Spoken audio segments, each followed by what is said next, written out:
Chapter 1. The door to the Spartan dusty bathroom hit the wall with a bang, followed by low voices and mean laughter. Christy Evans pressed a hand over her mouth to smother the soft sobs so they wouldn't realize she was hiding in one of the bathroom stalls. Can you believe her? There was a snort.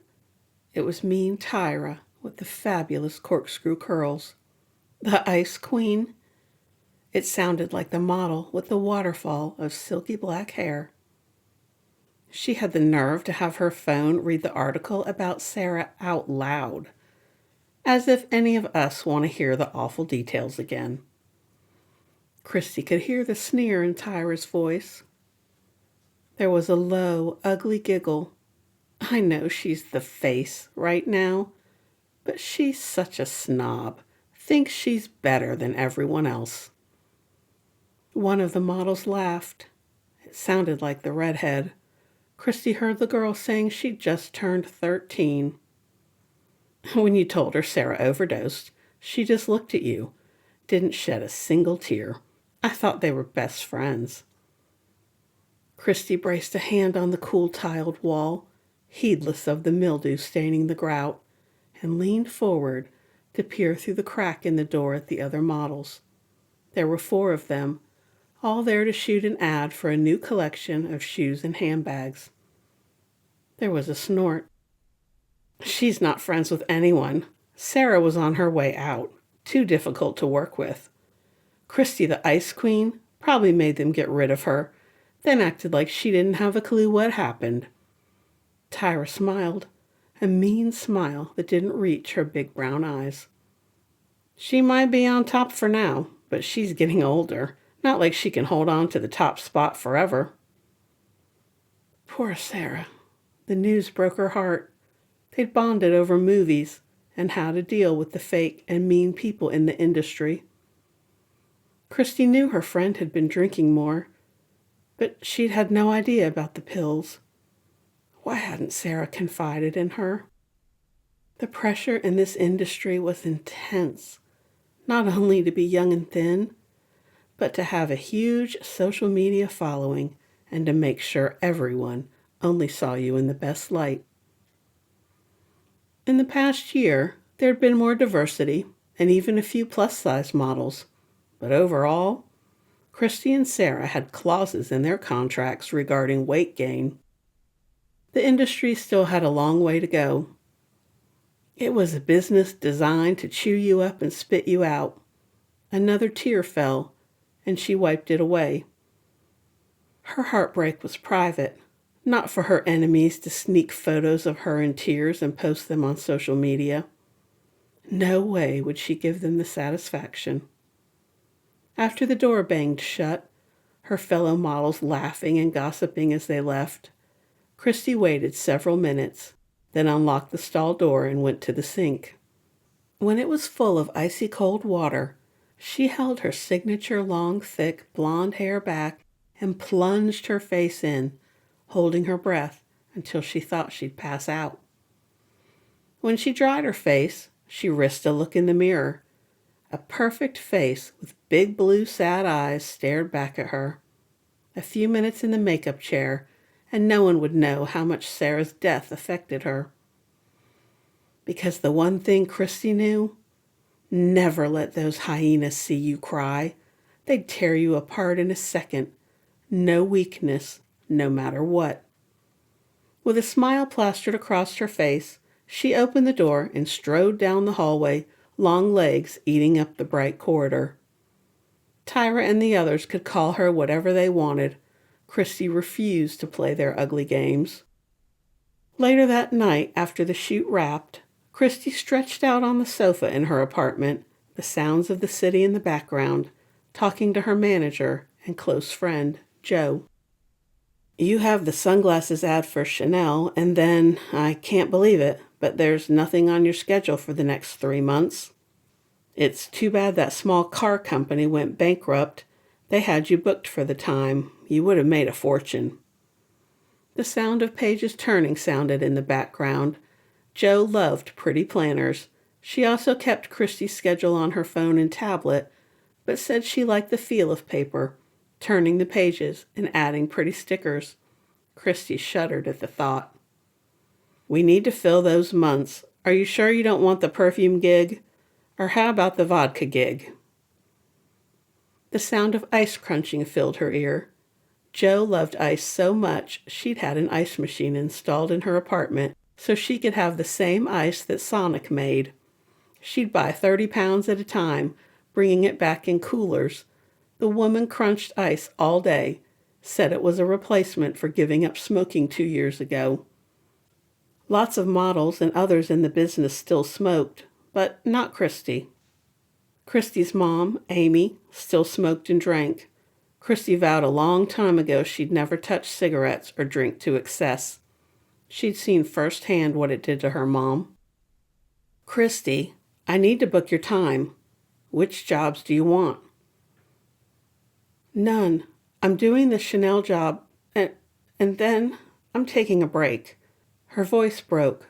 For the past 13 years, Jo had been her manager and substitute mother, by her side since the day Christy turned 10. Now she was 23 and felt like 103. I need a break. I've been working since I was 2 years old. I've done everything my mom ever asked of me. I did whatever everyone else wanted. I don't know if I like bread or pizza or junk food. Mom never allowed me to eat any of it. That woman had eyes in the back of her head. She could smell a piece of bacon or a bagel from a mile away. A tear slipped down her face. When she was 4, her mom divorced her dad.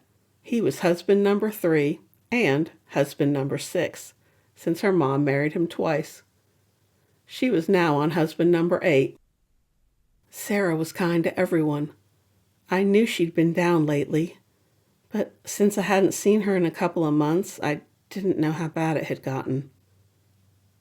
Why didn't she confide in me? I would have come back from Paris early. I would have done anything to get her the help she needed. Jo let out a long sigh. Sarah hid her issues. No one knew. I've seen a lot of girls come and go in my 20 years in the business. Some can handle the pressures, others quit, and a few let addiction pull them under. There's nothing you could have done. Ice crunched in her ear. People have to ask for help. Jo blew her nose. Listen to me, Christy. You're 1 in a million, the top supermodel in the business. I know you've heard your mom harp on this, but it has to be said. You've had a long career, but you can't afford to take 3 months off. People have short attention spans. Her manager was flipping through the pages of her planner again. Take 2 weeks off, then get back to work. It isn't good to brood. Jo paused. You're more than just a face and a body. Your looks don't define you, no matter what this industry says. Never forget that. You are a whole person. You're kind, and you've overcome a great deal to get where you are. Don't throw it away. Christy knew Jo was right, but some days it was hard. The ugly comments on social media, the remarks from designers as they dressed the models. Sarah based her worth on her looks, and look what people thought about her. One snide comment from a photographer or a nasty comment on a photo, it would ruin her mood for weeks.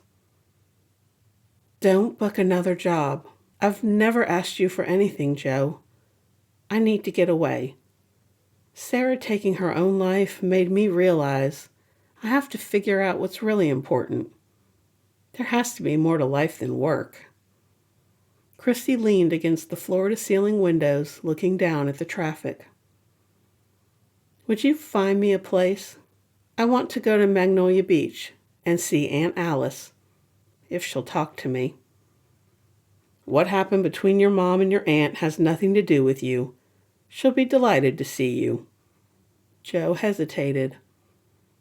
I'll find you a place to stay. It's the end of January. There will be plenty of places to rent. You've never been by yourself for longer than a few days, let alone 3 whole months. Don't wallow over Sarah. You couldn't have saved her. Take the time you need to recharge and come back to work. We all need purpose in life. Christy wiped her eyes. Thanks, Joe. The apartment overlooked the park, with floor-to-ceiling windows, tastefully decorated in neutrals with bright pops of color. It could have belonged to anyone. There weren't any personal pictures, no pets, nothing to say an actual person lived there. She'd always wanted a cat or a dog, but with the way she worked, it wasn't possible. Devlin Walker is going to Mint Hill to see his sister. I texted his assistant while we were talking. You can catch a ride on his jet. He'll be happy to drop you off on the way. The Myrtle Beach International Airport isn't too far from Magnolia Beach. I'll leave you a voicemail with the details when I nail down a place for you to stay. Your aunt would love to spend some time with you. Want me to let her know you're coming? Thanks. No, don't tell her I'm coming. I'll go see her once I'm settled. A big-name designer let Christy stay in the apartment rent-free.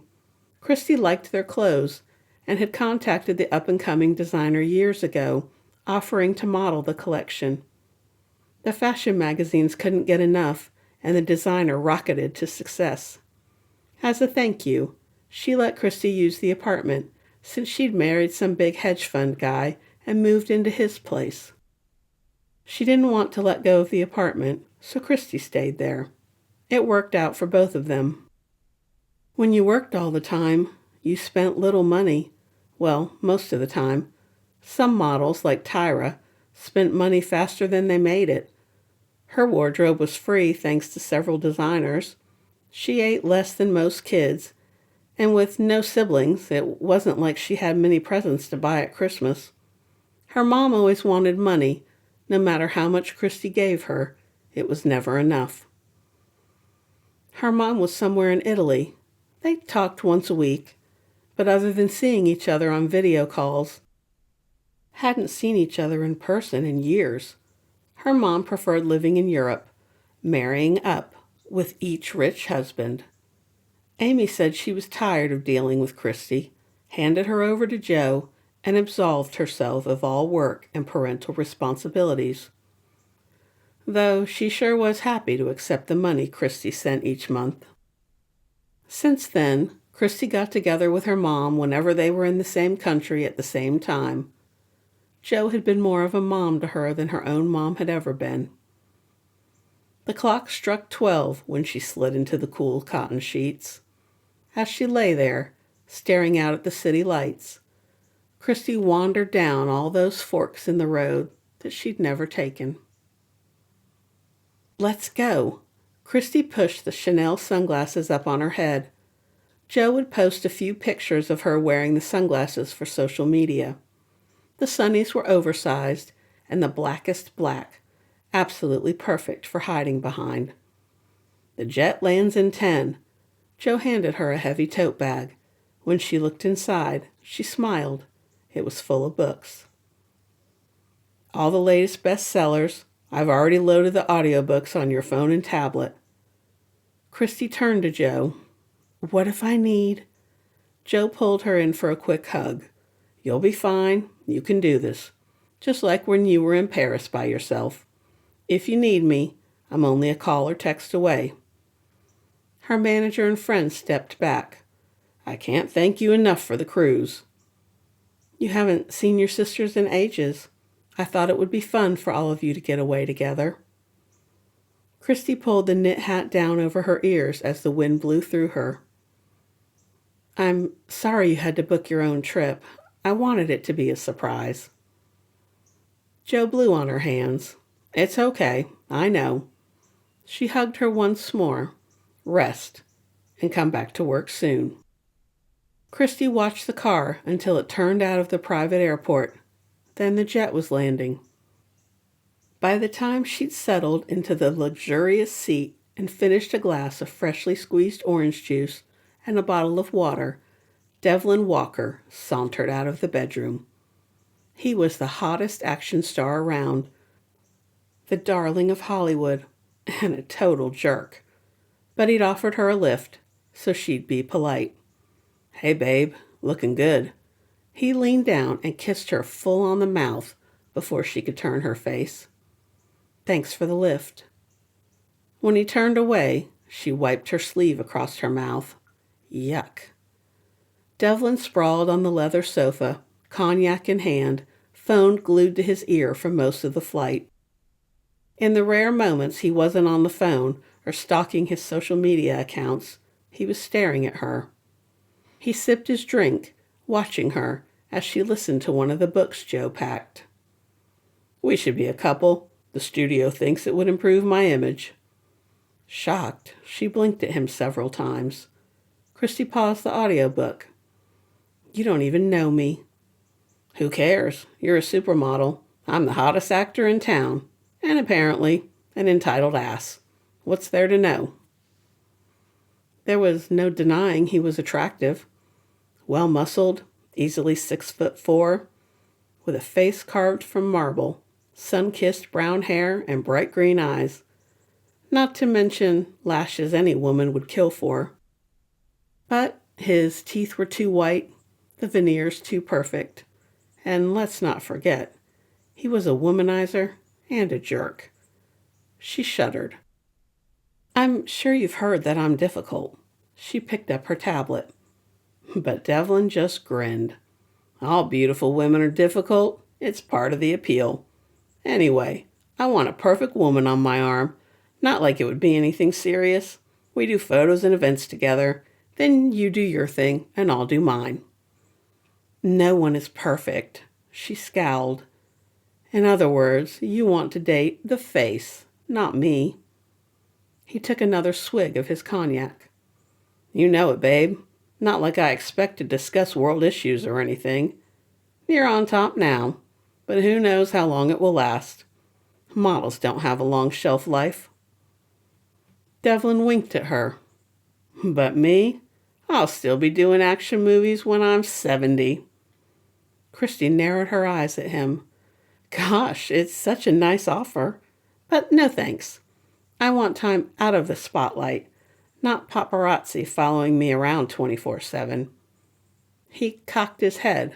"What, you think you're Greta Garbo? That you can be a hermit and the world will clamor to know what you're doing? Wait until you decide to come out of hiding and welcome you with waiting arms? The world is different now, babe. Any model or actress would kill to be my woman. You're going to fade away if you're not out there every day." He looked her up and down. "You know, without all that fabulous hair and perfect makeup, no one would recognize you." He squinted at her through bleary eyes. "If you cut off all your hair or dyed it some nerdy girl brown, you'd just be some average-looking chick with a hot body." He smiled wide, teeth blinding in the light. "Is that what you want? To be a nobody?" Too stunned to answer, the ringing of his phone spared Christy from answering any more ridiculous questions. The thick, long blonde hair that was down to her waist was her trademark. Excitement flooded her veins. Devlin the jerk had given her the best idea. If her aunt would keep her identity a secret, it just might work. The attendant refilled her water, giving Christy a look that said, "See what I have to put up with?" If Joe knew what Christy was planning, she'd charter a helicopter off the cruise ship to stop her. Glee filled Christy at the thought of being anonymous for 3 entire months.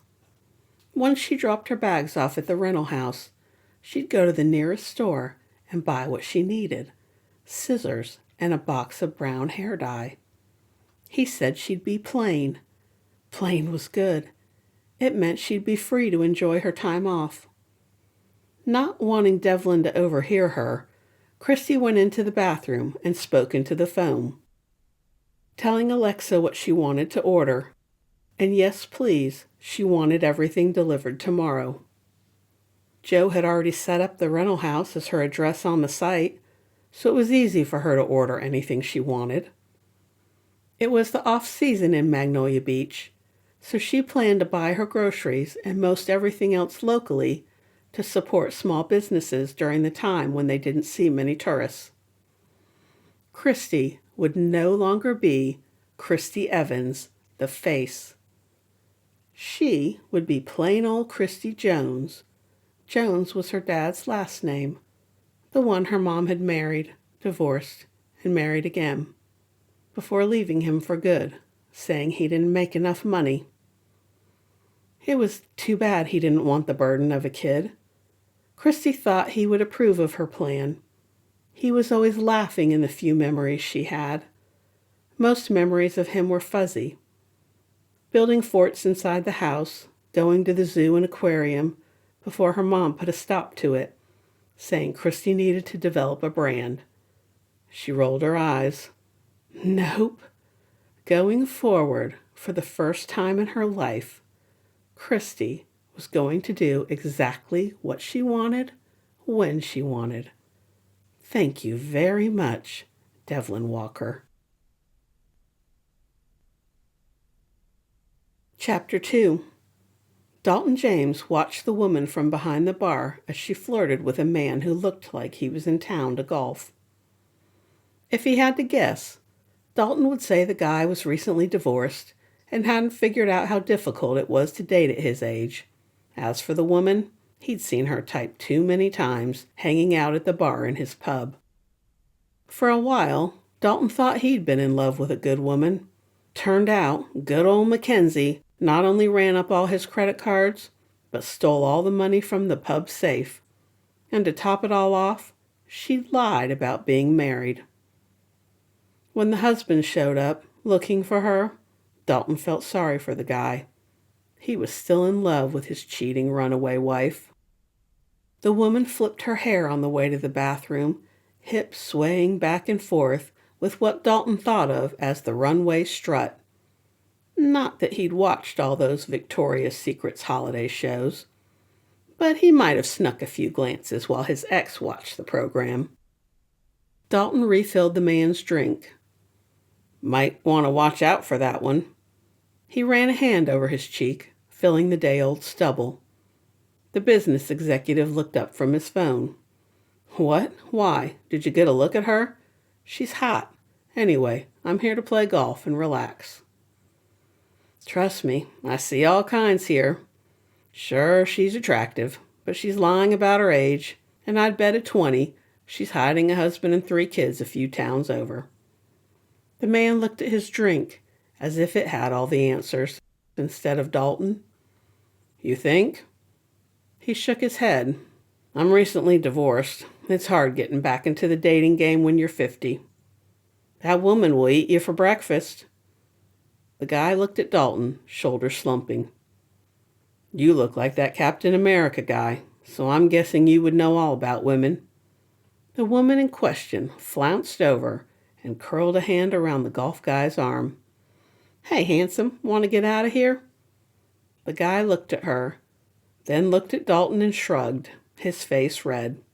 With a sigh, Dalton cleared the dishes from the bar and empty tables, muttering under his breath. The normally bustling kitchen was quiet this time of night. What Ails You was struggling thanks to his ex, but he'd make it up in the coming high season. The poor guy would find out the hard way.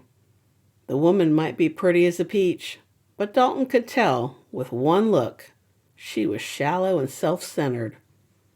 As soon as she found someone with more money, or who was better looking, she'd vanish in the night, leaving the guy bewildered at what he'd done to drive her away. It was after midnight by the time Dalton jogged up the steps to his cottage. During the off-season, he closed the pub at 10 during the week and midnight on the weekends. The quiet was a pleasant break from the high season when he stayed open until 2 in the morning, 7 days a week. The tiny house on the beach had seen better days. It was shabby, and there was always something that needed fixing, but it was all his. At least that was one thing Mackenzie hadn't ruined. His parents owned the tiny oceanfront cottage for years, until they'd moved to the mountains to open a bed and breakfast in Mint Hill. His brother enjoyed living in town where it was quieter. Colton liked to walk to work. He'd taken over for old Mr. Snow when the lawyer finally retired. Dalton bought the place from his parents. It was one of those tiny beach cottages people used to flock to on weekends and summers. There was a time all the cottages along the stretch of beach had been small. Now, most of them had been torn down, replaced with enormous homes with elevators and pools that slept 30 or more. Who had 30 friends they'd want to spend an entire week with? The neighbors' huge homes dwarfed Dalton's place on both sides. He flopped on the sofa, a cold beer by his side, and stared out the windows into the dark, listening to the waves. Lights flickered and came on next door. Frowning, he got up to look out the window. Some guy from Philadelphia owned the place, only showed up a few weekends a year. He'd texted Dalton to let him know he was renting the place out for 3 months. Guessed the people had arrived, though he didn't remember seeing a car parked outside. Dalton usually kept an eye on the place, made sure the cleaning, maintenance, and pool folks did their jobs, and in return, the owner let him swim in the pool and hot tub whenever he wanted. After working a double shift, he'd been looking forward to soaking in the hot tub while the cold air blew in from the ocean. The pool was heated during the winter, so Dalton could swim year-round. Guess that wouldn't happen during the next 3 months, unless he'd introduce himself to the guy. And maybe when the guy was out playing golf or whatever he was doing in town for 3 months, Dalton could still use the pool and hot tub. What Ails You kept a small staff on during the off-season. Normally it worked out fine, but his bartender was out with the flu, so Dalton had worked more than he normally did the past few days. Here in Magnolia Beach, the high season paid the bills for the rest of the year, though this year would be a struggle after the mess his ex left him with. Mackenzie had forged Dalton's name to buy a camper for herself. He'd heard she shacked up with some crook. A few weeks later, she texted to apologize, but Dalton knew the truth. She'd dumped the guy and was feeling lonely. That woman was no longer worth his time or energy, so he chalked the whole ordeal up to a hard lesson learned and tried to move on. It would be a long time before he gave another woman the time of day, let alone his heart. The pub and his friends were all he needed. Christy was delighted with the enormous house. It had a pool and a hot tub, both heated, so she could swim whenever she wanted. She listened to the voicemail from Joe again. Her manager used some old pictures from a shoot in Italy to post on social media, saying Christy was taking a much-needed vacation between projects. Joe had taken care of the paperwork and all the other details for the house, like the cleaning crew and laundry service. There wasn't even a key, just a code to enter the house. She listened to her text messages and had her phone read her emails while she unpacked. The bedroom was bigger than most apartments in the city, with a sitting area and sliding glass doors that opened to the ocean.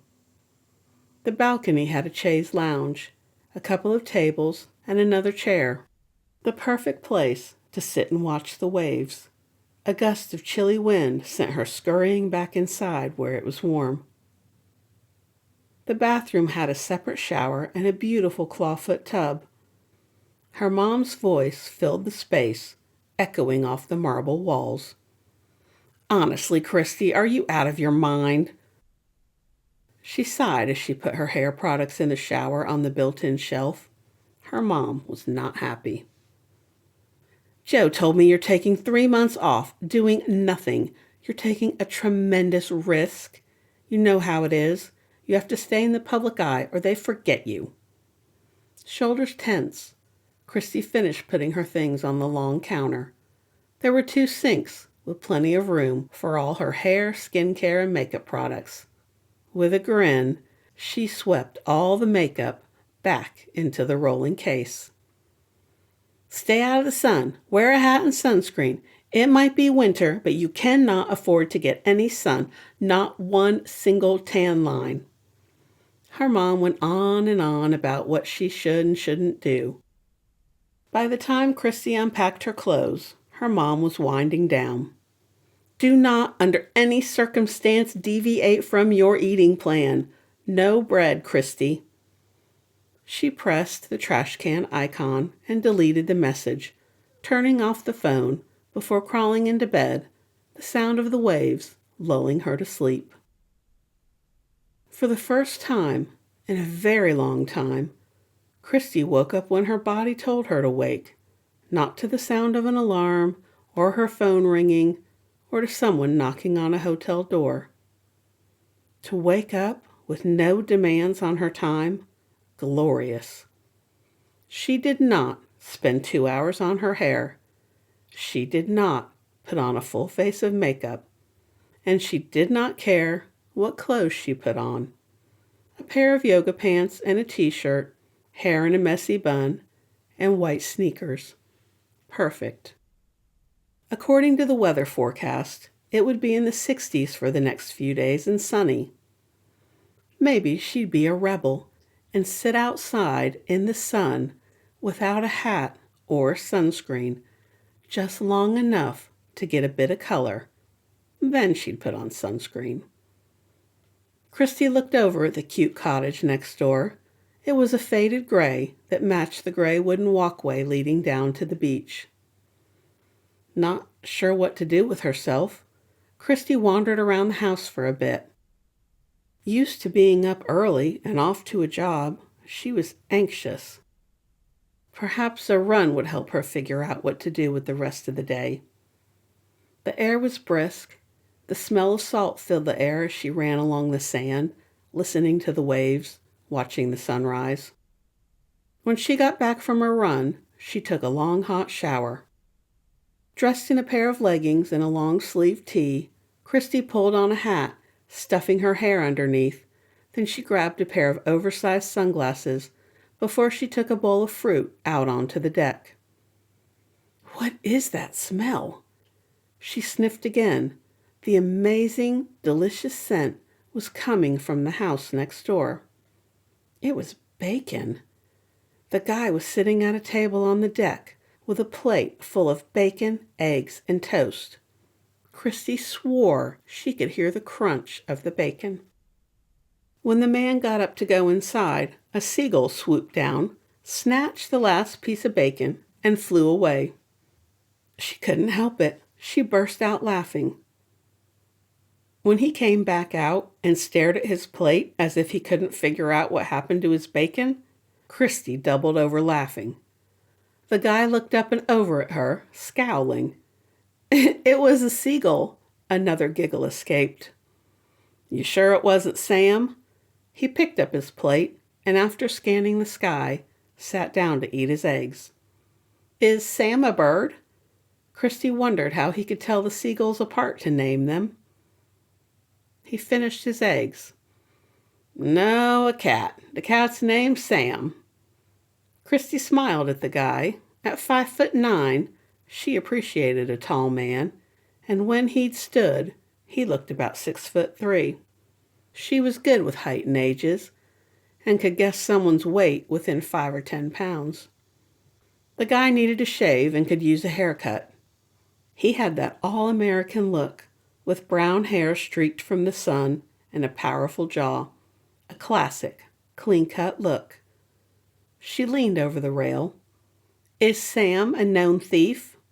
Notorious. Maybe he's working with the seagull. The guy leaned on the railing.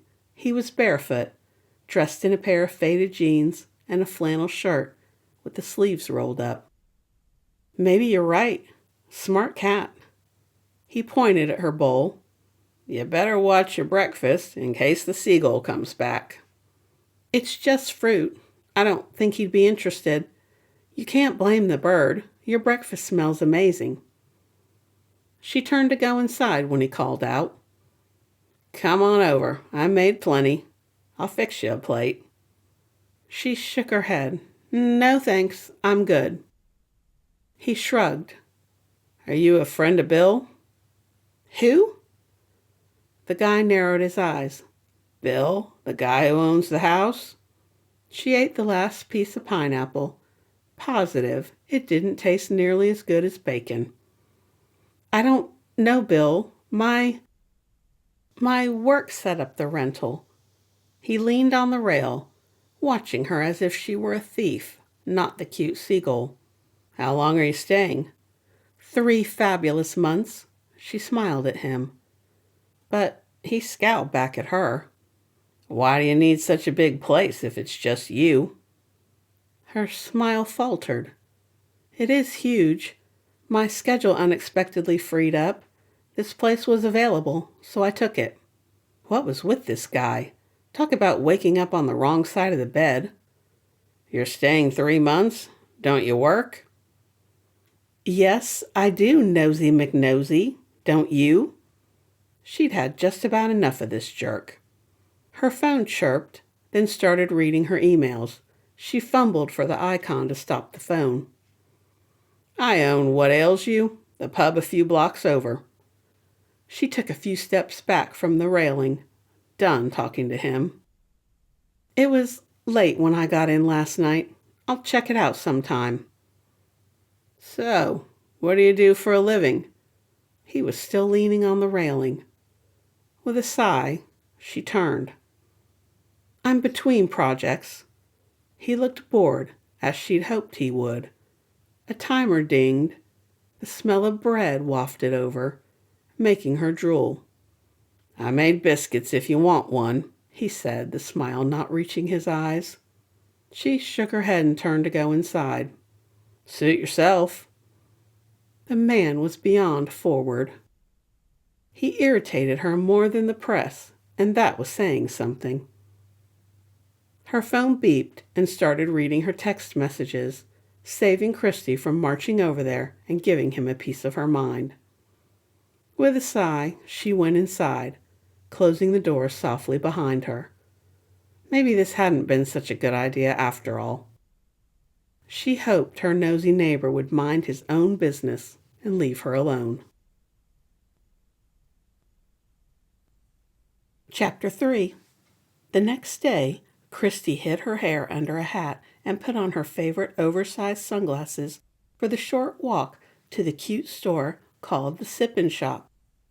It was a faded turquoise, one of her favorite colors, and boasted a large window showcasing anything and everything you could possibly need or want for a day of fun at the beach.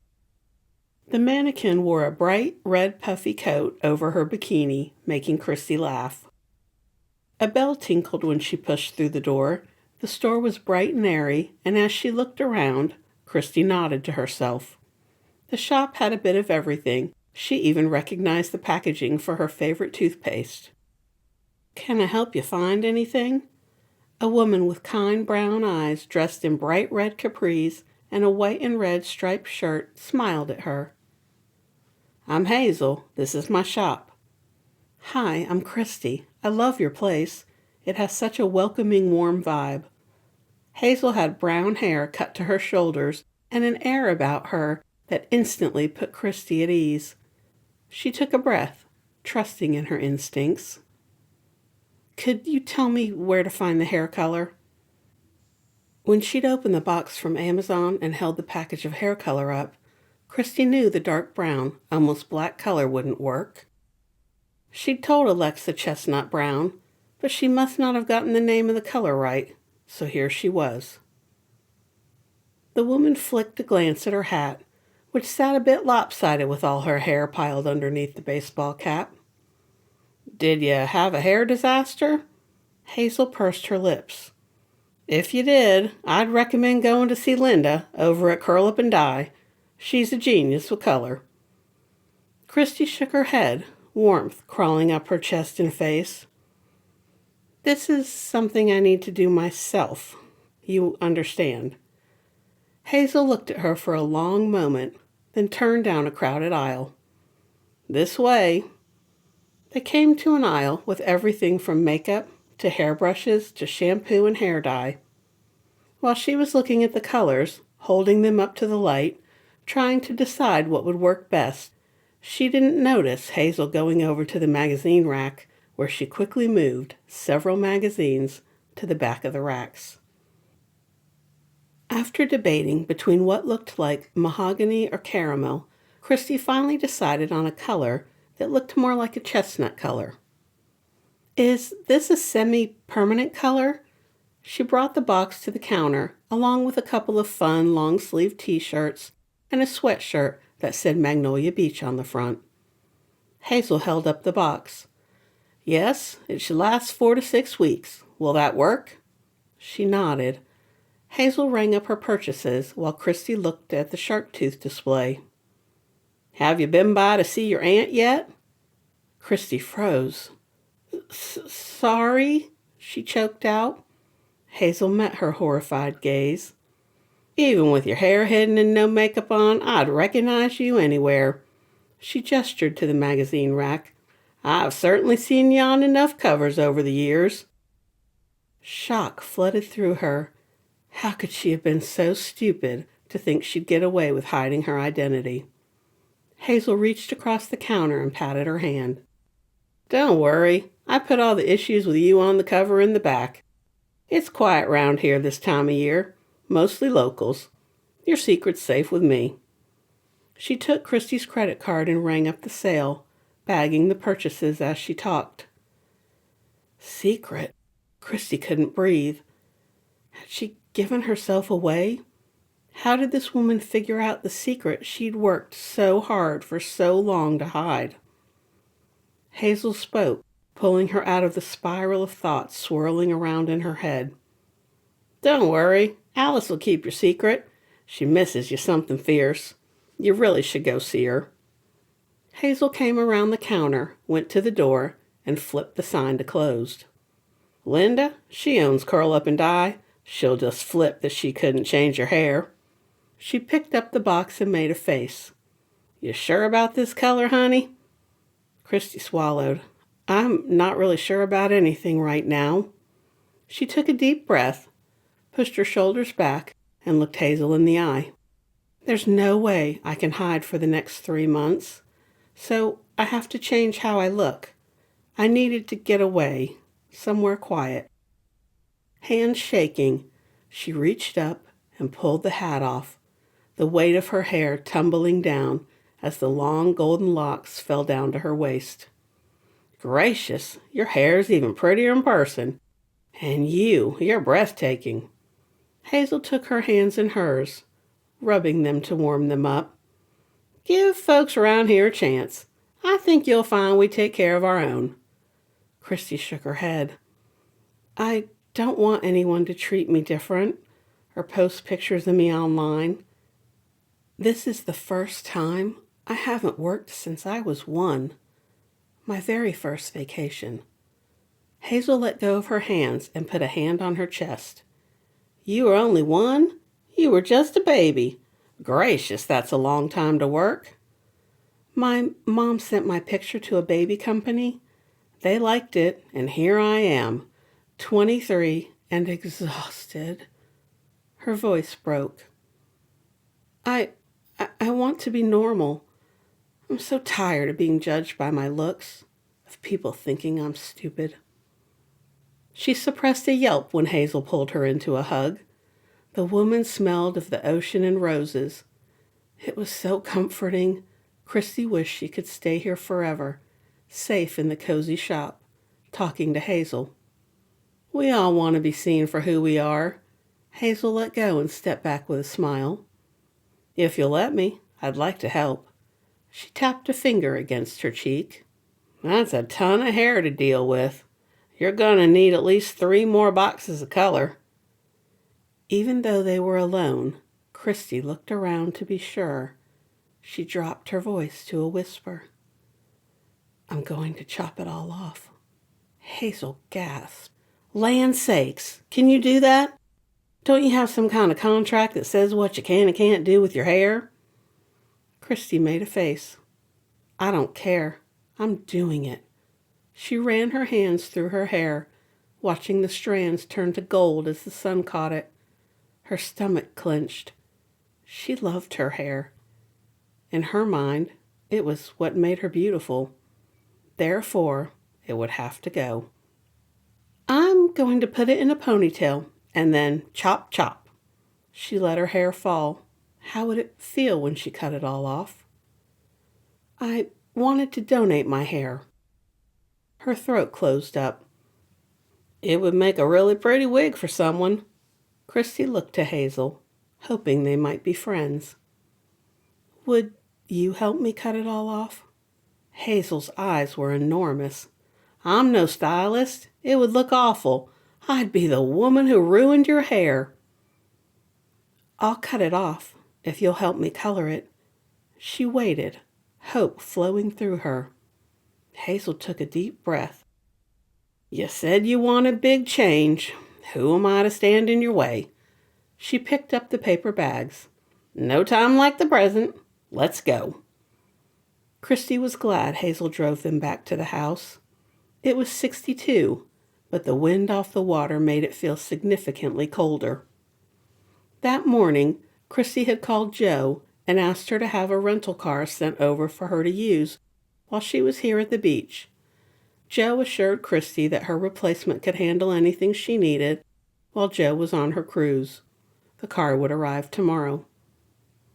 While she unpacked the bags, Hazel looked around the house.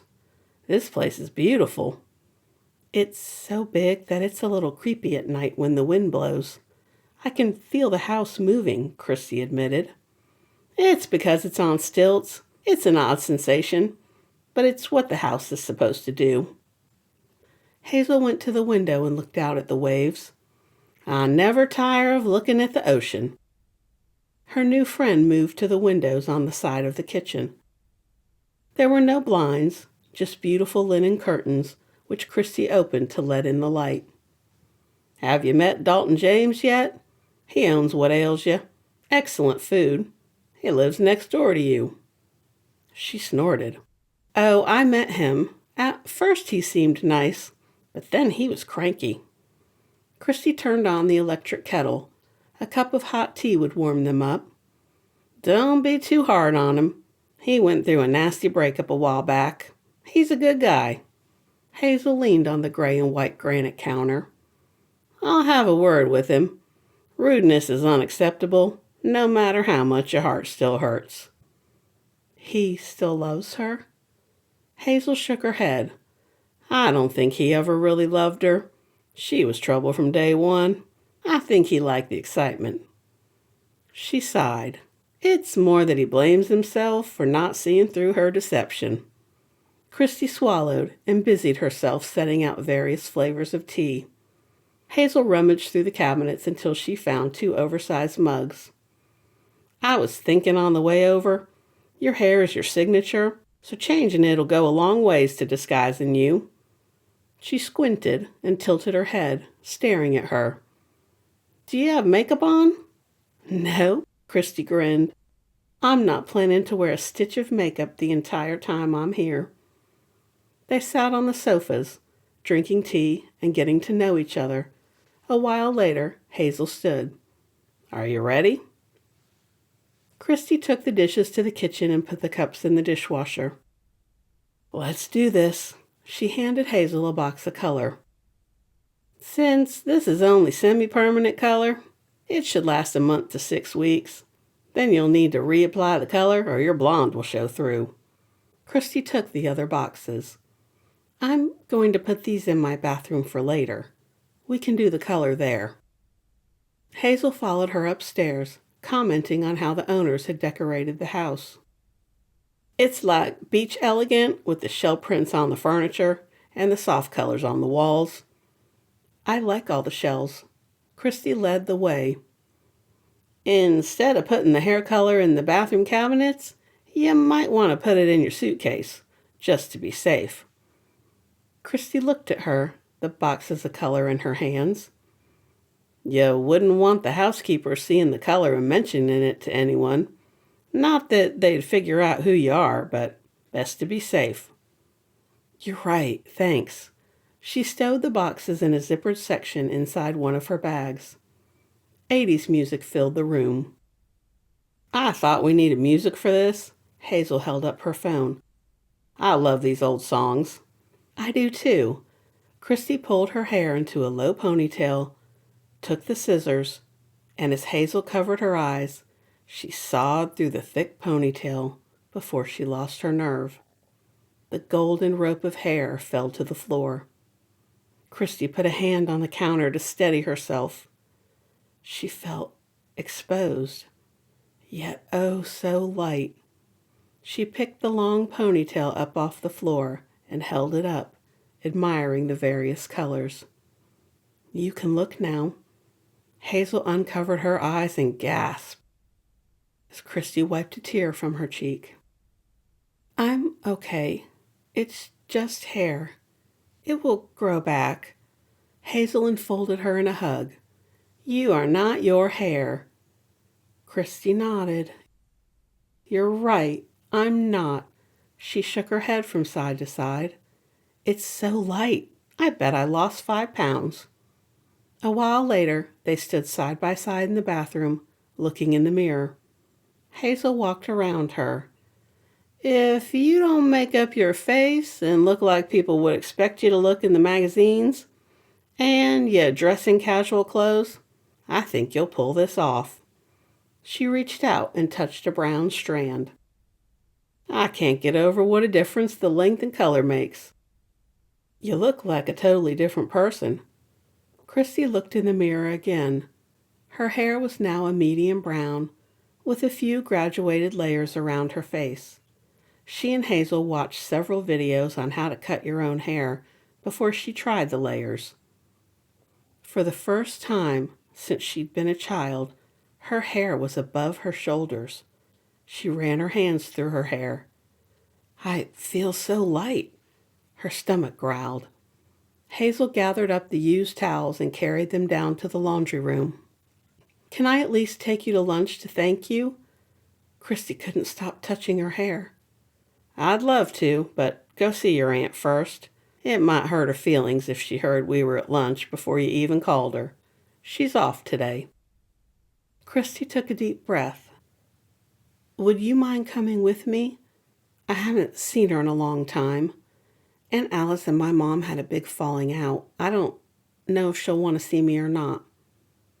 Oh, honey, she keeps up with you, follows you on social media, gets all your magazines.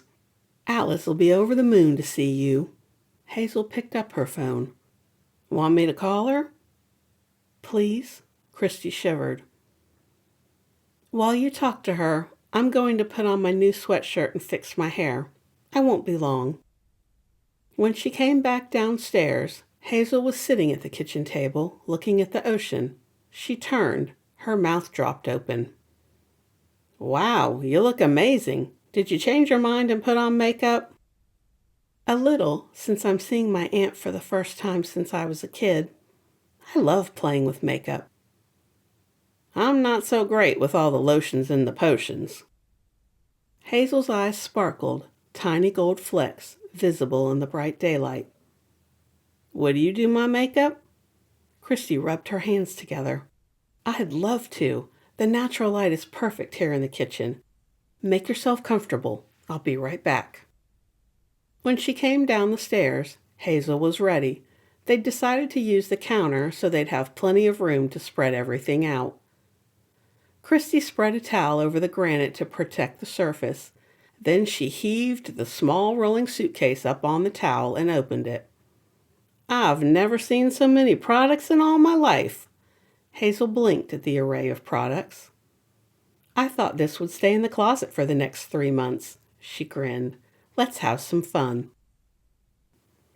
When she finished Hazel's makeup, she made Hazel close her eyes. Then she guided her to the hall bathroom. Okay, open your eyes. Hazel touched her face. How did you do it? I swear I look 15 years younger. You're beautiful. Hazel turned her face from side to side, looking at herself. Would you show me what you used and how to replicate what you did? She touched her face, watching herself in the mirror. Though I doubt I can recreate this magic. You can. All I did was enhance what you already have. She rubbed her arms. It's chilly in here. It is. I think I saw the thermostat in the hall. Christy followed her out of the bathroom. We can record me putting on your makeup next time, then you can watch it later if you need to. Video helps me remember stuff. That's a great idea. Hazel looked at the thermostat. I hate these newfangled thermostats. They're so hard to figure out. Christy let out a breath. I have no idea how to work it. Let me see. Hazel pushed a few buttons as she watched. Okay, I think you're good. I set a schedule. If you get too hot or too cold, ask Dalton. He can adjust it. He looks after the place when the owner's away. Fat chance of that. But she smiled and went to the kitchen table. Here, it's everything I used on you.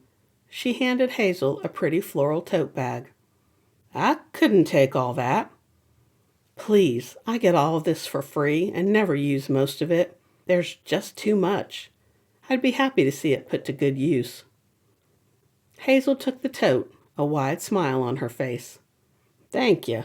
She pulled on a light jacket. I'll drive you over to Alice's place.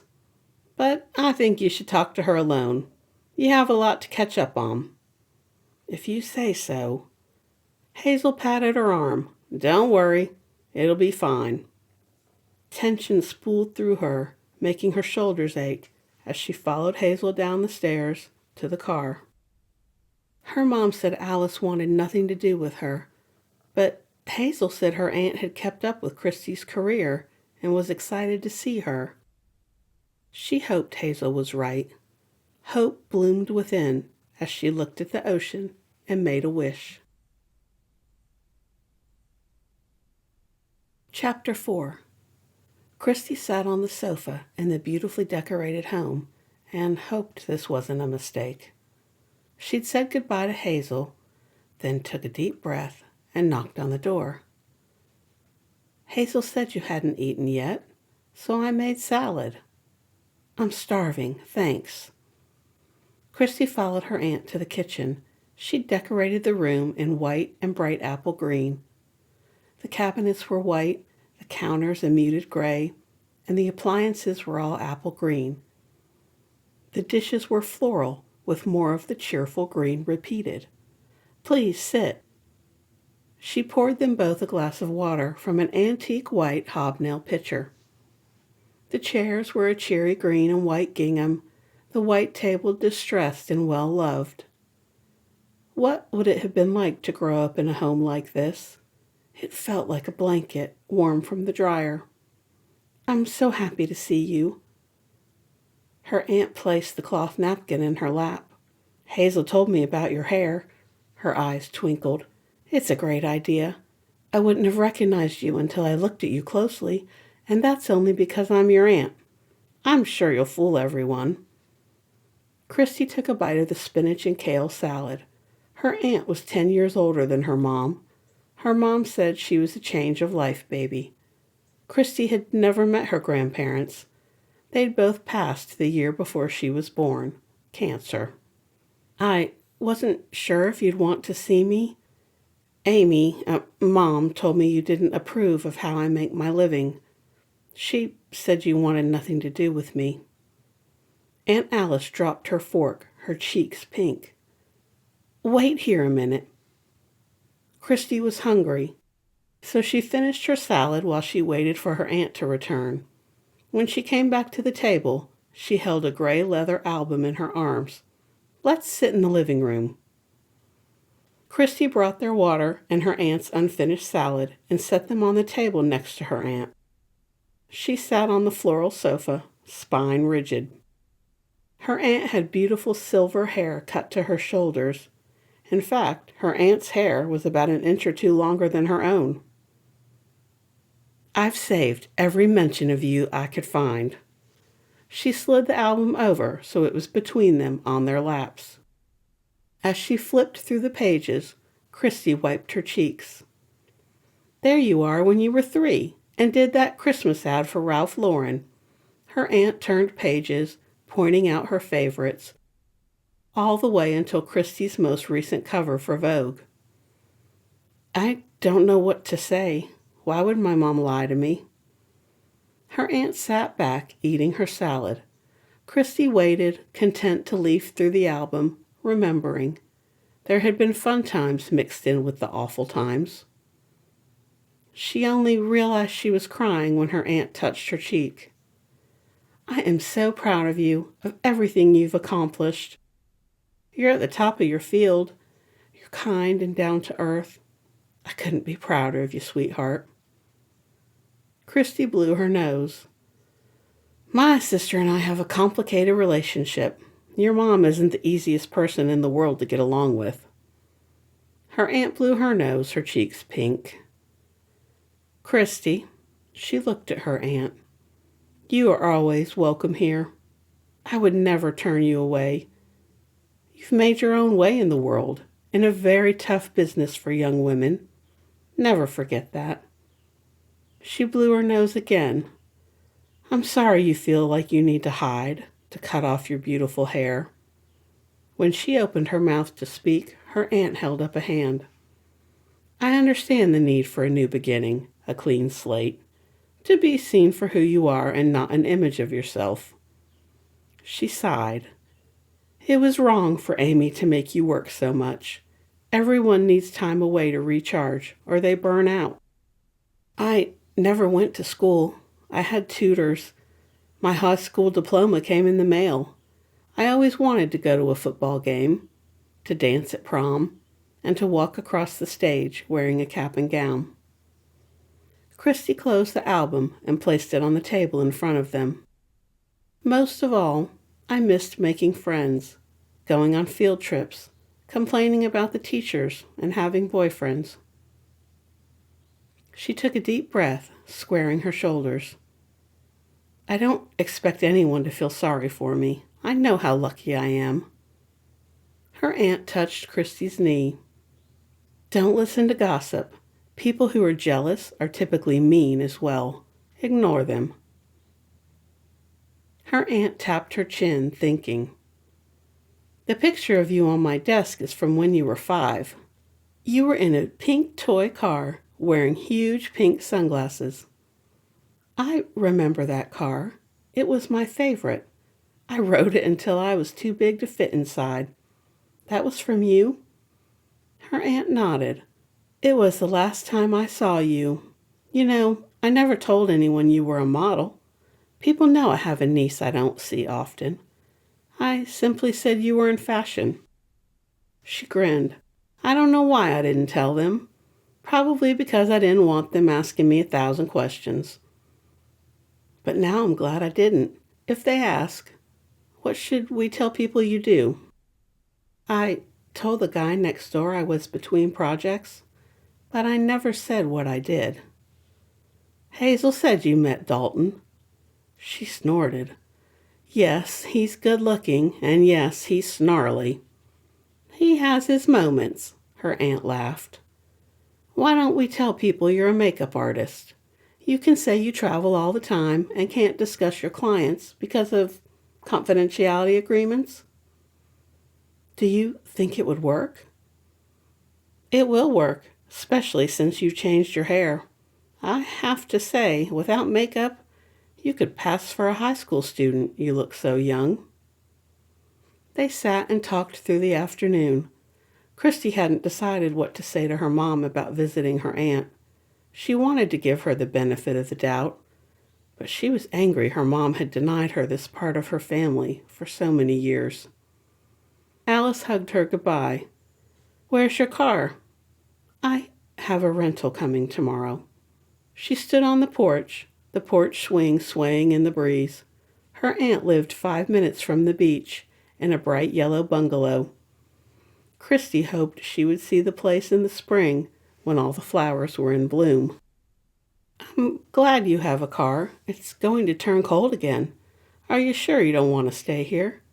I wouldn't cramp your style. You could come and go as you please." As much as she wanted to rush inside and never leave, Christy knew she couldn't. "I've never been by myself for longer than a few days. Living alone is something I need to try out." She bit her lip. "But I'd like to see you, make up for all the lost time." She smiled. "I'll try not to annoy you."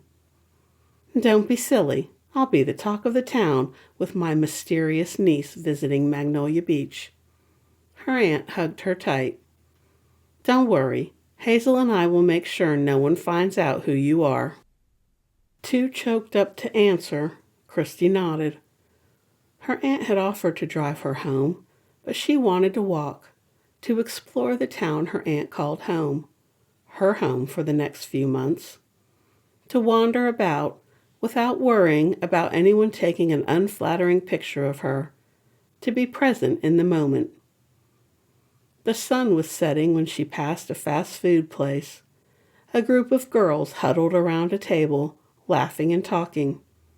A pang of envy swept through her. She'd never had friends as a kid, only other models. Competition, her mother called the girls. She came to the strip mall and smiled, seeing the sip-in shop. Curl Up and Die was at the other end. In between was a hardware store called Davy's Locker, complete with nets and a giant fish mounted on the wall outside the red store. Stack's was the storefront in the middle. It was a combination bookstore and diner. It smelled amazing, making her stomach growl. Before she could change her mind, Christy pushed through the door, only to jump back before it hit her in the face. 3 boys ran out, laughing and shouting. "Sorry, they're a handful." A woman with short black hair ran past her, yelling at the kids. After dinner, she'd check out the books. She'd saved pictures on her phone of 2 books that were coming out today. Hopefully they had them in audiobook as well. So many delicious smells assaulted her, Christy groaned. It had to be the ocean air. That's why she was suddenly starving for food. Not salad, proper food. A sign told her to seat herself, so she made her way to a table in the corner where she could people watch. When she sat down, she frowned. It was Mr. Surly himself. Her shoulders tensed.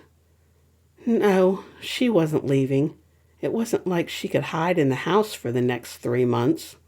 Dalton was her neighbor. She was bound to keep running into him.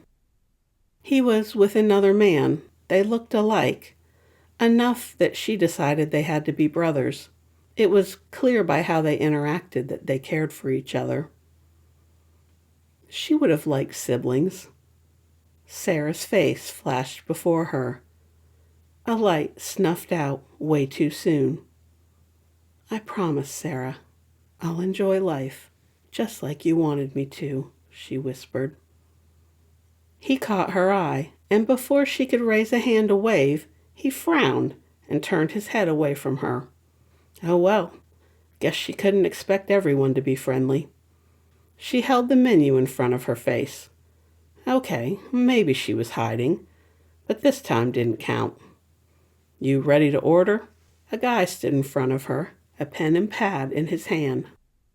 "Could I have the fried chicken, mashed potatoes, a biscuit, and a sweet tea?" She'd lost 7 pounds thanks to her hair, so for the first time, Christy was going to eat all the foods everyone had forbidden her for so long. His face fell. "I'm sorry, we only have fried chicken on the weekends." "Oh, I'm sorry, I saw the picture and didn't even bother to read what it said. Let me figure out something else." The guy grinned at her. "You look so disappointed. I know what it's like when you have your heart set on something." His gaze darted over to a pretty girl with long black hair sitting with a friend. She recognized that look. He had a huge crush on the girl who wasn't giving him the time of day. Poor kid. "I'm sure we can make it for you if you don't mind waiting a bit." "I'm not in a rush. Thank you." She smiled when he blushed. Her phone had beeped several times, so she closed her book and took the phone out, sighing. With 3 taps on the back of the phone, the messages and voicemails played as she waited for her meal. Christy took a sip and blinked. The sweet tea was like nothing she'd ever tasted, almost like syrup. She took another sip. It was heaven. The server refilled her glass, 3 times by the time her meal was ready. For a minute, she simply sat there, inhaling the smells, her mouth watering. So many delicious flavors exploded in her mouth as Christy bit into the biscuit. This was what she'd been missing for so many years. No wonder people rhapsodized over bread. And the fried chicken? It was out of this world delicious. Bite by bite, she savored every morsel. Would anyone notice if she licked the plate? Chapter 5. There, that's her, over in the corner. Dalton scowled at the beautiful woman seated at a corner table in stacks. Can you believe her? He turned to his brother. She does that all the time, puts her phone on speaker for everything. It's so inconsiderate to everyone else. Colton grinned. Methinks he doth protest too much. Shut up. Dalton frowned and took another bite of his burger while his brother talked about work. So it's been a busy time taking over for Harrison. I'm going to miss him. He'll have a great time in that monstrous RV they bought. First time I've ever seen the guy in casual clothes. He sent me a picture from the Florida Keys. Colton pushed the sleeves of his cashmere sweater up so they wouldn't drag in the gravy. This meatloaf is delicious. He waggled his brows at his brother. Almost as good as yours. Really? Dalton speared a piece of meatloaf off his brother's plate. He chewed, talking with his mouth full, since it annoyed his brother. It is good.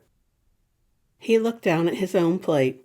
The chef at Stack's put a creative spin on traditional dishes, innovative in her use of spices. Dalton knew he'd been a jerk lately, his foul mood infecting everyone around him, but normally he was easygoing, happy. With a sigh, he put his fork down. I'm sorry. Colton paused, the fork of mashed potatoes halfway to his mouth. For what, little brother? Dalton sipped his tea. Acting like an ass since the Mackenzie fiasco.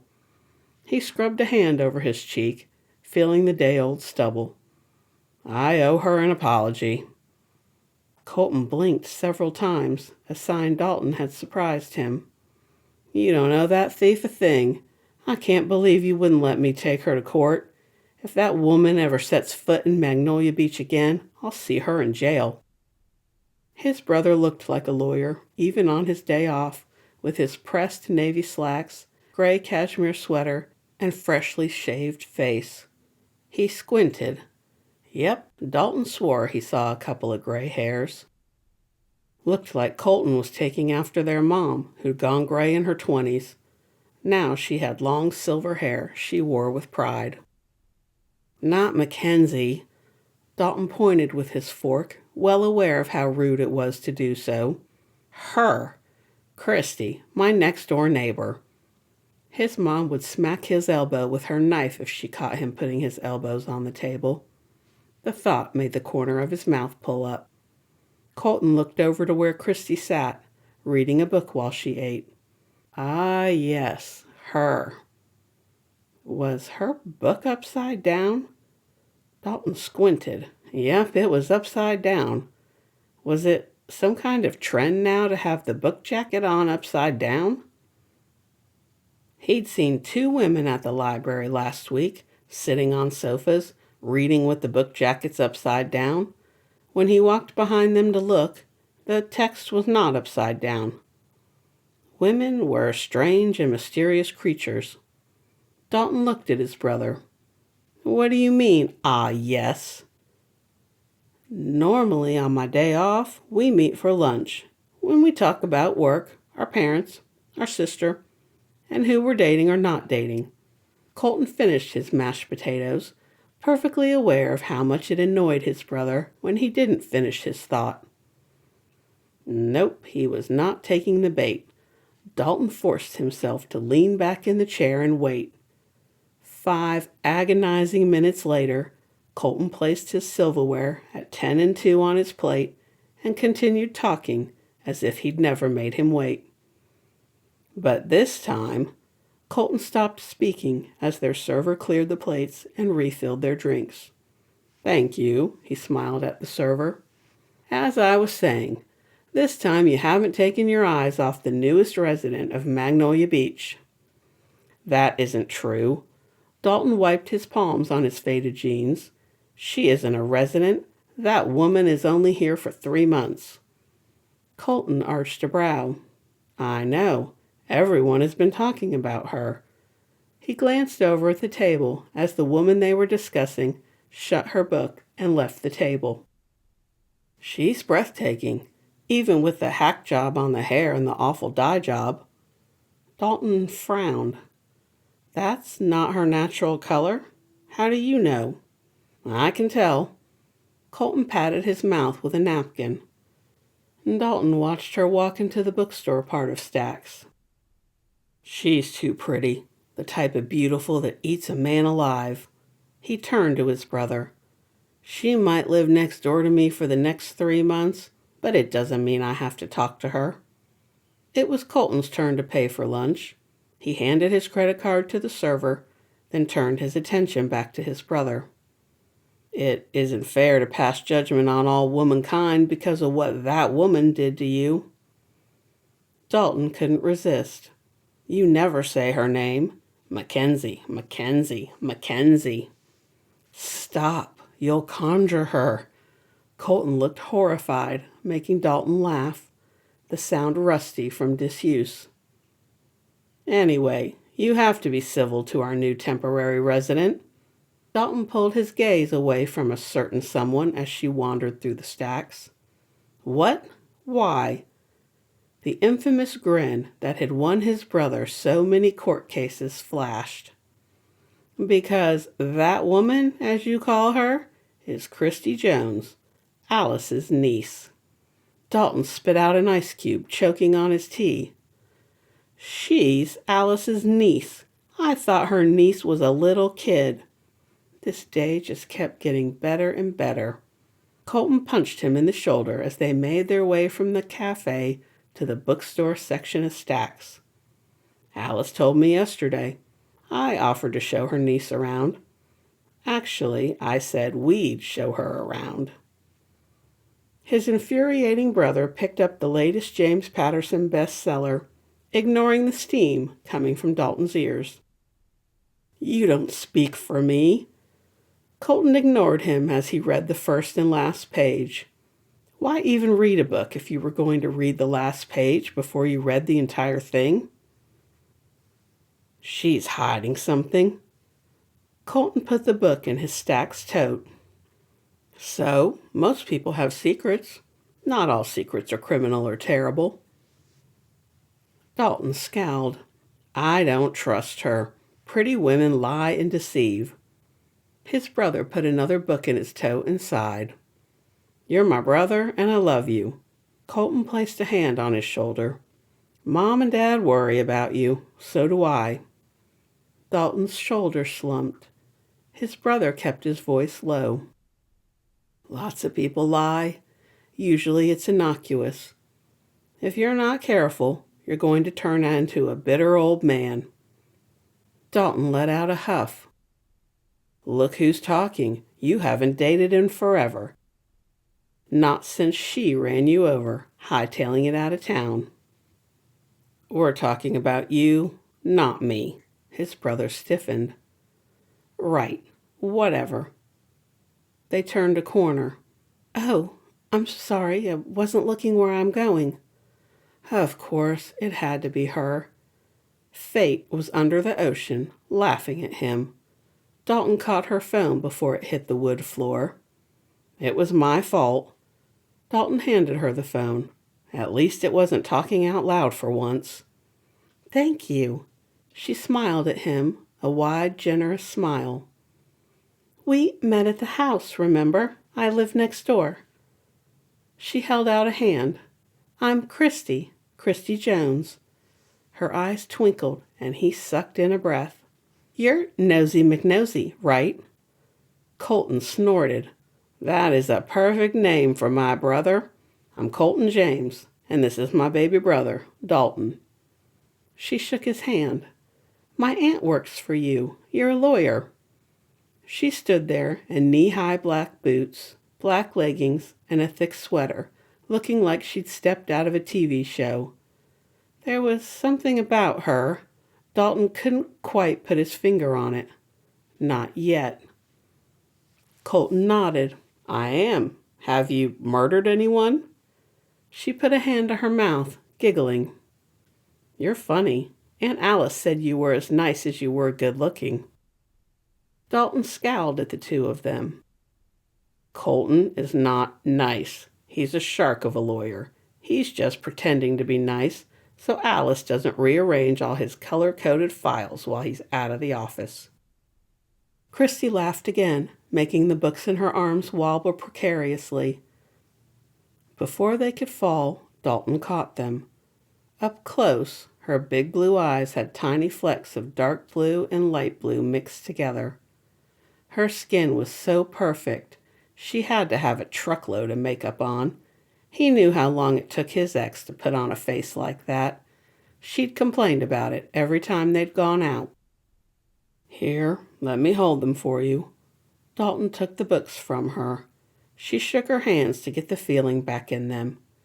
"Thank you. They're heavy.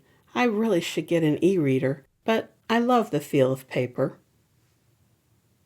"I know exactly what you mean, though it's nice to have an e-reader when you go on vacation, so you don't end up taking an entire suitcase full of books." Colton handed her one of the Stack's tote bags. "You get a discount on all your books if you buy a tote and bring it when you shop. From the stack you've got there, it looks like you're a big reader." "Appreciate it. These totes are so pretty. I'll put it to good use." Dalton trailed behind her like a lovesick high school boy as he carried her books, while Colton told her all the places she should visit while she was in town. He didn't ask why no one had ever seen her in town before, especially since her aunt lived here. For a lawyer, he was awfully trusting. Good thing Dalton wasn't. Chapter 6. The next day, Dalton was walking out the door to head into work early when he saw Timmy from the Sippin' Shop, arms full of groceries. "Hi, bring them on in." Christy held the door for Timmy, caught sight of him, and waved. Dalton jogged down the steps. He had plenty of time, so he went next door, passing Timmy on his way out. "Hey, Mr. James. No school today?" Timmy grinned. "Nope, a pipe burst, so we're out for 2 days while they fix it." The kid jumped on his bike and pedaled away, looking like a giant marshmallow in his puffy coat, hat, and scarf. Dalton jogged up the stairs and raised his hand to knock when the door swung open. "Hello?" She looked up from unloading the groceries. "Dalton, come on in." Curious, Dalton picked up the case of water Timmy set on the floor by the door and brought it over. She had food scattered across the long counters. Lots of fruit and vegetables, no bread, no crackers or snacks. He peeked in the fridge when she opened it to put the oranges away. No meat or condiments either. His nosiness got the better of him as he took the empty plastic bags and put them in the pantry. It was empty other than a bag of dried beans and a bag of rice. No flour or sugar either. She must be one of those women who was constantly on a diet, even though she was already way too skinny. I put the water in the plastic bags on the shelf in the pantry. Hazel sells reusable bags. He didn't mean it to come out sounding condescending, but it did, and Dalton winced. But she didn't seem to notice. "I know. I would have purchased a bunch of them, but she's out. She said she'd have more next week. In the meantime, I'll use the plastic ones for the trash cans in the bathrooms." Yep, he was a big jerk, and yet he couldn't help himself. What was it about her that brought out this grouchy side of him? He teased her, grinning when her cheeks turned pink. You know, I saw the rental car in the driveway. You could drive to the sip-in shop, get your own groceries, instead of making Timmy bike over in the cold. The kid looks like a giant marshmallow. Tim is saving for a car, so he really appreciates the work. She opened a drawer and pulled out a handful of envelopes. I've set up deliveries for every week while I'm here and asked for Tim to deliver the groceries. Christy leaned a hip against the counter, the light from the floor-to-ceiling windows making her skin glow. Don't you remember how much you wanted a car? The freedom it represented? And just so you know, Tim prefers to be called Tim, not Timmy. He's always been Timmy. Dalton perched on a bar stool across from her, leaning his elbows on the long counter. Yes, I remember. I wanted a truck. Any truck. My brother bought a used sports car, but not me. It had to be a truck. The bigger the better. You look like a truck guy with your faded jeans and flannel shirt. Christy pressed her lips together. Uh-oh, he recognized that look. He'd seen it enough over the years on his mom and sister's faces. A lecture was coming. Tim is almost 16, a young man. He's outgrown the name Timmy. Dalton thought about what she said. Maybe you're right. I hated being called Colton's little brother. I'll try to remember to call him Tim. She beamed at him while he talked, her full attention on him. Not on her phone, but on him. He'd noticed that about her.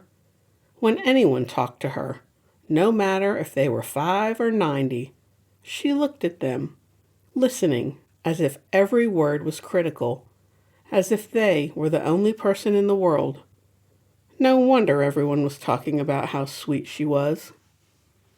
Maybe he'd been wrong about her. She washed the carrots as she talked. As soon as I finished work, I begged my boss to take me to get my license. I was so excited. It was the highlight of my 16th birthday. Didn't you have a big sweet 16 party? Lots of cake, tons of friends, and presents?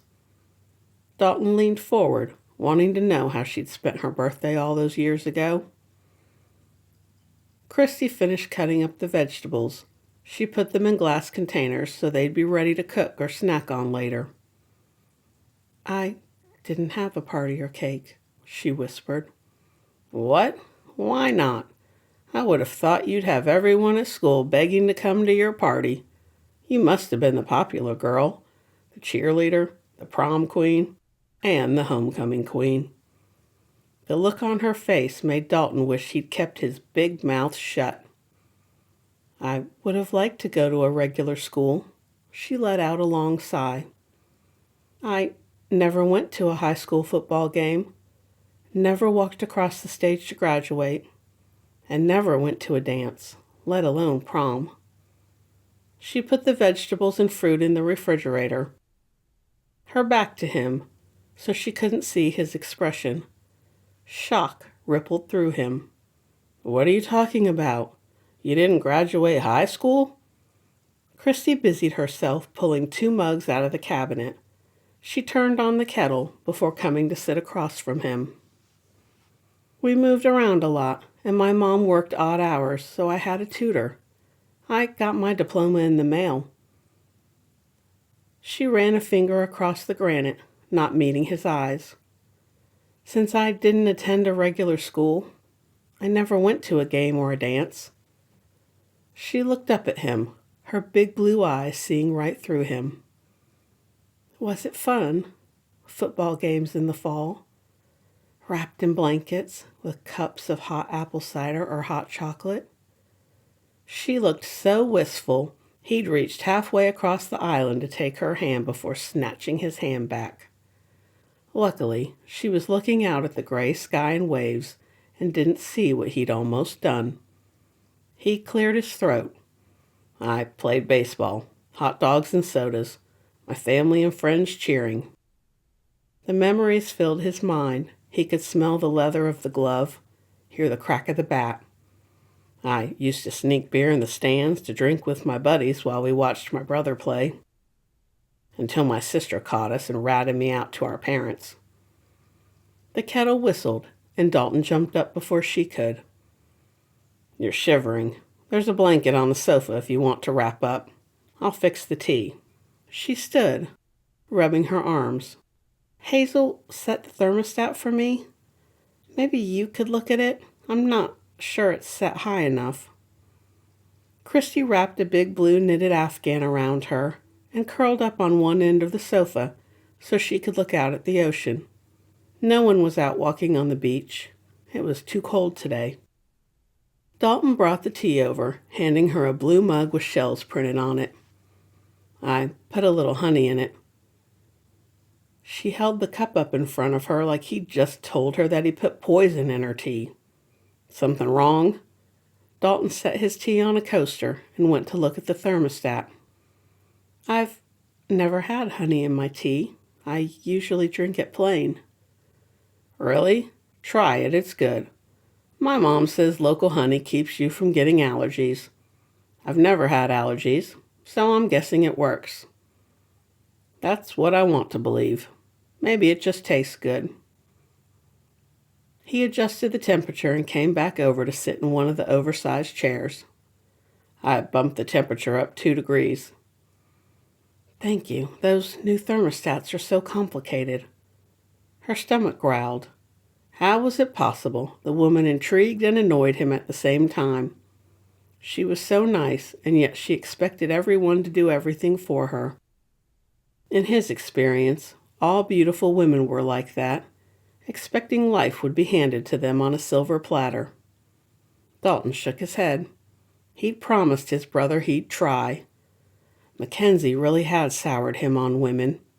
If he didn't try, it would be like letting her win, and his ex had won far too much already. So he took a deep breath. I can hear your stomach from here. You should eat more, not that rabbit food you put in your fridge. Since I've been here the past couple of days, I've been hungrier than I've ever been in my life. My aunt says it's the ocean air. She sipped her tea. The honey is superb, thanks. Dalton looked at the time on his phone. I have to get to work. Come by what ails you later. I'll feed you. The light went out of her eyes. I've eaten enough today. I can't gain any weight. She pulled the blanket tight around her. Dalton stood, keys in hand. I heard you're some kind of makeup artist. What does it matter what you weigh? She wouldn't meet his eyes. I'm in fashion. They say they're inclusive and diverse, but they judge everyone on their weight and their looks. It's exhausting. That's ridiculous. Maybe you should change careers. Dalton frowned as a bell clanged deep within him, a warning. There was something she wasn't telling him, so he'd be neighborly, but that was it. Lies were a deal breaker. She huffed. You know what? I'm on vacation, so I can eat what I want. I'll come for dinner. She walked him to the door, a faraway look in her eyes. Chapter 7. Will had the night off, so Dalton was cooking, along with his new cook Jill, Will's cousin. Cooking ran in their family. Everything okay, boss? Dalton looked up at his new chef. What? She added a handful of spices to the stew and stirred the pot. You keep looking at your watch.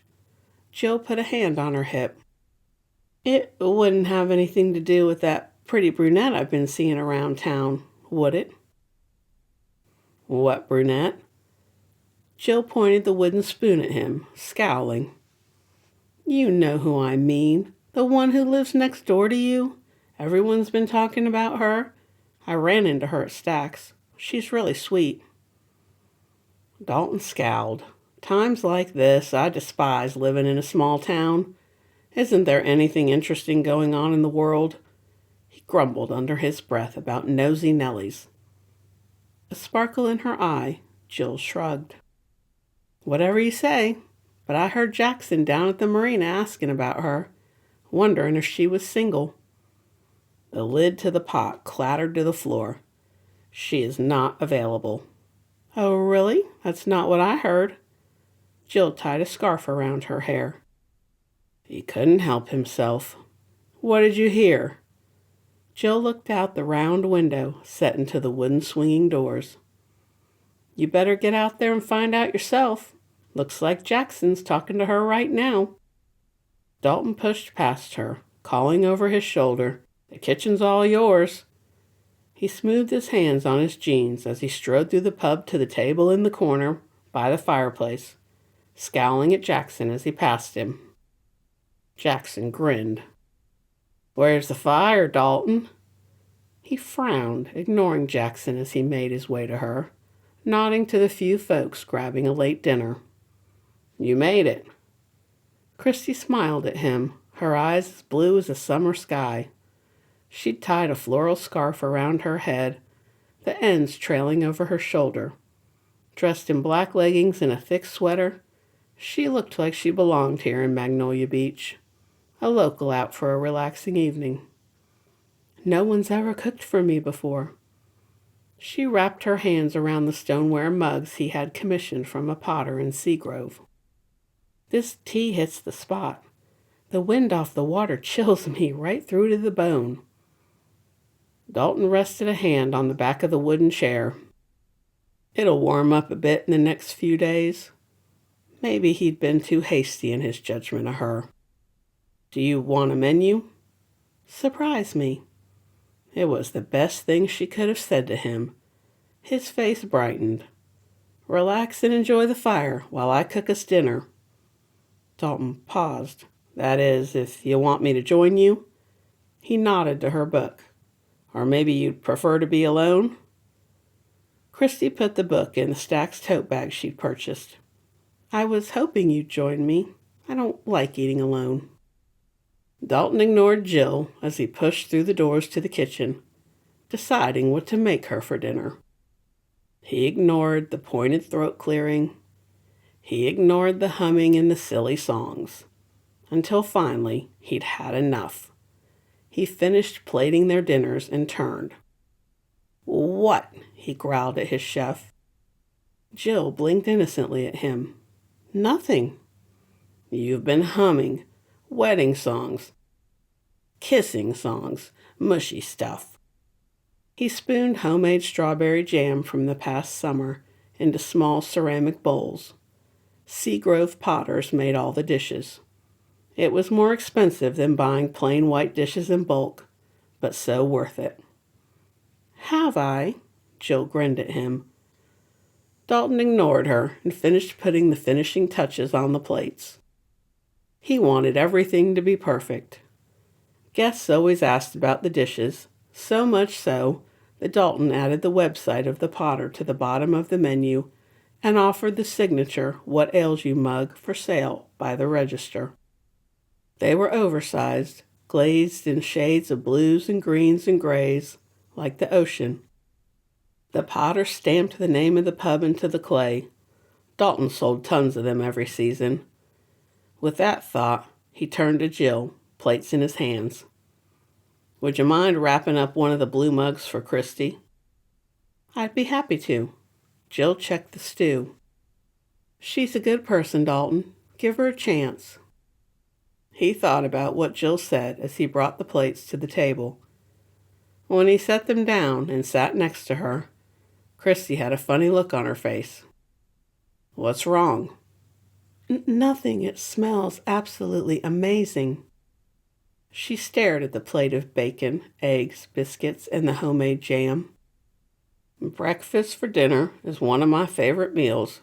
The food and jam are all locally sourced. She inhaled. I haven't had bacon. He put his fork down. Had he made a mistake? Shoot, I should have asked. Are you a vegetarian? But he could have sworn he'd seen her eating fried chicken at Stack's. Dalton rested his forearms on the table. He'd rolled up the sleeves of his flannel shirt to cook. Christy looked at him, the odd look on her face, as if she wanted to tell him something, but wasn't sure how. "No, I'm not a vegetarian. I was on a strict diet." She slowly bit into the piece of bacon. Her face changed, a look of astonishment crossing her face. "What?" She wiped her mouth with the cloth napkin. Something was off. "You act like you've never had bacon before." "I haven't." She finished the piece of bacon, smacking her lips. "I'm usually on a diet." Now it made sense. Dalton sat back in the chair. "Oh." He took a sip of tea. "Oh, what?" She frowned at him. "You're one of those women." "What women?" He sighed. Wrong again. When would he quit trusting his gut? It was always wrong. He was the king of picking wrong women. Self-absorbed, worried what everyone thinks about you. Way too skinny. "I like time to myself. Sometimes that comes across as standoffish or self-absorbed." "Understood." He pointed at her plate.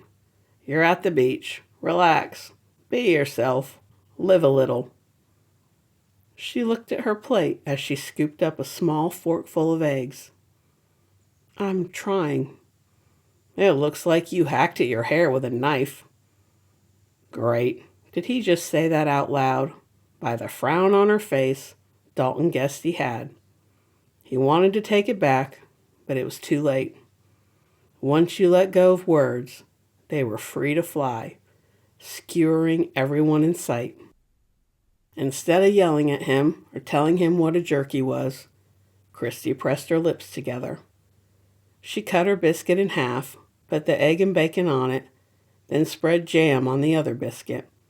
She shook out her napkin, wrapped both biscuits in the napkin, and pushed away from the table. "You don't have to be rude. I know you don't like me." She picked up her tote bag. "Thank you for dinner. I'll stay out of your way from now on." And with that, she walked out of the pub and out of his life. As he sat there, feeling like the biggest, meanest jerk in the world, someone smacked him on the back of his head. "Ow!" "Dalton James, I cannot believe how rude you were. Go after her and apologize." Jill scowled at him. Dalton kicked the chair Christy vacated. "I don't know what it is. She brings out the worst in me." He scrubbed his hands through his hair, staring into the fire. "She's annoying. Do you know she never reads the menu? Just orders whatever she wants and expects it to happen." Jill arched a brow. "Really? Really what?" Women made no sense. None at all. "You know nothing, Dalton James." "What?" Jill blew out a breath. "She's beautiful and kind, and that fresh-faced Snow White way. You think because she's beautiful that she'll break your heart, so you're rude to her, hoping to push her away. It's so much easier than taking another chance." He scoffed. But Jill wanted her say, stubborn woman. "Think about it. From what I've seen and heard, she's really nice. Alice will have your head if you don't knock it off. Quit being so awful to her and get over yourself. Mackenzie was one woman. One. And you're giving her the power to ruin the rest of your life." Jill picked up Christy's abandoned plate. "Think about it." She snatched the last piece of bacon off his plate. "You can thank me later." Dalton sat there, staring into the flames. Everyone liked her. Couldn't they see how spoiled she was? How she expected everyone to do everything for her. She always put her phone on speaker, even dictating her texts. It drove him crazy. And instead of everyone being annoyed with her, they forgave her quirks, as Hazel called them. The rest of the night passed slowly. Dalton walked up the stairs to his house, exhausted and tired of thinking about his next-door neighbor. When he heard soft music on the wind, He looked across the yard and saw her, wrapped in a quilt, out on the patio by the pool, dancing in the moonlight. He shook his head and went inside. A while later, he decided what needed to be done and slipped outside. It was dark next door as he crept up the stairs and left the package at her door. Chapter 8. The sky was a brilliant blue. The waves lapped at the shore, and the sun shone brightly, promising a slightly warmer day. With that in mind, Christy dressed in a long-sleeved fleece hoodie and leggings. She went downstairs to make a cup of tea with the thought of sitting on the deck and listening to an audiobook when she looked out the window to see several pelicans flying by. They were such funny-looking birds. The birds liked to hang out on the pier, hoping to steal a fish or two. It was shaping up to be a perfect day, and it was all hers to do with as she pleased.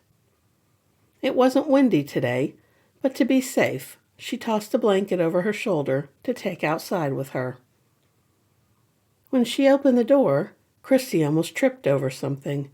It was a bright pink beach bucket, a purple shovel, and a blue and pink floral beach towel. She knelt down, setting the insulated tumbler full of chai tea beside her as she pulled the rest of the items out of the bucket. There was a bottle of sunscreen, a pair of blue sunglasses with crystals across the top of the frames, and leaning against the house, a bag of oranges. The note was at the very bottom of the bucket, which now that it was empty, she could see the bucket was in the shape of a castle. She took a photo of the note, then hit the microphone button. Any thoughts?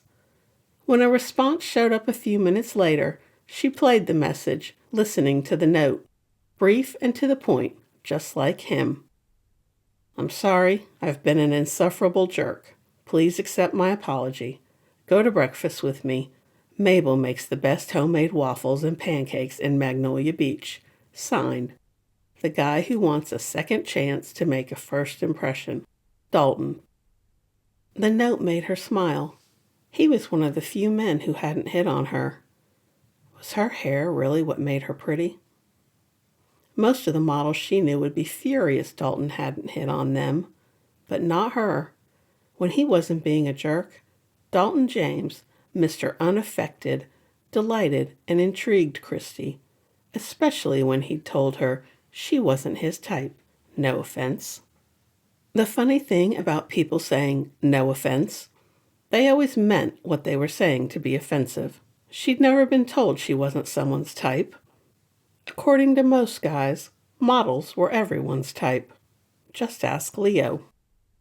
She knew all about second chances, so Christy put everything back in the bucket, carried everything inside the house, then put the oranges in the fridge. A smile on her face, she put the note on the side of the fridge, using a magnet in the shape of a sea turtle to keep it in place. If it wasn't windy tomorrow, maybe she'd make a sandcastle on the beach. And if she was feeling daring, she'd sit in the sun for an hour or two. Halfway down the stairs, Christy paused. Dalton was striding towards her. He looked so ruggedly handsome, dressed in a pair of worn jeans, a blue plaid flannel shirt, and a pair of aviator sunglasses, that she had to remember to breathe. You got my peace offering? She smiled, thinking of all the pink, imagining him buying everything. I did. I forgive you. Christy held out a hand. Truce? Dalton took her hand in his. Hi, I'm Dalton, your next-door neighbor. Welcome to Magnolia Beach. The sun warmed her skin, the sound of the ocean in the background, as she held his hand, wishing she could stop time. Christy, nice to meet you, she giggled. He opened the door to his truck for her. Once she was inside, he came around to the other side and climbed in. It's nice and warm in here. He backed out of the driveway. I put the heat on before I came over so it would be warm. You must have been pretty sure your apology would work. Dalton grinned. I didn't think you could resist a pink bucket. I'll build you a castle. With a moat? He laughed. We can line it with shells instead of sharks. I'm so excited for pancakes. Or waffles. She hadn't had either before. Would they taste different? Dalton chuckled. Trust me, you'll want one of each. I called Mabel to tell her we're on our way to save us a table. Christy wished she could tell Sarah about all the new foods she'd tried. She had to believe Sarah knew, and that she was looking down and cheering Christy on as she figured out how to enjoy her newfound freedom. It was a quick drive to the motel/restaurant. There weren't many cars parked in front of the rooms. The doors to the rooms were all painted a different bright color. Most of the cars were clustered down on the end by the restaurant, Mabel's place. It was simple and homey, sending an ache of longing through Christy so strong that for a moment she couldn't breathe. What would it be like to call Magnolia Beach home? Everyone was so nice, and her aunt was here. How could she make it work? She thought about life changes as they went inside and sat down. The menus were paper placemats, the writing blue on the white paper with a border of flowers around the menu. Don't worry about deciding. Get one of each. She let out a grateful sigh. That sounds perfect.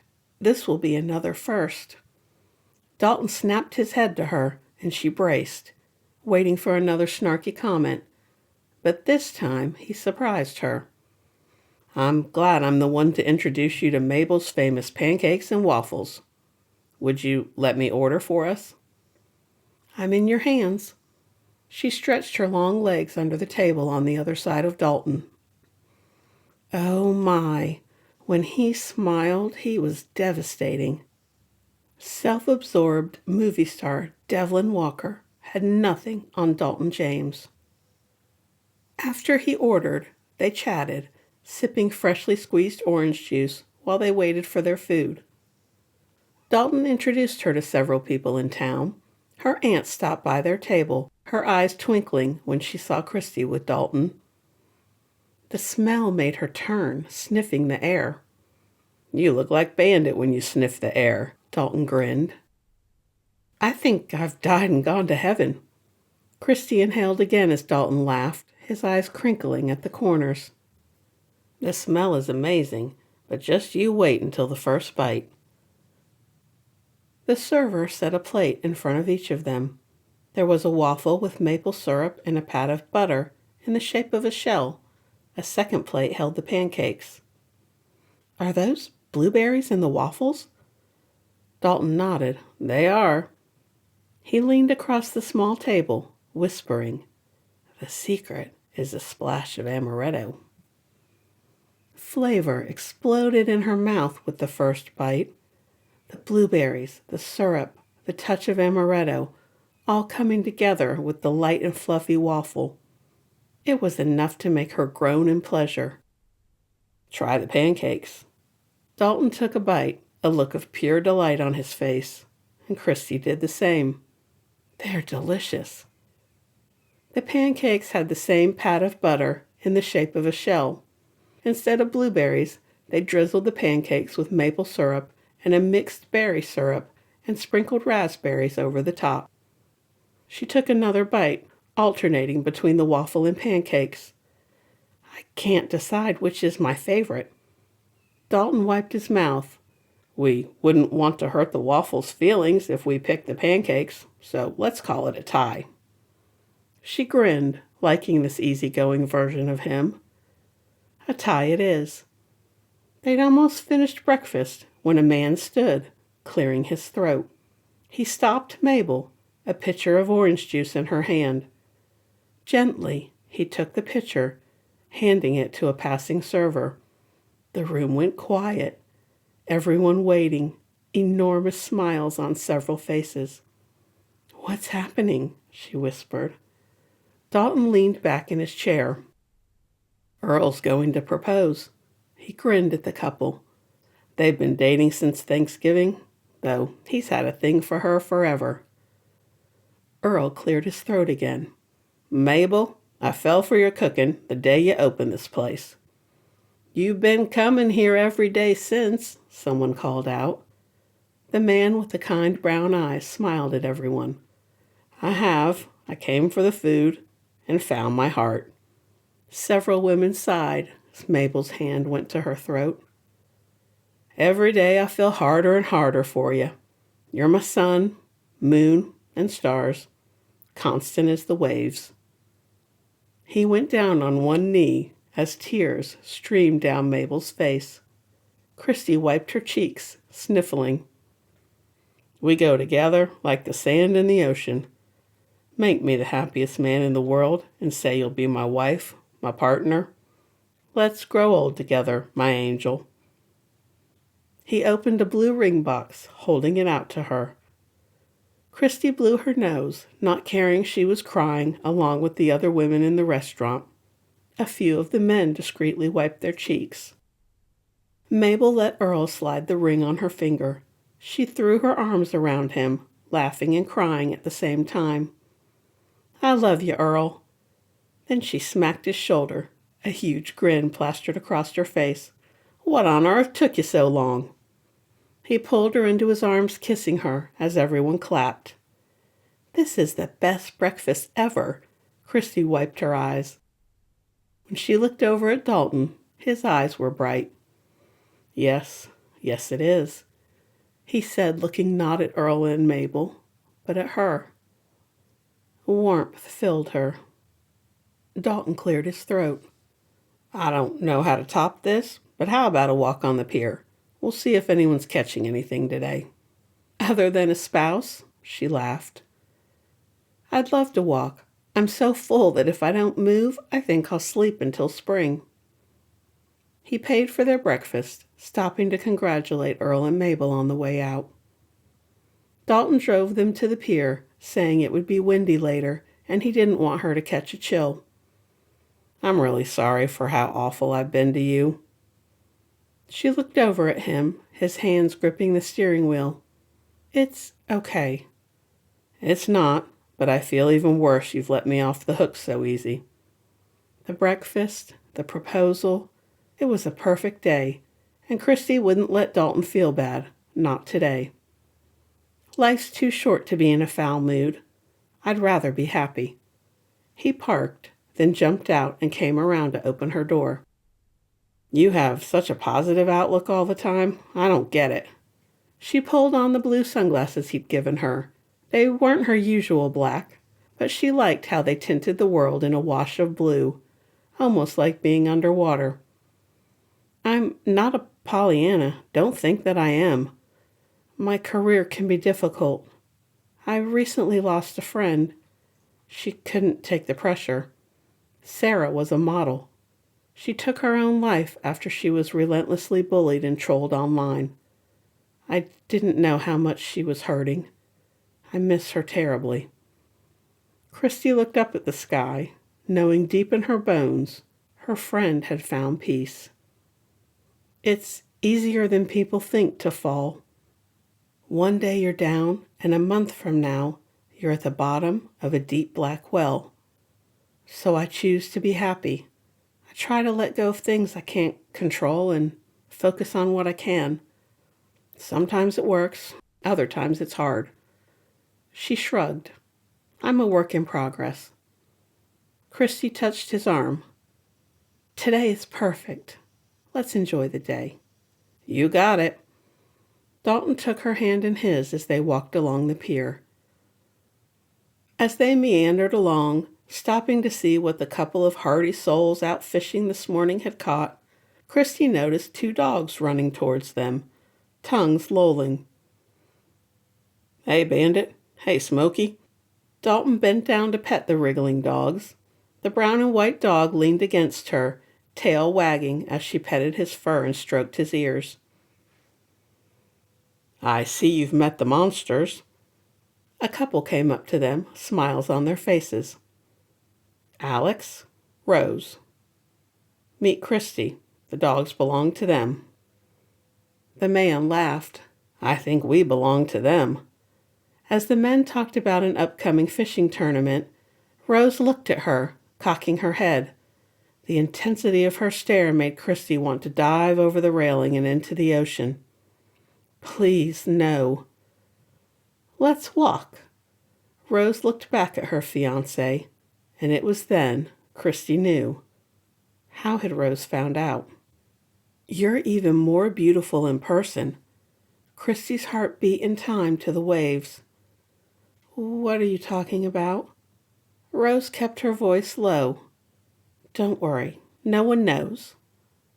Knows what? She could hope, couldn't she? Rose was average height, with pretty blonde hair and lively blue eyes. She was dressed in jeans and a warm coat to keep the wind at bay. The ring on her finger sparkled in the light. "I get all the fashion magazines. I'm addicted, and you're my favorite. It took me a minute, seeing you without makeup and the changes to your hair. But I remember a picture of you from several years ago. You were on the beach and looked so naturally pretty." She smiled. "I kept a copy of that picture for years, trying to perfect the no-makeup look. It's really the only reason I recognized you. I don't think other people will. A lot of celebrities look entirely different without makeup. Add a dramatic hair color and cut, and I think Jessica Chastain could go unrecognized without makeup and say, 'super short pink hair.'" Christy stopped, a hand on the rail. She turned to Rose, but before she could speak, Rose gently touched her sleeve. "I get it. You're hiding out here." Rose started walking again so no one could listen in on their conversation. "I know what it's like to hide out. Trust me." She waited until Christy met her eyes. "I'll keep your secret." Then she grinned. "Your aunt is sneaky." Christy swallowed, hoping maybe, just maybe, she'd found another friend. Hazel knows too. At this bit of news, Rose smirked. "That woman knows everything. Hazel was the first person I met when I arrived in Magnolia Beach." Rose looked over at a man who was reeling in his line. They both laughed when he pulled up an old tin can. "My car died as I coasted into the sippin' shop. I was still wearing my wedding dress." Now Rose had her full attention. Christy loved a wonderful story. "What happened?" They moved on from watching the old guy toss the tin can in the trash as he muttered under his breath. As they walked along the pier, Rose told her the story of how she'd found out her best friend and fiancé were cheating on her right before she was supposed to walk down the aisle. How she'd fled and ended up here, how she'd met Alex. Christy had wondered about his faded scars. The guy could have been a model without them, with his build and facial structure. He had brown hair and green eyes, and seemed perpetually happy, though from Rose's story, it had taken him a long time to get to a place of happiness. He was brave to rescue a complete stranger, and at a significant cost to himself. They made a perfect couple. They were walking back to Alex and Dalton when Christy put it together. "You own the Great Escape Sanctuary. You have goats, right?" "Yes, and yes. They're so cute. You must come by and see them, and their cute little sweaters." Christy pulled her hat down over her ears. "I love goats and sweaters. Have you ever tried goat yoga? It's so much fun. You laugh the entire time." "We have an instructor offering the first goat yoga class. Amanda and I were planning to try it out. Come join us." "Come where?" Alex kissed Rose on the cheek. "Who's Amanda?" Christy smiled at the two of them, so obviously well suited to each other. "Amanda's going to be my sister-in-law. You'll love her." Rose smiled up at Alex before looking back at Christy. "She has a great story about how she came back to Magnolia Beach." Christy grinned at them. "I love a delightful story. I can't wait." Chapter 9. The next day, Christy and her aunt spent the day poking through a couple of dusty antique stores a few towns over. They'd stopped for lunch at a place that claimed to have the best hot dogs in the state. "You're right, these are amazing." Christy finished the last bite of the delicious hot dog. Alice wiped her mouth with a napkin. Her aunt always looked so well put together. Today she'd dressed in a red cashmere sweater, navy pants, and had accessorized with red and navy jewelry. "Is that really the first hot dog you've ever eaten?" Christy licked her fingers, happy no one was around to snap her photo and post it all over social media. "Yep, and I'm sure it won't be the last." She grinned and ate one more hush puppy. "I feel like an entirely different person. I'm trying new foods, sleeping and waking up whenever I want, and basically doing nothing all day. It's glorious." Her aunt touched her hand, her rings winking in the light coming through the windows of the tiny diner. "A much-needed break. I'm so happy you're here and we've reconnected." Christy's throat closed up. "I am too."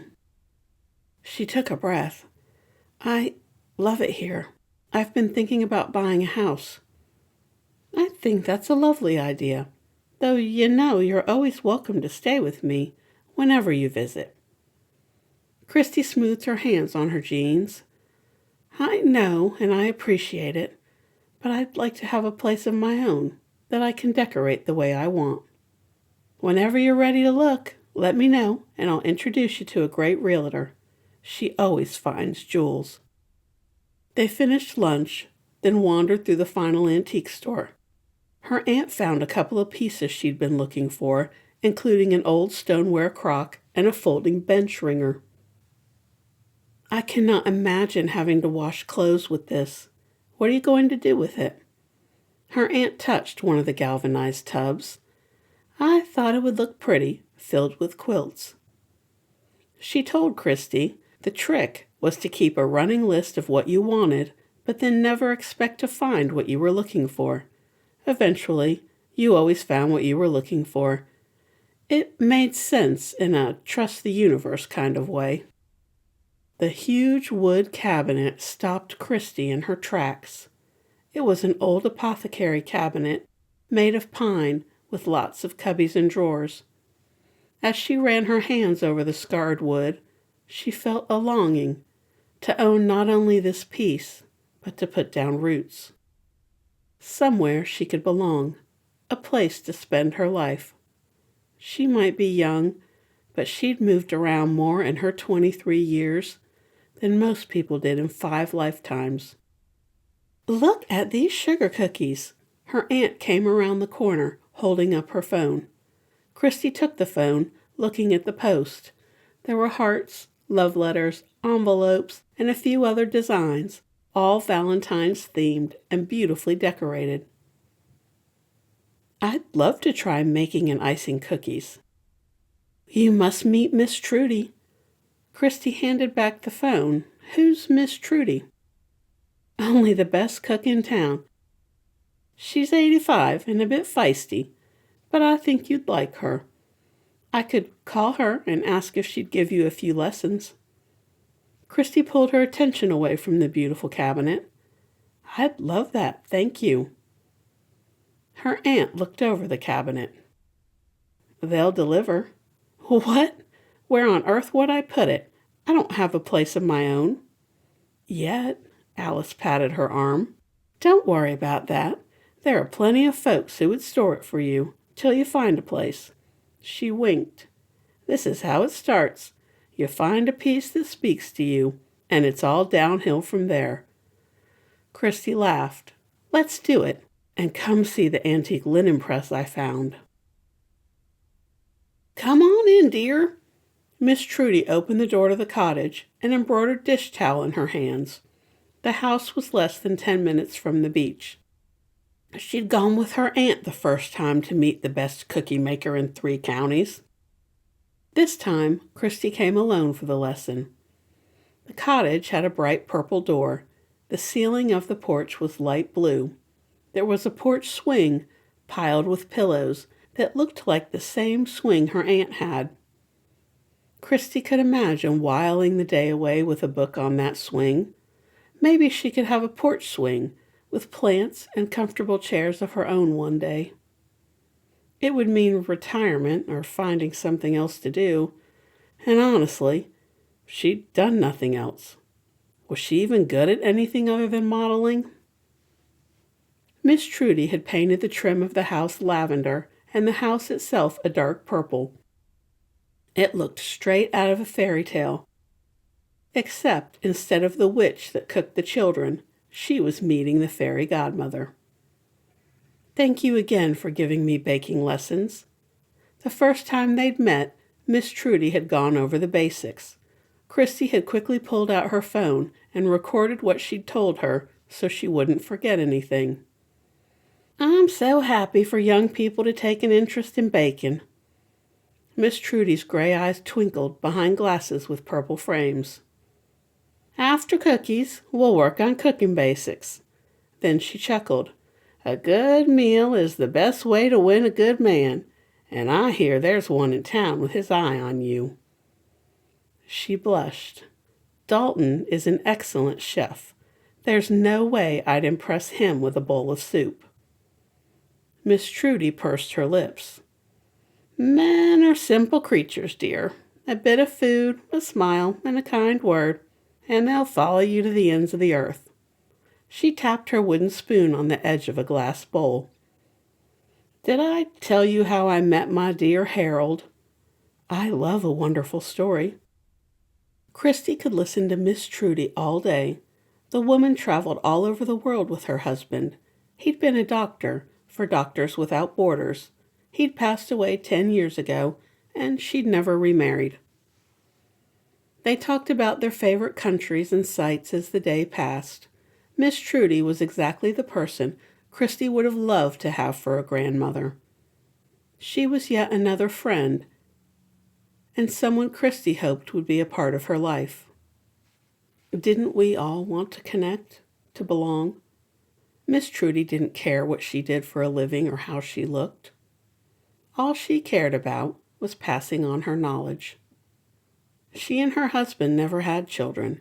He'd been in an accident as a child, and she'd been so happy living a nomadic life that they'd never adopted either. So this was her way of leaving a part of herself behind when she was gone. "Let me put some music on and we'll get started." Miss Trudy put on a 70s station. The voice of Karen Carpenter filled the kitchen. Hazel helped her find the measuring cups, spoons, and other items Miss Trudy told her to bring. While she was happy to let Christy use her things, Miss Trudy believed it would be better if she brought her own tools and got used to using them. That way, when she went home to make the recipes on her own, the tools would be familiar to her. It made perfect sense. Unable to resist, Christy picked pink measuring bowls, pink measuring cups, and blue ceramic measuring spoons with baby goats on them to match the cookie cutters she'd gone nuts over. She'd selected several wooden spoons and a large glass measuring cup. The sifter was white and said "Sift" in big letters. It was adorable. To top it all off, her aunt made her an apron in a pretty floral print, and it had big pockets on the front, which she loved. Aunt Alice made a matching tote bag for her to carry all her supplies back and forth during her lessons.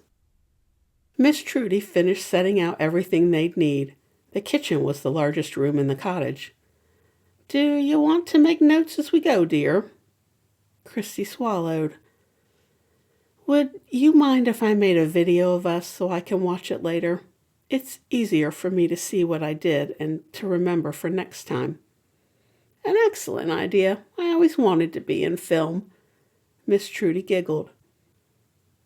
Christy set up the tablet so it would record the counter and both of them as they worked. The inside of the cottage was as adorable as the outside, with plants in every room, overstuffed floral sofas and chairs, and lots of books. There were pictures on the walls of all the places she and her late husband had traveled. Seeing how happy they looked together, and hearing her talk about him made Christy hopeful that one day she'd find the same sort of partner. What would it be like to spend her life with Dalton? No, he'd drive her crazy. She pushed the thought aside and focused on sifting the flour for the cookies. After they'd finished the cookies and made the icing, they took a break, sitting at the red table in the kitchen, talking and drinking tea. They spent the rest of the day icing the cookies. It was harder than it looked in the video she'd watched, but after a few, which she ate to hide the evidence, Christy was getting the hang of it. Icing a cookie was like meditating, focusing on the icing and nothing else, letting her mind go blank while she worked. Now let's wrap 'em up so you can take a few to Hazel and Alice. Miss Trudy brought out cellophane, ribbon, and a few, wait for it, purple boxes. There were goats, beach balls, hearts, a sun, and a flower. Nothing too hard to start. Next time, she wanted to try an ugly Christmas sweater and a Valentine's envelope. Thank you. I had so much fun. Christy dried while Miss Trudy washed the dishes. They'd talked the entire time, getting to know one another. I enjoyed our time together. You're a natural with icing and color. The compliment pleased her. Full of cookie rejects, Christy dropped the cookie packages off to Hazel and her aunt. She even left a package of cookies for Dalton. He was at work, so instead of bothering him at the pub, she left them on a small table outside his back door. She'd taken several pictures of the cookies to show Joe and her aunt.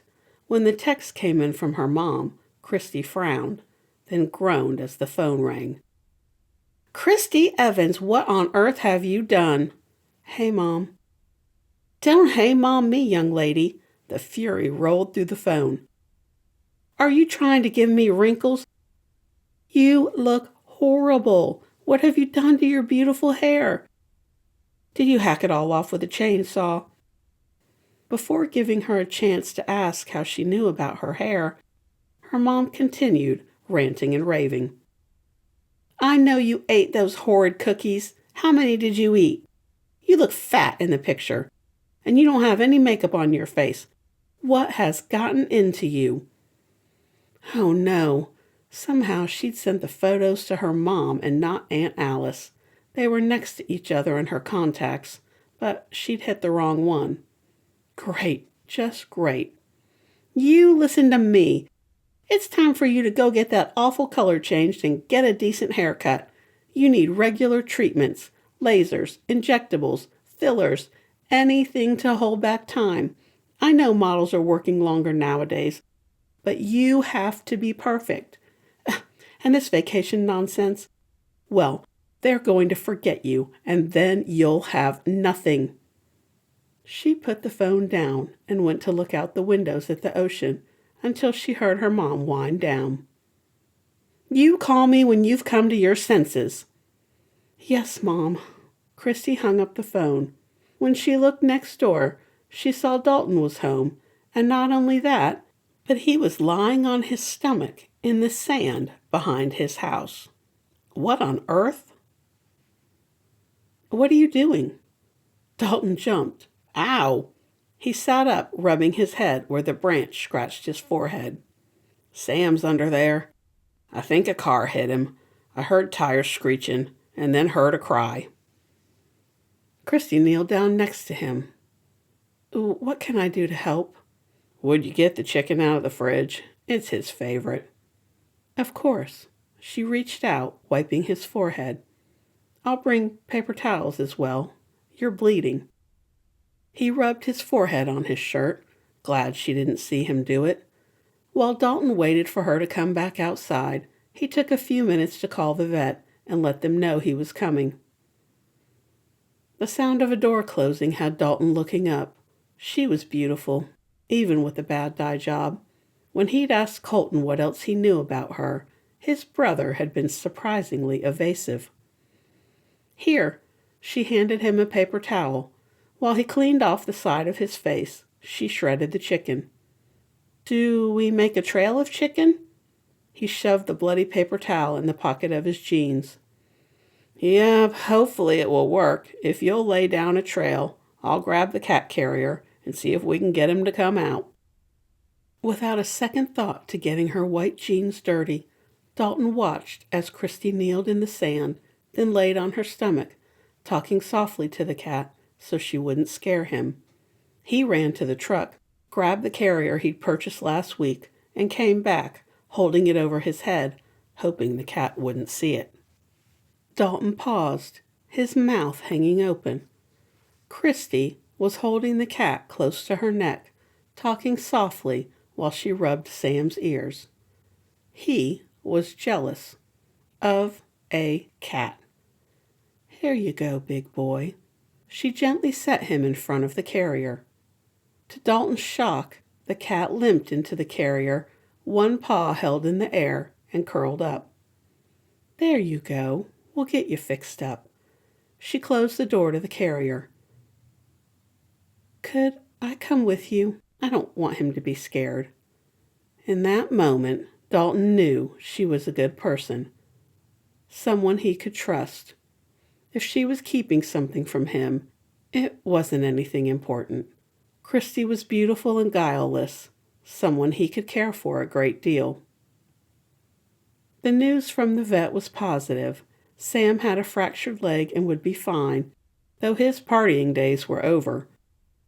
Dalton planned to keep him inside until he healed. On the way home, he turned to her at a light. "What are you doing for Valentine's Day?" She shifted in the passenger seat to look at him. "I don't have plans." "Would you spend the day with me?" "I'd love to," Christy smiled. "Dress for being outside and leave the rest to me." "My kind of date." A date. Dalton couldn't stop smiling the rest of the way back to the house. Chapter 10. Christy couldn't believe she'd already been in Magnolia Beach for 2 entire weeks. The quiet of the off-season soothed her soul. The relaxed days had given her plenty of time to think about going back to work or retiring from modeling and trying something else. Something that would keep her here in town. Rose and Alex are so nice. Dalton said they're getting married in a few months. In May, they picked a weekday to avoid the crowds. Wait until Memorial Weekend. That's when things really start hopping. Hazel bagged up the groceries she'd placed on the counter, the antique register clacking and ringing as she added each item to the running total. "You know, I never thought Mabel and Earl would beat them to the altar." Hazel's eyes sparkled. "Want to know a secret?" Was it hypocritical to want to know others' secrets when she wouldn't tell a soul her own secrets? Before she could decide, Hazel leaned across the counter. "Mabel and Earl are going to elope." She placed her hands flat on the counter. "Isn't it romantic? I think she'd given up on love. And then, bam, there was Earl, patiently waiting until she was ready." Hazel let out a sigh. It was romantic. The small moments made a relationship work. Christy added 2 bananas to her groceries. "What about you? Is there someone special in your life?" In honor of Valentine's, Hazel dressed in a white sweater with red hearts on the front, along with dark blue jeans and red boots. She had tiny hearts dangling from her ears and a bracelet full of charms that tinkled every time she placed an item in the bag. "Me?" Hazel shook her head. "Nah, there hasn't been anyone for a long time. I think I'm meant to spend my life alone." The look on her face must have given her away, because Hazel reached out and patted her hand. "Don't feel bad for me. I've gotten to a point in life where I like to do what I want when I want. If love shows up one day, great. And if not, that's okay too." Hazel finished putting the mixed greens in the bag and told her the total. Christy handed over her card. "Is Tim feeling any better?" Christy tucked the card back in the pocket of her jeans. She'd put on jeans, a black cashmere sweater, and a pair of short black boots. As a nod to the holiday, she'd added a red bangle bracelet with white hearts and a couple of rings with red stones. "He sure hated missing out on delivering your groceries this week, but his mama said he's almost over the food poisoning, and will be back to work next week." Christy pulled an envelope out of her other pocket and slid it across the counter. "Give him this. It's his tip for this week." "There's no need. He didn't work, so you don't need to tip him." Christy shook her head. "I know how much he wants a car. He's been so thoughtful, bringing the groceries inside for me. Consider it a get-well-soon gift." Hazel took the envelope and put it under the counter. "He'll be excited. That boy has a crush on you, along with half the town." Hazel smiled when she said it, putting Christy at ease. She was only teasing, not trying to be mean. For so long, she'd been used to snarky comments that it was hard to take a compliment. Christy carried the bags out to the car. It was too cold and windy to walk today. As she turned around to go back in the sip-in shop for the last 2 bags, Hazel met her at the door, bags in hand. "You should tell Dalton who you are." Hazel carried the bags to the car and placed them in the trunk with the others. "His ex, Mackenzie, really put him through the ringer." She blew out a breath. "He doesn't like secrets." Hazel shut the trunk. "What are you going to do if you all get serious? You can't keep the secret that you're a famous model from him forever." She stuck her hands in the pockets of her coat. "That man is falling for you, honey. Tell him." Christy pulled her scarf up around her nose. I can't." Then she straightened her shoulders and looked Hazel in the eyes. "No, that's not true. I'm afraid. I care for him. A great deal. What if I tell him and he wants nothing to do with me?" She opened the car door. "Anyway, I have to go back to work the first week in May, so what does it matter?" Hazel touched her arm. "Secrets tend to come back and bite you in the butt at the worst moment." Hazel let out a sigh. "Trust me, I know." A look of sorrow flashed on her face. Christy would have missed it if she hadn't been watching Hazel. "I understand your fear, but think about it from his perspective. Wouldn't you rather tell him and not have a big secret like that weighing on you?" "Oh, think about it, Hazel. It's a risk." She stepped back so Christy could close the door. "I won't say a word. It's your secret to tell." Christy rolled down the window. "I'm a little surprised more people haven't figured it out. It's amazing what a change in hairstyle and color can do." "People see what they want to see." "It's the hair." Christy tucked a dull brown strand behind her ear. "You certainly went for an unflattering look." Delicious heat flowed through the vents of the car. Christy slumped in the seat. "I know I look awful, but for now, my hair has to stay like it is." "Nah, sugar, you're breathtaking. I'm just saying, you could quit modeling and be a makeup artist. You have the gift to transform people. Look at what you did for me. And for Mabel." "You and Mabel are beautiful, inside and out. I just enhanced what you already have." Hazel grinned and stepped back from the car. "You just want my last bag of grapefruit, don't you?" As she drove the short distance back to the rental house, Christy thought about what Hazel had said. She knew Dalton was a good guy who'd been hurt, but if he knew her secret, he wouldn't want her. None of them would want to continue being her friend. For the first time in her life, she'd made real friends, and she desperately wanted to keep them. So nope, she was taking this secret to the grave. She wasn't telling her friends, or Aunt Alice, or her dad. No one could ever know. Only Jo, the woman who'd been like a mother to her, had kept her biggest secret. Only she knew what a fraud Christy was, and Joe would never tell a soul, so she was safe. Christy spent an inordinate amount of time on her hair and makeup. She wanted to look pretty for her first real Valentine's date. Sure, she'd been on plenty of dates, even on the supposed most romantic day of the year, but the agency had staged several of them.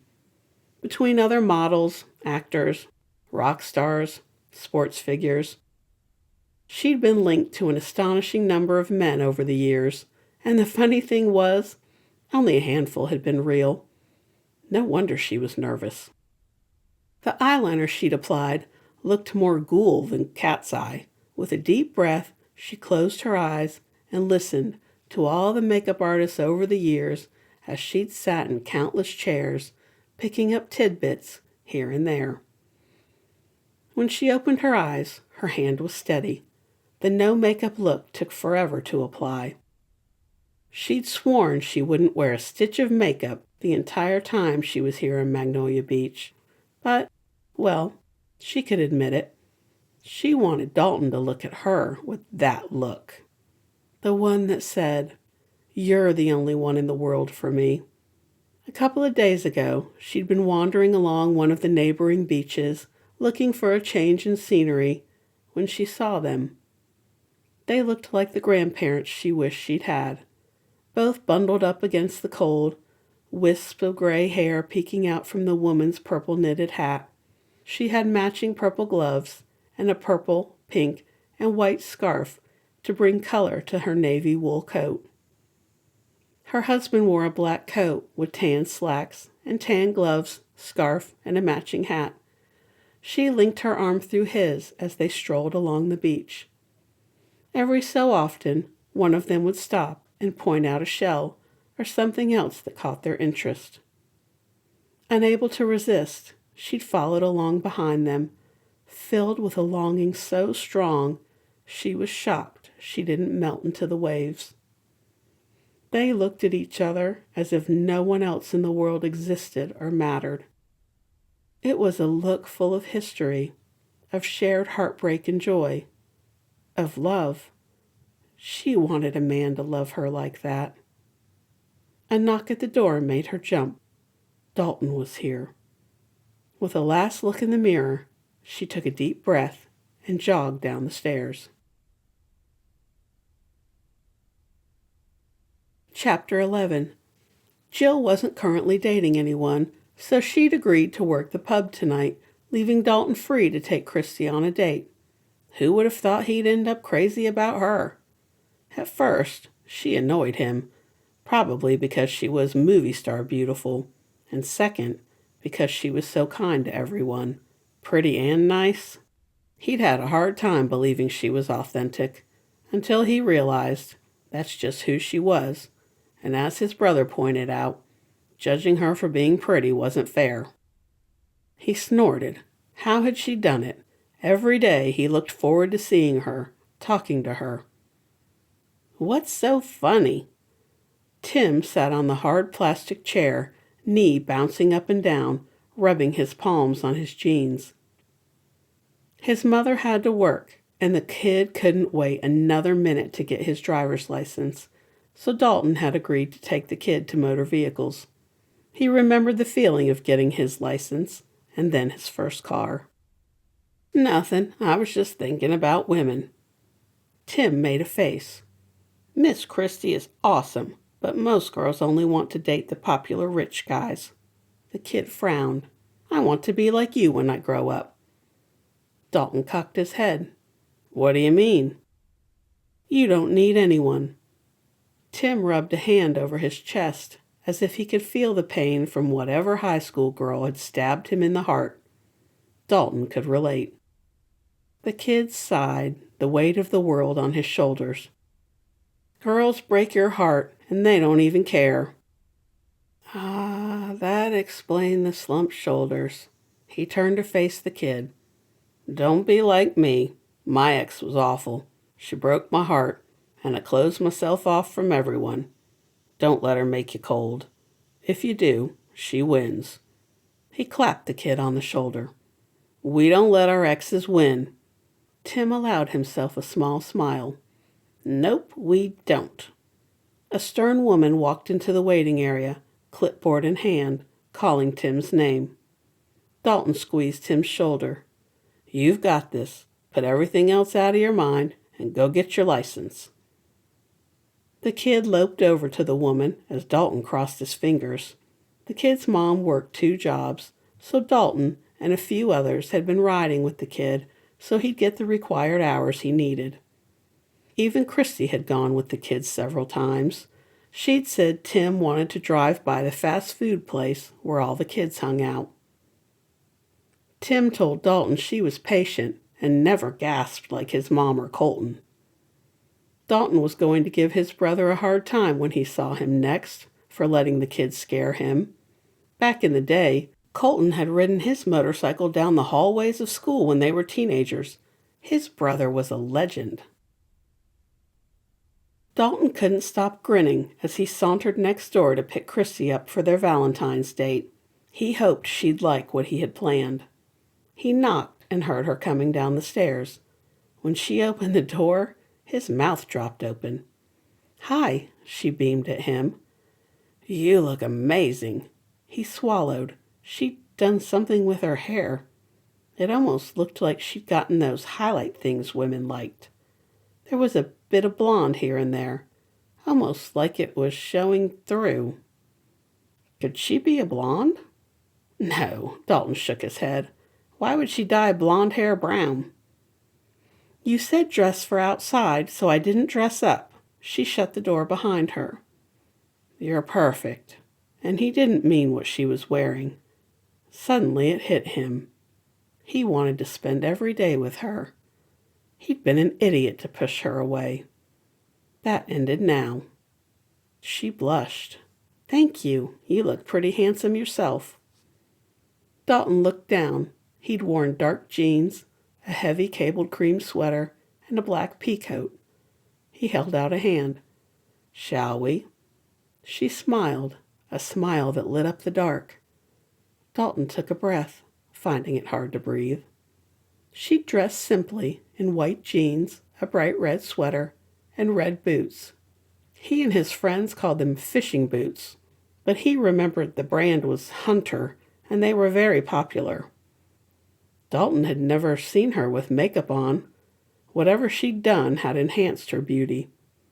She was movie star beautiful. So much so it was like he'd seen her somewhere before.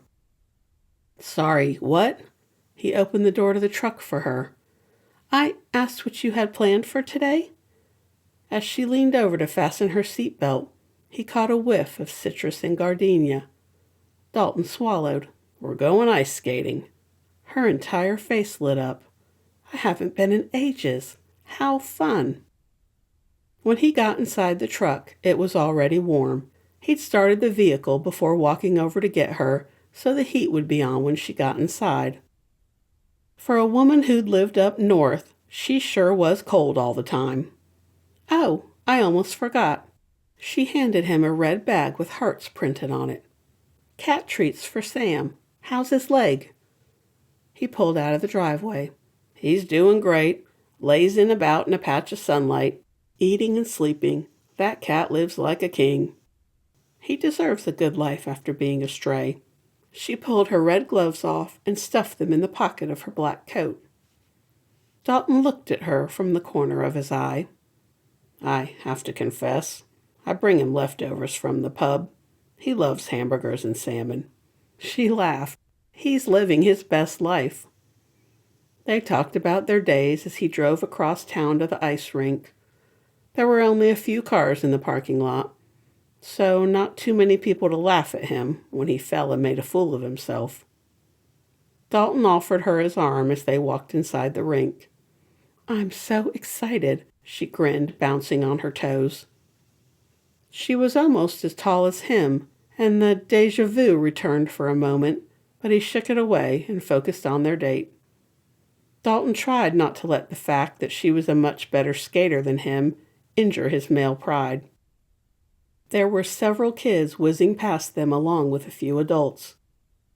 The rest of the adults were sitting at tables, watching their kids from a distance. As they skated, a song came on, and the kids went wild, flying past them. "Maybe we should take a break." Christy slowed down. "No, it's fine. I think I'm ready to go faster." To her credit, she didn't say a word, just took his hand and basically pulled him along. They'd made 2 circuits around the rink when a kid skated so close it startled Dalton. It was the wrong thing to do. His arms pinwheeled. He let out a yelp. "Look out!" He tried to back away from Christy, but somehow he grabbed a hold of her scarf as he lost his balance. He went down hard. The worst part, he took Christy down with him. Dalton lay there, looking up at the flashing lights as kids skated past them, laughing and making jokes. Brats. Ow! She leaned up, hitting his gut with her elbow. She landed on top of him. "Are you okay?" Concerned blue eyes met his. It took him several moments to get his breath back. A slow song came on, one about casting a spell on someone, and time slowed and stretched as he looked into her eyes. She let out a breath, the scent of gardenias and citrus filling the air as his arms came around her. She was so close, he could see flecks of green and gray in her eyes. He'd never noticed before. She had 3 freckles on her right temple. Her breath hitched as he tightened his hold on her. The rink, the kids, the music faded away until all he could hear was the sound of their hearts. Ice shavings sprayed them, making Christy jump up. She reached a hand out to help him up as the kids skated past them, calling out over his shoulder, "Sorry!" Yeah, right. Little monster totally ruined the moment. He'd almost kissed her. And if Dalton wasn't mistaken, she wanted him to kiss her. The thought warmed him from the inside out. "Are you okay?" Dalton brushed his jeans off. "Nothing injured but my pride." At that, she laughed. "You've been a good sport. Let's get some hot chocolate. I'm freezing." "I thought you'd never ask." Still thinking about kissing her, Dalton didn't even care she had to lead him off the ice. On the way home, they finished the last of the hot chocolate he'd made for them. "Thank you for Christy clapped her hands together. "Look, it's snowing." She turned in the passenger seat to look at him. "Talk about a Hallmark perfect date." "They said on the news we might get a few flurries. It won't stick, so we better enjoy it for however long it lasts." "It's so pretty." She took his hand in hers, and he wished they'd both taken their gloves off. "Let's go for a walk on the beach." "You'll freeze." But he was smiling, knowing she didn't want the night to end either. "How often does it snow here? We have to enjoy it." He parked the truck in the driveway. "You have a point. It rarely snows here." Dalton held up the battered thermos. "Want a refill of hot chocolate before we go for a walk?" "Yes, please, and plenty of marshmallows." She opened the door to the truck. "Don't you want to stay inside where it's warm? I won't be long." She grinned at him as she wrapped her scarf around her neck. "I have to run in the house for a minute. I'll meet you on the beach, say, in 10 minutes. "Sounds good." He held up the bag of treats she'd so thoughtfully gotten for Sam. "I'll give His Royal Highness a treat before I abandon him again." "Better give him 2. It is Valentine's Day." Dalton couldn't hide the sheepish grin plastered across his face. "I made him shrimp and salmon for dinner." She laughed, the sound mixing with the waves. "You are such a pushover." "You got that right." A bit later, he met her outside on the beach. Christy had snow in her hair and a smile on her face. He accepted the bag. "What's this?" "I'm no chef like you, but I made sugar cookies for you." He opened the bag and pulled out the individually wrapped cookies. There was a heart, a cat with a cast on his leg, a truck, and a seashell. Miss Trudy taught me." Dalton looked at her. "These are too pretty to eat." Then he grinned. "But I'm going to eat every one of 'em. Thank you." "I've enjoyed spending time with you." She turned in a circle, her arms outstretched, as she leaned her head back to catch a snow flurry on her tongue. "It's been a perfect Valentine's, better than a Hallmark movie." "Perfect," he agreed, and he didn't mean the date. It was time to open his heart again, to let her in. Chapter 12. "Thanks for going with me." Christy waited for her aunt to grab her yoga mat and insulate a mug of coffee. "I can't believe it's supposed to be 70 today, in late February. I couldn't pass up a chance to be outside doing yoga, but I'm not so sure about the goat part." Her aunt looked young, dressed in a t-shirt, hoodie, and black yoga pants. A gray headband held her beautiful silver hair back from an unlined face with excellent bone structure. Her aunt put on a pair of oversized sunglasses Christy had given her. They were Prada, the wrong shape for her face, but perfect for her aunt. "Let's go try goat yoga." Christy grinned. "There was a place outside of the city where I used to. It was so much fun." She took a sip of her green tea. "I think you'll have a good time." "Rose said if it's successful, she'll make the class permanent." Her aunt locked the door behind them. "She said you made a nice-sized donation to the sanctuary. Sounds like you're putting down roots." When I found out Rose named the Great Escape Sanctuary after their dog, I had to help. Christy gripped the steering wheel of the car. "I'd like to make Magnolia Beach my home, even if I'm not here much when I go back to work." How would she make a long-distance relationship work? The press loved to make something out of nothing. They had ruined several relationships because the guys couldn't handle the lifestyle. It was hard to date someone who wasn't in the entertainment or fashion industry. Aunt Alice touched her hand. "I'd be thrilled to have you close." They pulled into the sanctuary, and Christy grinned when a cow went running after a bright red beach ball as a little girl shrieked and clapped. "Now that's something you don't see every day, a cow playing fetch." Alice laughed. "Coming here always feels like a trip down the rabbit hole. It's a magical place." Rose met them, a frantic expression on her face. "What am I going to do? Liz is pregnant, which explains why she's felt so awful lately.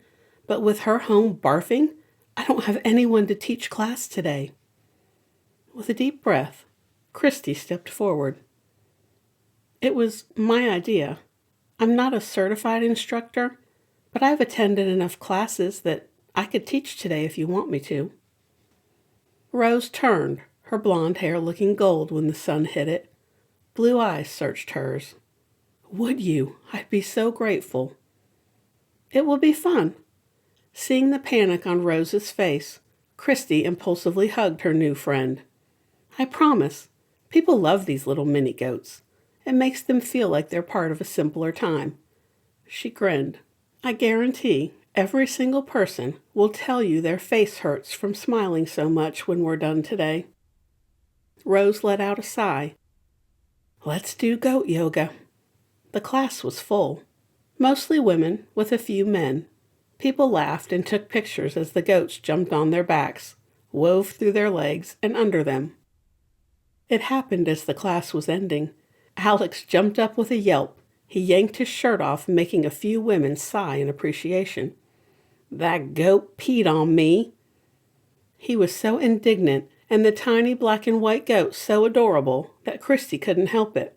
She burst out laughing, as did Rose, Amanda, and her aunt. Pretty soon everyone was laughing, even Alex. "Oh well, Rose said I needed to get rid of this old Nickelback shirt." "I'm giving that goat all the treats he can eat for peeing on that terrible shirt," Rose called out, making everyone laugh again. "Now I won't have to pretend Bandit ate it."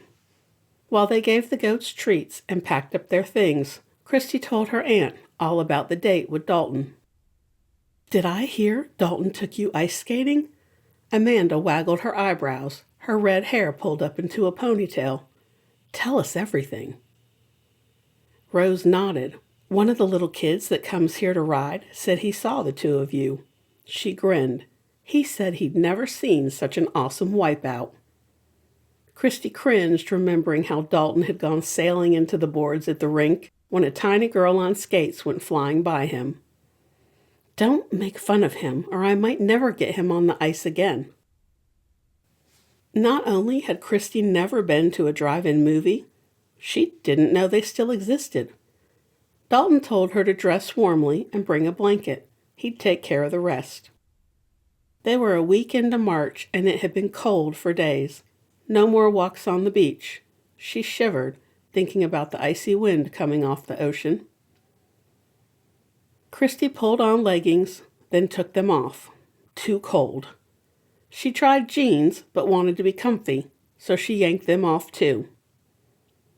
Finally, she settled on a pair of fleece lounging pants, or what most people would call pajama bottoms. They were all black, so she could get away with wearing them. She added thick, cozy socks in black, a pair of short boots in black, and to top it all off, a thick fisherman's sweater in ivory over a long-sleeved ivory shirt. During a shopping trip with her aunt, she'd found a couple of warm fleece blankets. One was blue, green, and gray plaid. The other was red, green, blue, and yellow plaid. They were oversized and incredibly warm. She packed them both into one of the huge blue bags she'd gotten from IKEA. A bit early, she went down the steps and crossed the yard to Dalton's cottage. He answered, his hair still wet. "I'm early. I was too excited to wait." She tucked her hair behind her ear. "I would have been early, but I ran over a nail and had to get the tire fixed on the truck." He took the bag from her and stepped back. "Come on in. I'm almost ready." "It smells so good in here." Dalton shook his head. "No snooping in the kitchen. Dinner is a surprise." "I like surprises." Christy bent over to pet Sam. The cat stretched out on a blanket on the sofa, yawned, and rolled over. "I'm glad he's okay." The cat had gotten the splint off and had taken to jumping from the counter to the top of the refrigerator. He liked to sit on the top of the refrigerator and stare down at Dalton like he was a gargoyle. "Let's go." Dalton jangled the keys. They'd been driving for 20 minutes when Dalton made a turn down a dirt road. "Should I be worried? We've taken so many turns on these back roads. I'll never find my way home." He arched a brow. "I think somebody's been watching too many scary movies." "Me?" she mock scowled. "You're the one who got me hooked on scary movies." Christy shuddered. "Thanks to you, I had to give my old stuffed doll to the thrift shop." He let out a snort. "Afraid it would come to life and get ya?" He let out a cackle, which turned into a cough. "Sorry, my witch cackle needs a bit of work." "Serves you right, making fun of me." She leaned back in the seat, enjoying the warmth from the heater. "There it is." She leaned forward. "The screen is huge." Dalton paid, and they drove to a numbered spot and parked. "Use the button to put your seat back far as it will go. If I designed trucks, I'd make the seats have a recliner button with a footrest for watching movies with your girlfriend at the drive-in." Girlfriend? He'd called her his girlfriend. Warmth flooded her body at the words. "A recliner is a great idea. You'd make millions." She passed him a blanket and wrapped the other one around her until she was in a cozy cocoon. Dalton set the old wicker picnic basket on the seat between them. He pulled out a thermos. "I brought hot chocolate." He rolled his eyes. "With those tiny marshmallows you like." "The marshmallows make the hot chocolate taste better." "Says you." He grinned. "I also brought sweet tea." She reached out from under the blanket, patting the basket. "Get to the good stuff. What did you make?" Since she'd been in Magnolia Beach, Christy found she loved food. Who would have guessed? Maybe because she'd been on such a strict diet all her life. But now, flavors exploded in her mouth. She was open to trying anything. Well, almost anything. She'd drawn the line at lima beans. The smell put her off. Dalton peered inside the basket. Let's see. Lima beans, liver and onions, and pickled beets. He looked at her, waiting. Dalton James, if you don't have fried chicken and biscuits in there, along with that homemade strawberry jam, I think I'll cry. Christy narrowed her eyes at him. I smell chicken. You know how much I love your fried chicken. He clapped a hand to his heart. A woman who loves me for my cooking. Marry me right now. I should, before some other woman snatches up the best-looking cook in town. She stopped, the words sinking in as they looked at each other. Who knows how long they would have stayed there, in the warm bubble of the truck, having a wordless conversation, if the previews hadn't started. The sound came through the truck's speakers, making them both jump. I'll fix you a plate. I know how much you like to watch the previews, Dalton said gruffly. Eyes on the gigantic movie screen, Christy thought she'd float up out of the seat. She'd never been happier. Dalton was perfect for her. And best of all, he liked plain Christy, not the supermodel or the face. Her. Chapter 13. The days passed in a blur, one melting into another, and before Christy knew it, it was the middle of March. A month and a half gone, her time half over.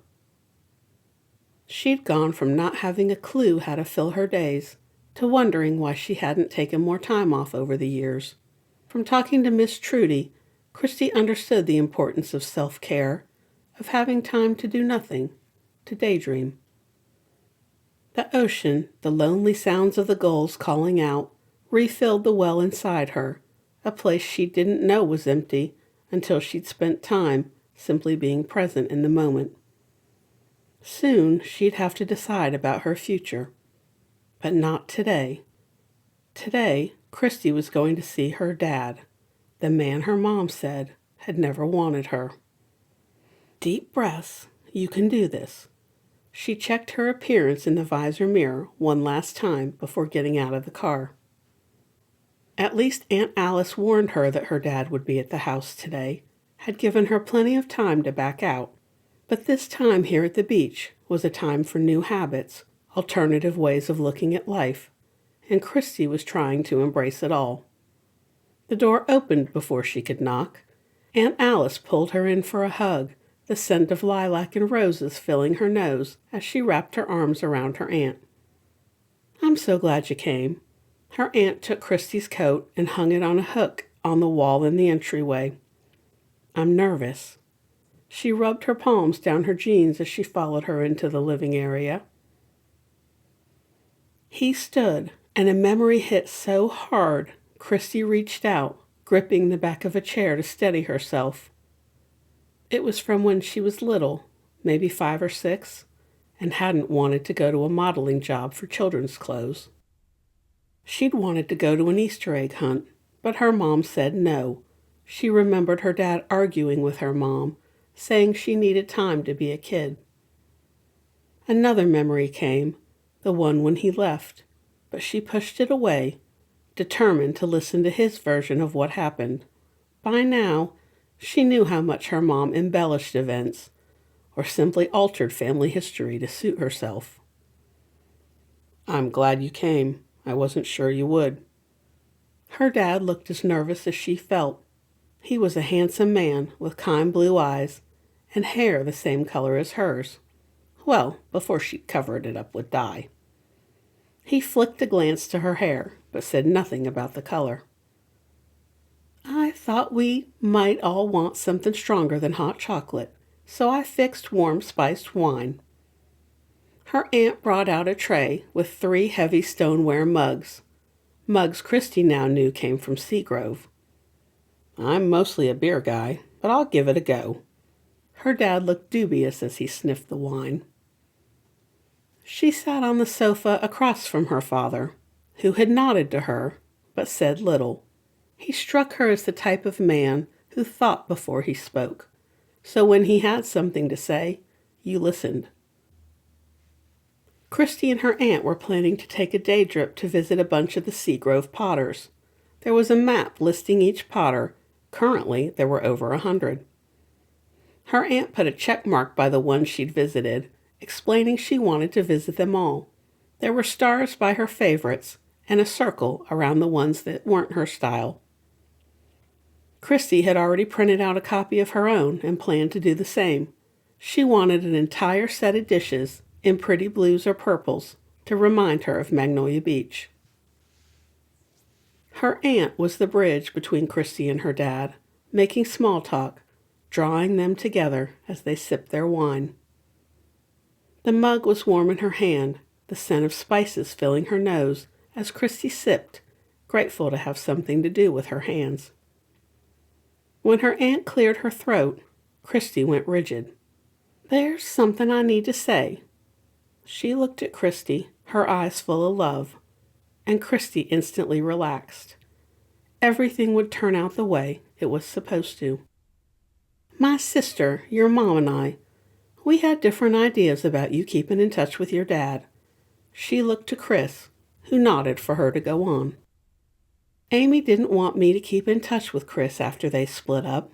She took a deep breath. "I kept your dad up to date on you while you were growing up. Your mom found out, and we had a huge argument. She cut me out of her life that day and never looked back." Her dad leaned forward, elbows on his knees.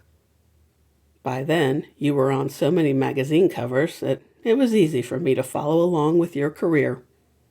I had a friend who owned a general store in town. He made sure I got copies of all the magazines." A smile played across his face. "The guys on the job site gave me a hard time getting all those fashion and beauty magazines. But when I told them you were my daughter and how proud I was of you, how hard you worked, they sure were impressed." Christy took a tissue from a box on the table and blew her nose, her dad's face blurring. "You were proud of me?" A sound between a laugh and a sob escaped. "You wanted me as your daughter." Chris sat next to her on the sofa, taking her hands in his. "Always. I loved you from the moment you were born, and even when your mom wanted me to go and I couldn't see you anymore, I loved you. I love you still." Her dad, with his rugged jaw and broad shoulders, bent his head. When he looked up, there were tears swimming in his eyes. Christy leaned into him, his arms coming around her as she bawled, soaking his shirt. "I was a construction worker. Your mama said she was embarrassed of me, of what I did for a living. She said you'd be embarrassed of me too. I'm a foreman now, but I still work in the dirt." She pulled back, wiping her eyes and blowing her nose again. "No, Dad, I'm not embarrassed by you. Why would I be? You work hard, you're kind and honest. What more could a girl ask for in a dad?" Tears streamed down her face. "All I ever wanted was a dad who'd be proud of me, wouldn't think I was stupid." "Stupid?" He bristled. "Who said that?" "Mom did. She told me all the time," she whispered. Aunt Alice wiped her own eyes as she got up to refill their mugs. While she was in the kitchen, her dad pulled out his phone. "I saved every picture your aunt sent me." He opened a photo album and handed her the phone. As she scrolled through the pictures, from when she was little to her latest cover, Christy felt the hole in her heart heal. Her dad had always loved her, still loved her. "I followed your career from the very beginning." He cleared his throat. "I'm so proud of you." She handed him back the phone. "I do nothing to be proud of." "Nonsense." Her aunt frowned. "Don't sell yourself short. You've worked so hard for so many years. You've always invested your earnings. You are kind to others." "I'm proud of you, honey." "So am I." Her dad sat back, one booted foot crossed over his knee. A smile broke out across her face. What? Her dad was smiling now, too.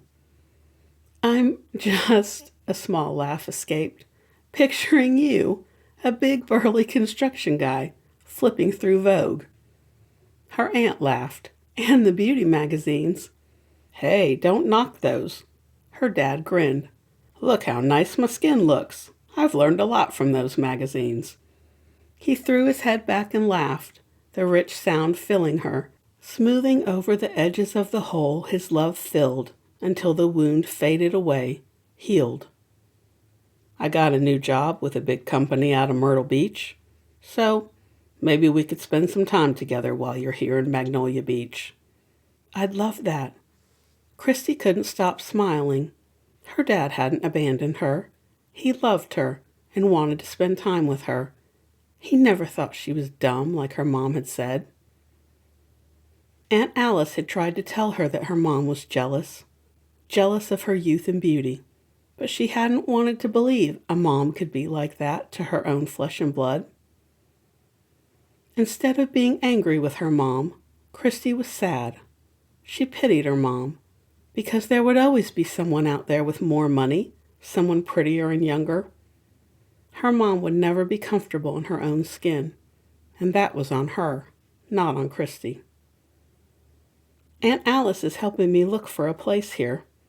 I can't decide if I want to be on the ocean, or if I want a place a bit more inland so I could have a garden. I've always wanted to grow flowers. They spent the rest of the afternoon talking, making up for so many lost years. Her dad had to leave in the morning to start his new job. He was renting an apartment until he got to know the area better. Then he planned to buy something. Christy hoped, as they spent more time together, that he might buy a place here in Magnolia Beach. It would be wonderful to have him close. When she went to the kitchen to help her aunt fix dinner, her dad picked up the book she was reading.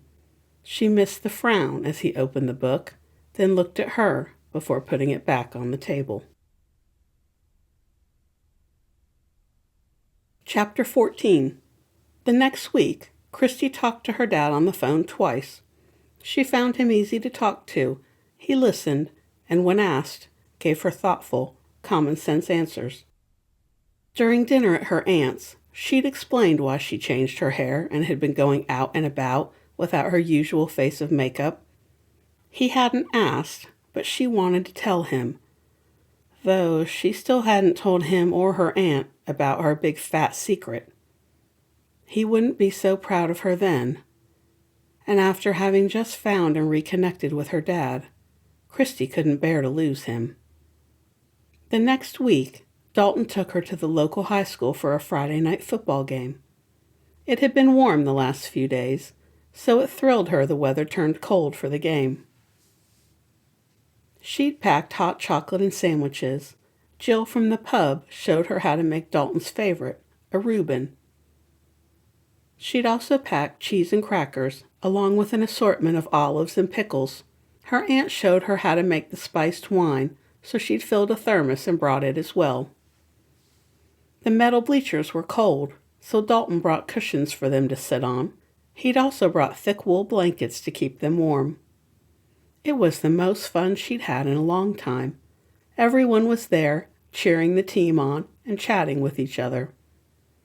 This date ranked right up there with the ice skating date on Valentine's Day. Dalton saw her for her, not an image or a brand of her. She liked that he cared for the woman and not the supermodel. As much as everyone told her to tell him, she resisted, worried it would change the way he saw her. It had happened too many times in the past. Why would he be different? She remembered when Sarah met a guy online. When they met in person, it was such a letdown she hadn't dated for months afterward. The guy had wanted to show her off to his friends. He didn't care what she thought or wanted in life.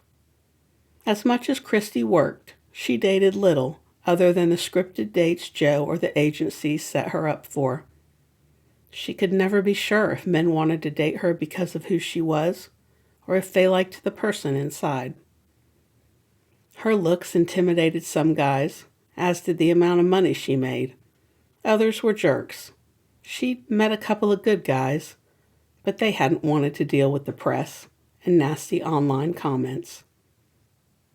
And yes, she knew lots of women would roll their eyes, not feeling sorry for her and what they probably thought of as her silly model problems. But pretty women had problems too. Look at the celebrities or movie stars who couldn't seem to make a relationship work. There was a gorgeous actress who came to mind, the one whose husband constantly cheated on her to make himself feel wanted. She'd been lonely for so long, until Dalton. Christy looked over at him as he leaned over to talk to Clem from the fish market. The realization slammed through her. He would feel betrayed that she didn't give him the benefit of the doubt to see her as a person and not a face. He would be angry she'd kept something from him while their friends knew. And he would be right to feel angry and betrayed. She swallowed. This was a man she was falling in love with. He deserved to know. Not just the model thing, but everything. It was time. Dalton?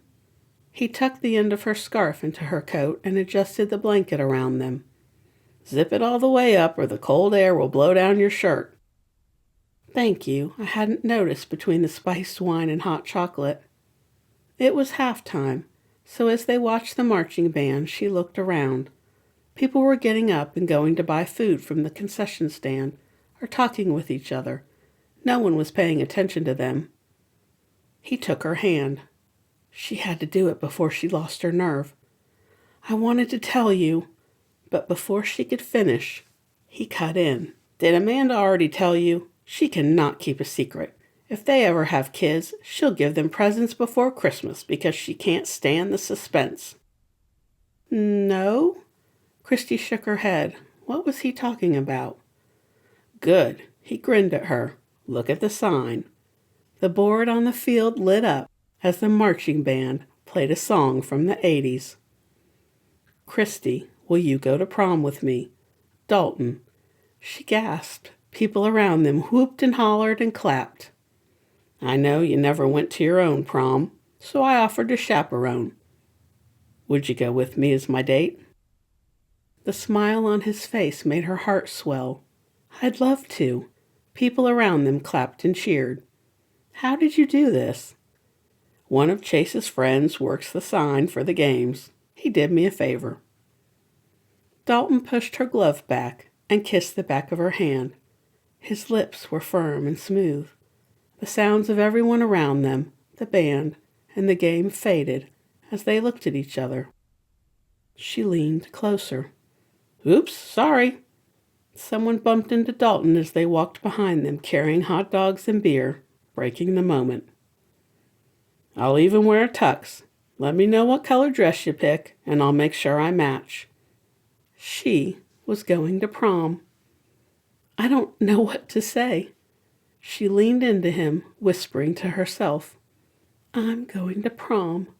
It would be so much fun, and just as much fun to shop for a dress. By the end of the game, Christy decided she'd come clean and tell Dalton the truth, the whole truth. But not until after prom. She didn't want to ruin their night by telling him beforehand.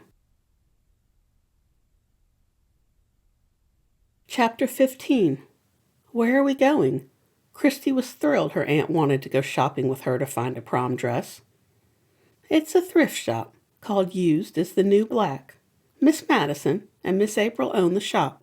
They're sisters, both in their 60s and never married. Miss April is the youngest by a year and never lets her sister forget it.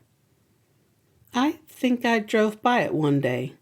There were huge Easter eggs in the window. Her aunt turned on the radio, selecting an 80s station to get them in the mood for the theme of the prom. That's the place. They come up with the most interesting window displays. You said you wanted a retro dress, so I thought we might find something there. If not, we can go to the mall, though it might be crowded with more and more people coming to the beach for the weekend."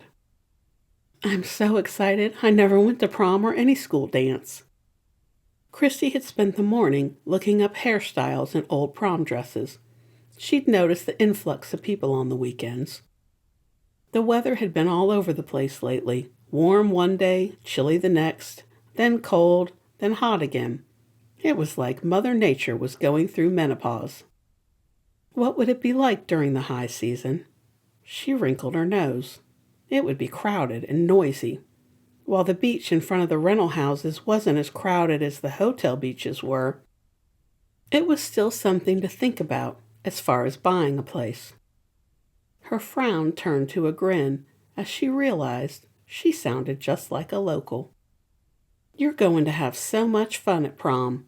Her aunt turned up the new wave station on satellite radio. Pretty in Pink filled the car. "I love this song." Christy and her aunt belted out the lyrics during the short drive. "I'll have to turn on this station when I get home." Aunt Alice nodded. There are so many great songs from that time. She glanced over to Christy. "I'm glad you've decided to tell Dalton who you are." "Do you think he'll be mad at me?" Christy got out of the car and waited for her aunt. She always dressed so stylishly. Today was no exception. She'd worn navy slacks with a lightweight cotton white sweater and navy sandals. She tied a floral scarf around her head. "He might at first, but he'll understand. Before his ex, Dalton was easygoing and fair. She changed him, and not in a good way." Christy swallowed. "I didn't purposely deceive him. I didn't tell anyone. Of course, Hazel and a few others figured it out. But it wasn't like I purposely lied to him." Her stomach flipped over thinking of Dalton feeling hurt. "Don't worry, you're telling him. He's not finding out from someone else, and that will make all the difference." It surprised Christy to have gotten away with the deception as long as she had. Her dad told her people saw what they expected. Her trademark waist-length blonde hair had been such a big part of her identity. The dull brown short hair threw people off. Plus, she normally wore a full face of makeup in all her social media posts. And let's not forget, Joe had been posting pictures of her on vacation overseas, so there was no reason for people to suspect she was anything other than what she said. A few people had figured it out, but most either didn't know or didn't care. Today she'd gone casual, knowing she'd be trying on clothes. A pair of sweats with a t-shirt and a pair of sneaker mules she could slip on and off. A bell tinkled as the door to the shop swung open. It smelled like chocolate chip cookies. "Oh, it smells so good in here." "Miss Madison, this is my niece, Christy." "Welcome." The woman pursed her lips, then pulled up her phone. "I knew it." She arched a brow at Christy.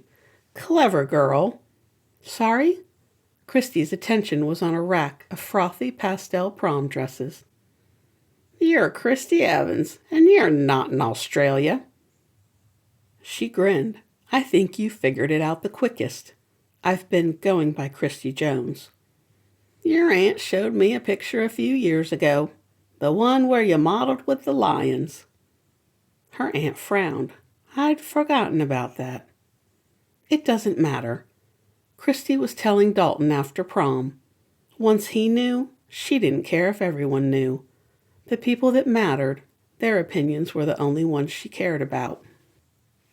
Miss Madison nodded. "We all have times we want to blend in." She patted Christy's hand. "April, come see who's here."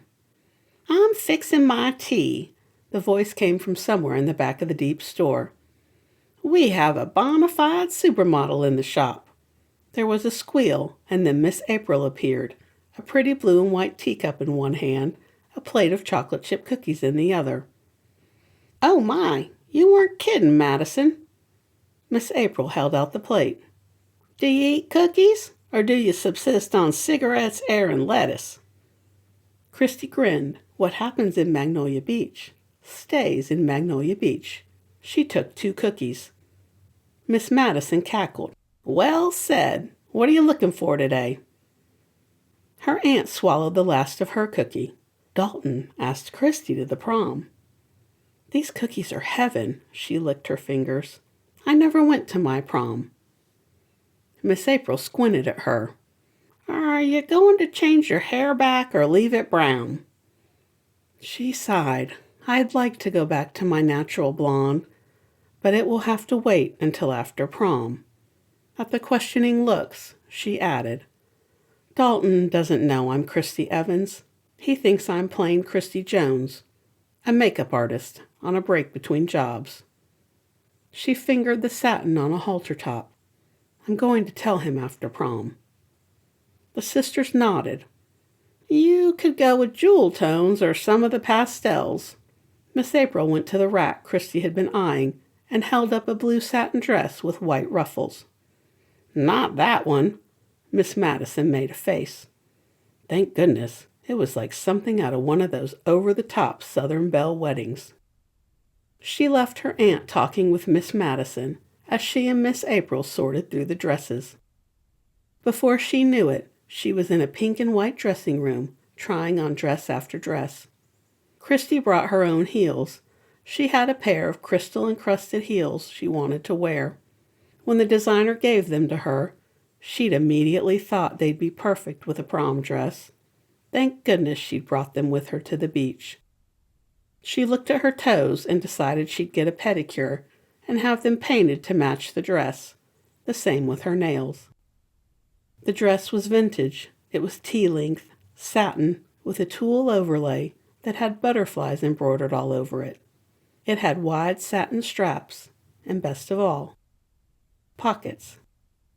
The heels looked perfect with it. Miss April had unearthed a few clips with rhinestone butterflies for Christy to put in her hair. As she twirled around, looking at the dress in the mirror, she thought this was just as good, if not better, than getting ready in high school and waiting for her boyfriend to pick her up. I'm coming out. She stepped through the pink gingham curtain and out into the shop, where there was a dais similar to those in a bridal shop or designer's atelier, with 3 enormous mirrors so she could see herself from every angle. You look beautiful. Her aunt pressed a hand to her mouth. Come on up here. Miss Madison watched as she turned in a slow circle. Breathtaking. A Duran Duran song filled the air, and Miss April grinned. Thought we needed the music from the time to go with the dress. Christy couldn't stop looking at herself. She'd been to a football game and was now going to prom. Dalton knew she'd missed out on the high school experience, so he was recreating it for her. He's going to have trouble breathing when he sees you. Her aunt stood beside her, her eyes bright. Even with the brown hair? You're a vision in that dress. May I take a picture to send your dad? Of course. I thought I'd send him one of Dalton and I as well.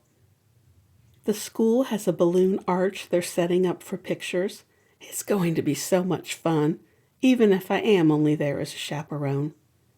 As she paid for the dress and the accessories, Christy almost blurted out the truth to her aunt, but at the last minute, old fears held her back. Chapter 16. The school set prom for a Friday night the last week in March. It had been warm all week, such a change from 2 weeks ago. There were so many faces in the pub and sip-in shop that Christy no longer recognized. Magnolia Beach depended on tourists to make a go of the businesses during the winter. The shoulder seasons were peaceful, but the high season, lots of traffic and people everywhere. Maybe she should rethink buying a place on the beach. If she could access the beach from Dalton's place, it would be the best of both worlds. Beach and a place inland with room for an immense flower garden. What if you marry him? A soft voice whispered on the salt-scented wind. Marriage. To grow old with someone. To know they were always there for you. The thought faded with the crash of the waves on the beach. No, she couldn't even dream it until she told Dalton the truth. The whole truth. Christy took a long bubble bath and shaved her legs. She'd been getting electrolysis over the years, so now she only had to do a touch-up shave every few months. 80s music played as she rubbed lotion into her skin.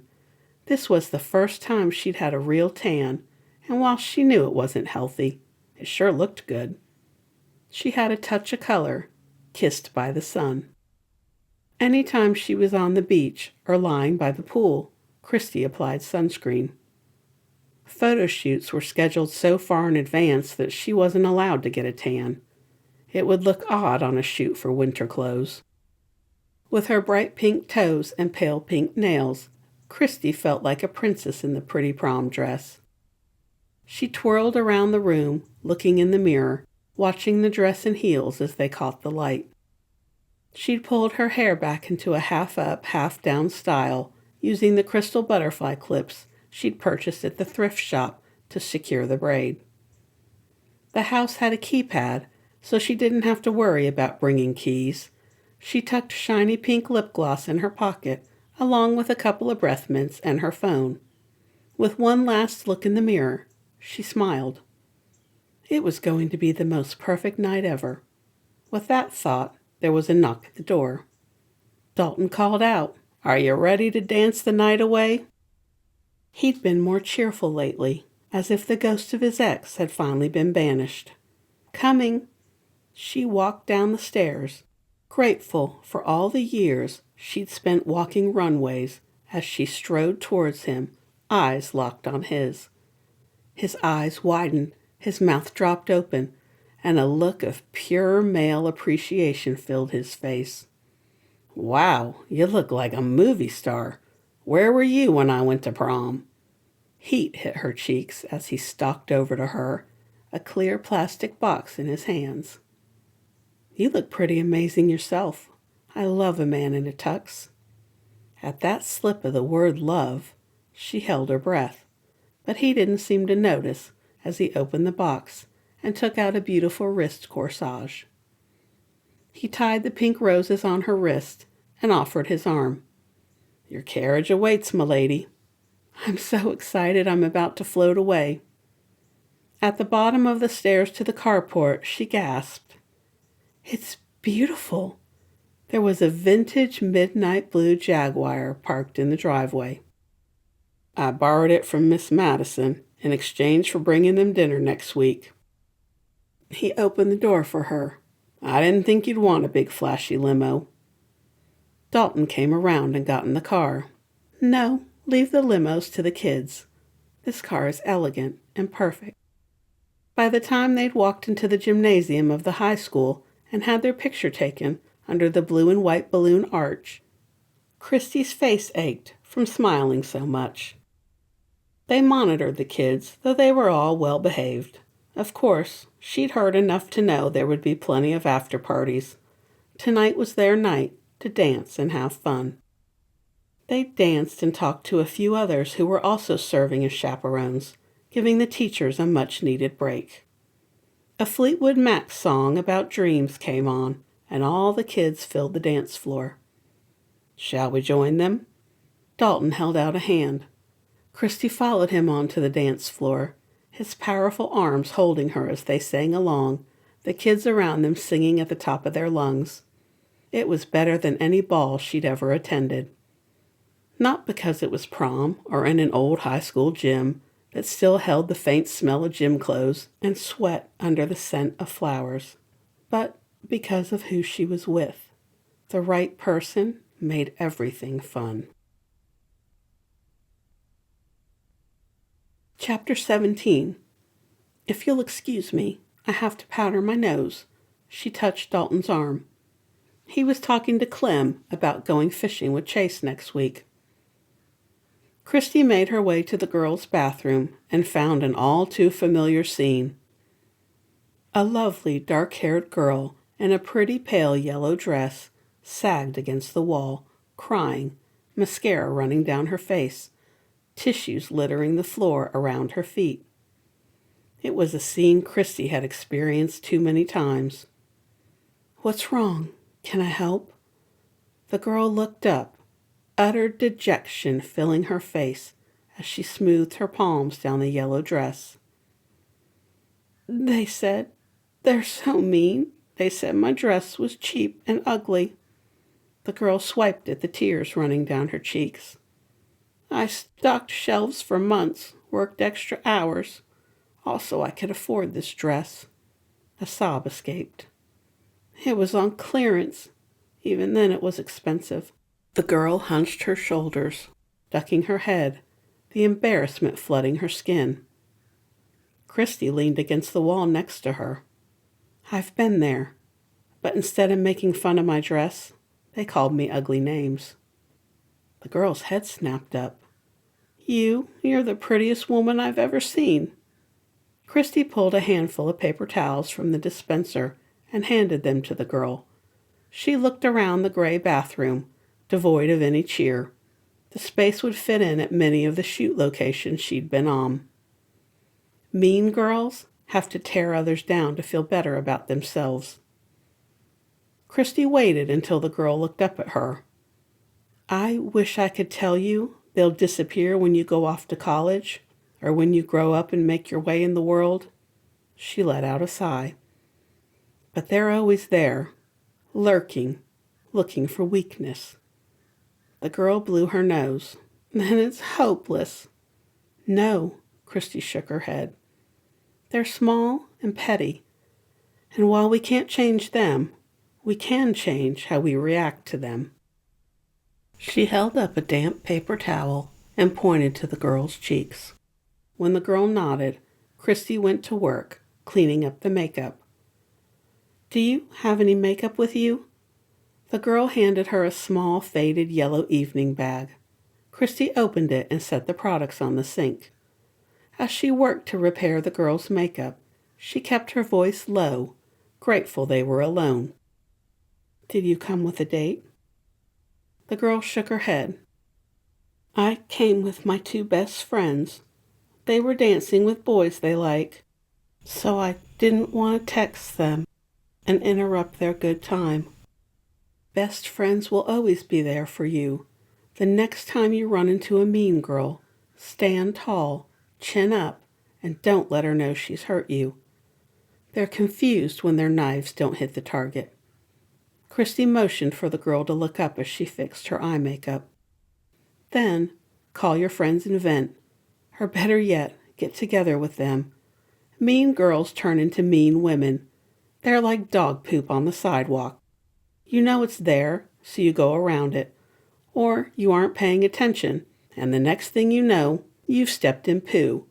She shot the girl a mock glare. Don't step in poo. A small smile flitted across the girl's face.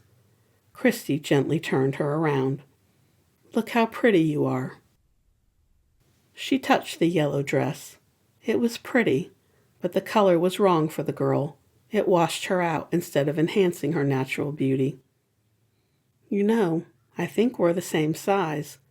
Pink would look amazing on you. Your dress? The girl's eyes were enormous. I couldn't.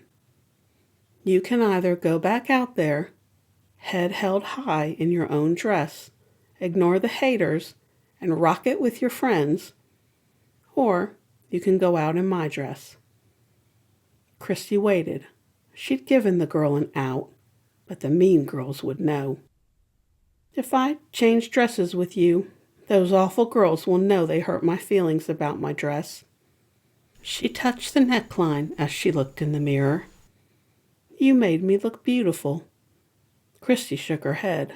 No, you are beautiful. I enhanced what you already have. The girl pushed her shoulders back and tucked her long hair behind one ear. I didn't know how to put my hair up. It would look better with this dress. I can help you there, Christy grinned. Would you let me put your hair up? The girl nodded, and she had her turn around so she couldn't see until Christy finished. She pulled the butterfly clips out of her own hair and put the girl's hair up in a bun with a braid around the bun. She secured it with the clips and turned the girl around. The girl gasped a hand to her mouth. She turned her head from side to side, a huge smile on her face. Then she turned to Christy. "Thank you so much." Walk out there with your head held high and a smile on your face. Mean girls hold no power over us. Sure, sometimes they get to us and tear us down, but not tonight. The girl hugged her and walked out of the bathroom. Christy ran her fingers through her hair, leaving it down and tousled. This was one night the mean girls wouldn't win. She'd let them make her cry too many times. Seeing another young woman in tears filled Christy with resolve, with strength. It was time to come clean, not only to tell Dalton who she was, but to tell him her most shameful secret. When she walked out of the bathroom, the phone in her pocket exploded. The bathroom walls must have been blocking the signal. Dread filled her as she watched the screen fill up with notifications. She put her earbuds in and listened, a look of horror on her face. "Call Joe," she barked into the phone. Her manager and friend picked up on the first ring. "I am so sorry. I've been home with the flu. I had an intern helping." Joe cleared her throat. "Your mom called while I was out. The intern gave her your information and sent her the picture you sent me." Christy swayed. She leaned against the cool wall, the sound of her heart loud in the empty hallway. She already saw the one where I cut off and colored my hair. She can thank Devlin Walker for the idea, the big jerk. But that one, Christy shuddered. It's kind of funny that a picture of me wearing ratty clothes and eating ice cream and pizza would send her over the edge. "That's the one. For the record, I thought you looked normal, happy, and that's something I rarely see in this business." Joe coughed. "It gets worse. Your mom tipped off the paparazzi. I guess she thinks they'll make you fall in line or something. Who knows what your mom is thinking? They're coming. They know where you are." Joe rushed on. "I've put up a message on social media saying you wanted privacy to spend time with family. Most of your fans have been supportive. I'm so sorry." Christy gulped in air. "I have to find Dalton. Tell him before he hears anything, or worse, sees the press and finds out from them. He'll think I lied to him." Thank goodness she'd always been able to run in heels. The phone in her pocket, Christy ran, crystal heels clacking on the vinyl floor. "It isn't your fault, Joe. Mom has been obsessed with me throwing my life away, as she calls it. Do what you can from there. I'll deal with it." "No, honey, I'm at the airport. My flight is boarding shortly. I'll be there soon to stand by you. We'll get through this together." She lost the rest of what Joe said as Christy slammed through the doors to the gym. There was the sound of something falling. The smell of vinegar permeated the air. The 2 buckets hit the floor with a clang, leaving her standing there, drenched. Chapter 18. It must have only been minutes, but felt like hours. "Sorry." 2 high school boys stood there, looks of horror on their faces. "We didn't mean to get you. It was a prank on our coach. He's always saying we're full of, well, you know, and vinegar. We thought we'd give him the vinegar." The other boy looked sheepish. "We're really sorry." They were attracting attention, people craning their necks to see what had happened. As Christy wiped her face, her hand came away brown. No, it couldn't be. "You said vinegar? Full strength?" The boys nodded. She swallowed and looked down. Brown streaks stained the beautiful pink dress like something out of a horror movie. A girl gasped, and out came the phone. "You're that model. I have a picture of you with slicked back hair, wearing a muddy wedding dress. It's on my vision board at home." There she stood, looking like the cover of a magazine, with her blonde hair slicked back. Only instead of a swimsuit or wedding dress, what had the designer been thinking to do a wet-look wedding shoot? She was wearing a pink prom dress, now soaked and molded to her body like a second skin. Other girls joined her, all talking to Christy, oblivious of the maelstrom going on within her. As Dalton jogged over to her, one boy said, "I have that magazine cover of you in the pink swimsuit." There were phones everywhere. Dalton looked at the kids, then at her. He tilted his head, and she saw the moment he figured it out. "I knew you looked familiar," he muttered, his face full of hurt and anger. "Dalton, wait. I can explain." She reached out, but he shrugged her off, and knowing they had an audience, she said, "Please, not here. Everyone has their phone out." He sneered at her. "Fine, this way." Dalton turned and scowled at the kids. "Go on now, get back to the dance." She fled halfway down the hall and leaned against the wall, trying to catch her breath. When he strode down the hall to her, she flinched. "I wanted to tell you. I'd planned to tell you tonight, after prom." "Sure you did." He ran his hands through his hair. "I should have known. How could I be so clueless?" He scowled at her. "Guess I should have paid more attention to all those magazine covers and billboards." "Dalton, I didn't lie to you." He whirled around, eyes narrowed. "You did. You betrayed me. Another shallow woman who thinks only of herself." He paced back and forth. Why hide who you are? I can't believe I was such a fool. Again." Christy reached out, but he pulled away.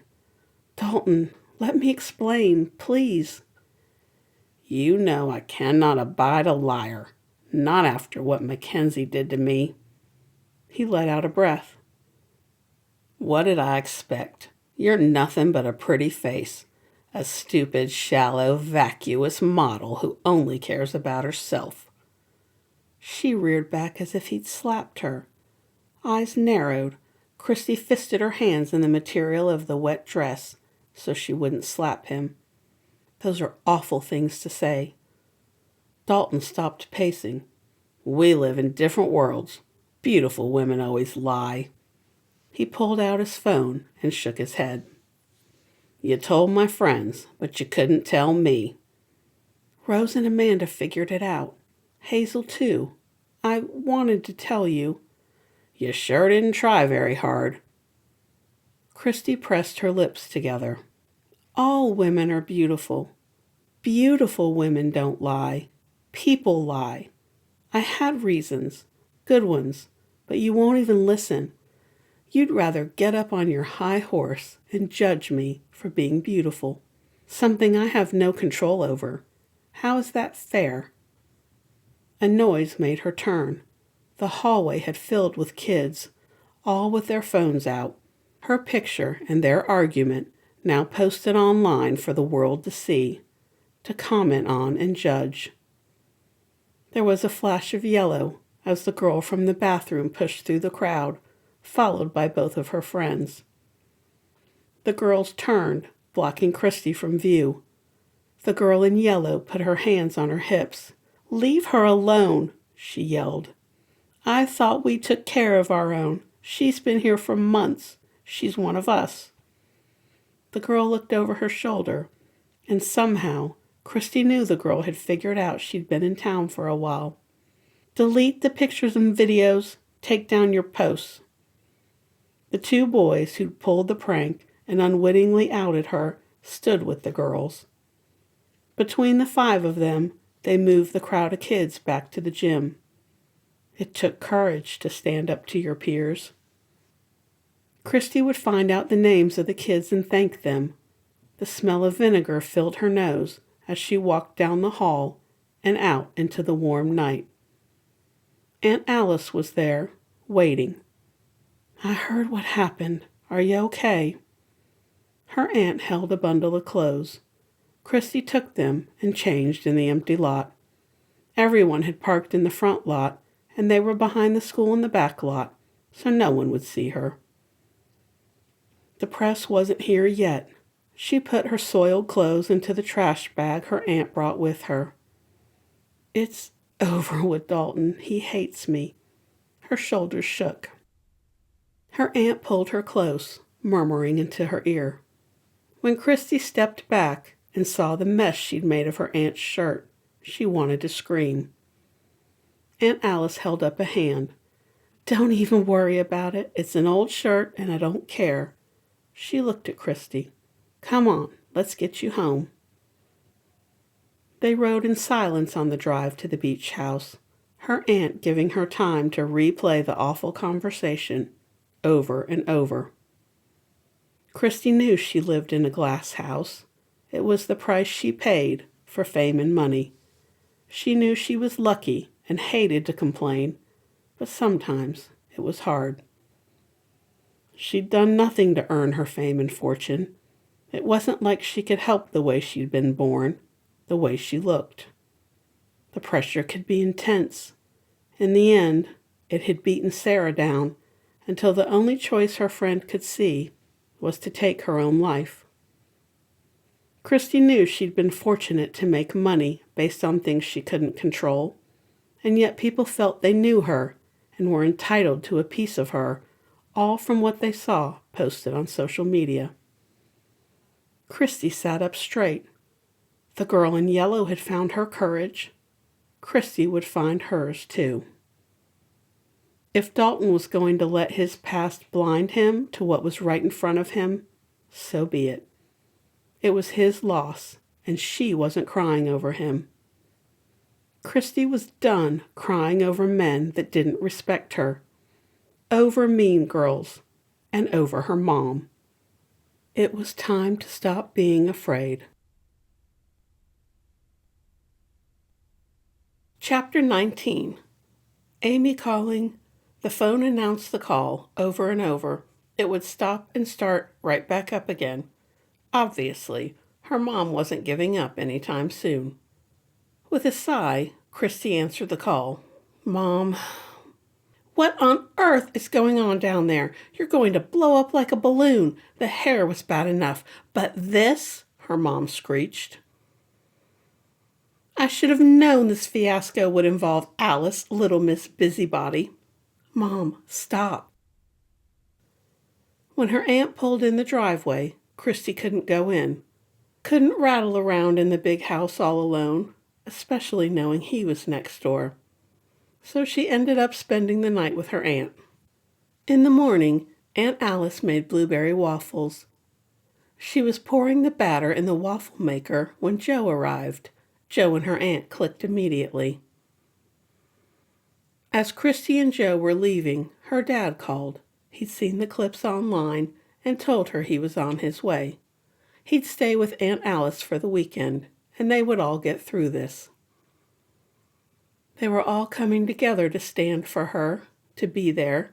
There'd been a flurry of calls from Hazel, Rose, Amanda, Miss Trudy, and the sisters from Used is the New Black.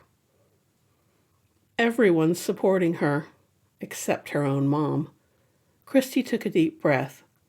Most of the kids deleted the pictures and videos once they understood the situation. The shout had Christy holding the phone away from her ear and wincing. "Most? Who cares? Those dreadful kids uploaded 3 videos and 7 pictures. The press is having a field day. Do you have any idea how many accounts you've lost because of what you did to your hair? And now you're fat on top of it. No one will work with you." It's back to blonde, thanks to the vinegar and the fact that I used semi-permanent dye. I'm not fat. I've gained 5 pounds, Mom. 5, not 200. Christy stretched out on the sofa, watching the waves as the sun shone through the yellow window, the warmth making her sleepy. "It will take at least 2 years to grow it back to what it was. By then, you'll be nothing more than a washed-up has-been. Honestly, after everything I've done for you, this is how you repay me. How will I tell my friends I have a fat model for a daughter?" Christy sat up. "You were the one who told the press where to find me. They're already here and looking for me. How could you?" She narrowed her eyes at the phone. "As to your friends, Tell them I'll model plus-size fashion. Okay, fatty. Everyone knows fat models aren't proper models. Nobody wants to see that mess. They want the ideal, the impossible. Her mom let out a very unladylike snort. You'll thank me later for alerting the press. They'll get you back on track. And for heaven's sake, quit eating. Lock the refrigerator and cabinets if you have to. I'll call my doctor. Get you a diet pill prescription, her mother screamed into the phone. No, Mom. The woman had come undone. Christy shook her head and went outside to sit on the porch. The sound of the waves, people laughing on the beach, and the ever-present gulls calming her. You never asked me if I wanted to be a model. She'd dressed in cut-off denim shorts she'd found at the thrift shop, along with an old Psychedelic Furs concert t-shirt. Christy stretched out on the chaise, letting the sun hit her legs and arms. Don't be ridiculous. Why would I? Of course you wanted this life. Who wouldn't? Thanks to me, you're rich and famous. Her mother was indignant. I didn't want this life, but it's mine, so I've made the best of it. I didn't have any other skills. Her mother's tone turned placating, the way it did when she wanted something. You've made lots of money, invested wisely. When you retire in 5 years, you'll marry, have kids, and then you can do what you want with your hair. Christy sipped the sweet tea she'd brought outside with her. The ocean view was spectacular. She'd miss it if she decided on a house with a garden. She spoke so softly, her mom asked her to repeat herself. I said, I want to make a difference. The girl in the yellow dress had convinced her to do whatever she could to help others see themselves as worthy. Beautiful and strong for who they were on the inside and outside. Right, you want to make a difference in the world, like the beauty queens who want world peace. You're beautiful, but you're dumb, sweetie, her mom sniffed. Your reckless actions have affected my bottom line. I still get a percentage of your early contracts. It was a good thing most of them were expiring this month. No more checks for her. Normally, her mom would have her in tears, her self-esteem trampled under her mom's stiletto heels. But today, Christy was done. She'd had enough of feeling like she was less, of crying. Today she got mad, and it felt good. A small bird landed on the railing next to her, the breeze ruffling its feathers. I'm not dumb, Mom. I work hard, and while I'm not a doctor or a scientist or a teacher, I try to lead by example and show girls they can be whatever they want, even models, if that's what they choose. She took a deep breath, drawing strength from deep within. I love you, but I won't let you tear me down anymore. If you can't be civil and supportive of my choices, then I don't want to talk to you. The clapping made her turn. Joe stood in the doorway. Her mom spluttered. This is Alice's doing. No, Mom, this is my decision. Alice and Dad had nothing to do with it. There was a sharp inhalation of breath on the other end of the phone. You saw your dad? Christy motioned for Joe to grab a chair. Her manager sat, tablet and phone on the table in front of her. He told me everything. Christy waited. Her mom sniffed. I only wanted the best for you. You'll be sorry in a year when you're a big fat nobody. The clink of ice cubes in a glass and the sound of liquid let her know her mom was drinking. She must have started early today. No, I won't. You only wanted what you wanted. What I wanted never mattered. She hung up, and this time Christy let the tears come. Her mom would come around, or she wouldn't. But it was no longer Christy's fault. Her mom was responsible for her actions, and actions had consequences. Chapter 20. The press and social media influencers descended on Magnolia Beach. Jo was on her phone and tablet, handling damage control. Apparently, the hair issue was bigger than Christy thought it would be. There was also the issue that she'd gained 5 pounds in the 2 months she'd been here. She felt great and didn't care, but it was a big deal to the agencies. All the more reason to move forward with her plans. Everyone closed ranks, protected her. With it being a weekend, tourists had already booked several places, but the rest?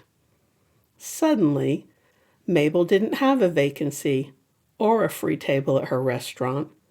When asked where to find Christy, Hazel said she didn't know who they were talking about. Then she charged the press double for whatever they purchased at the sip-in shop.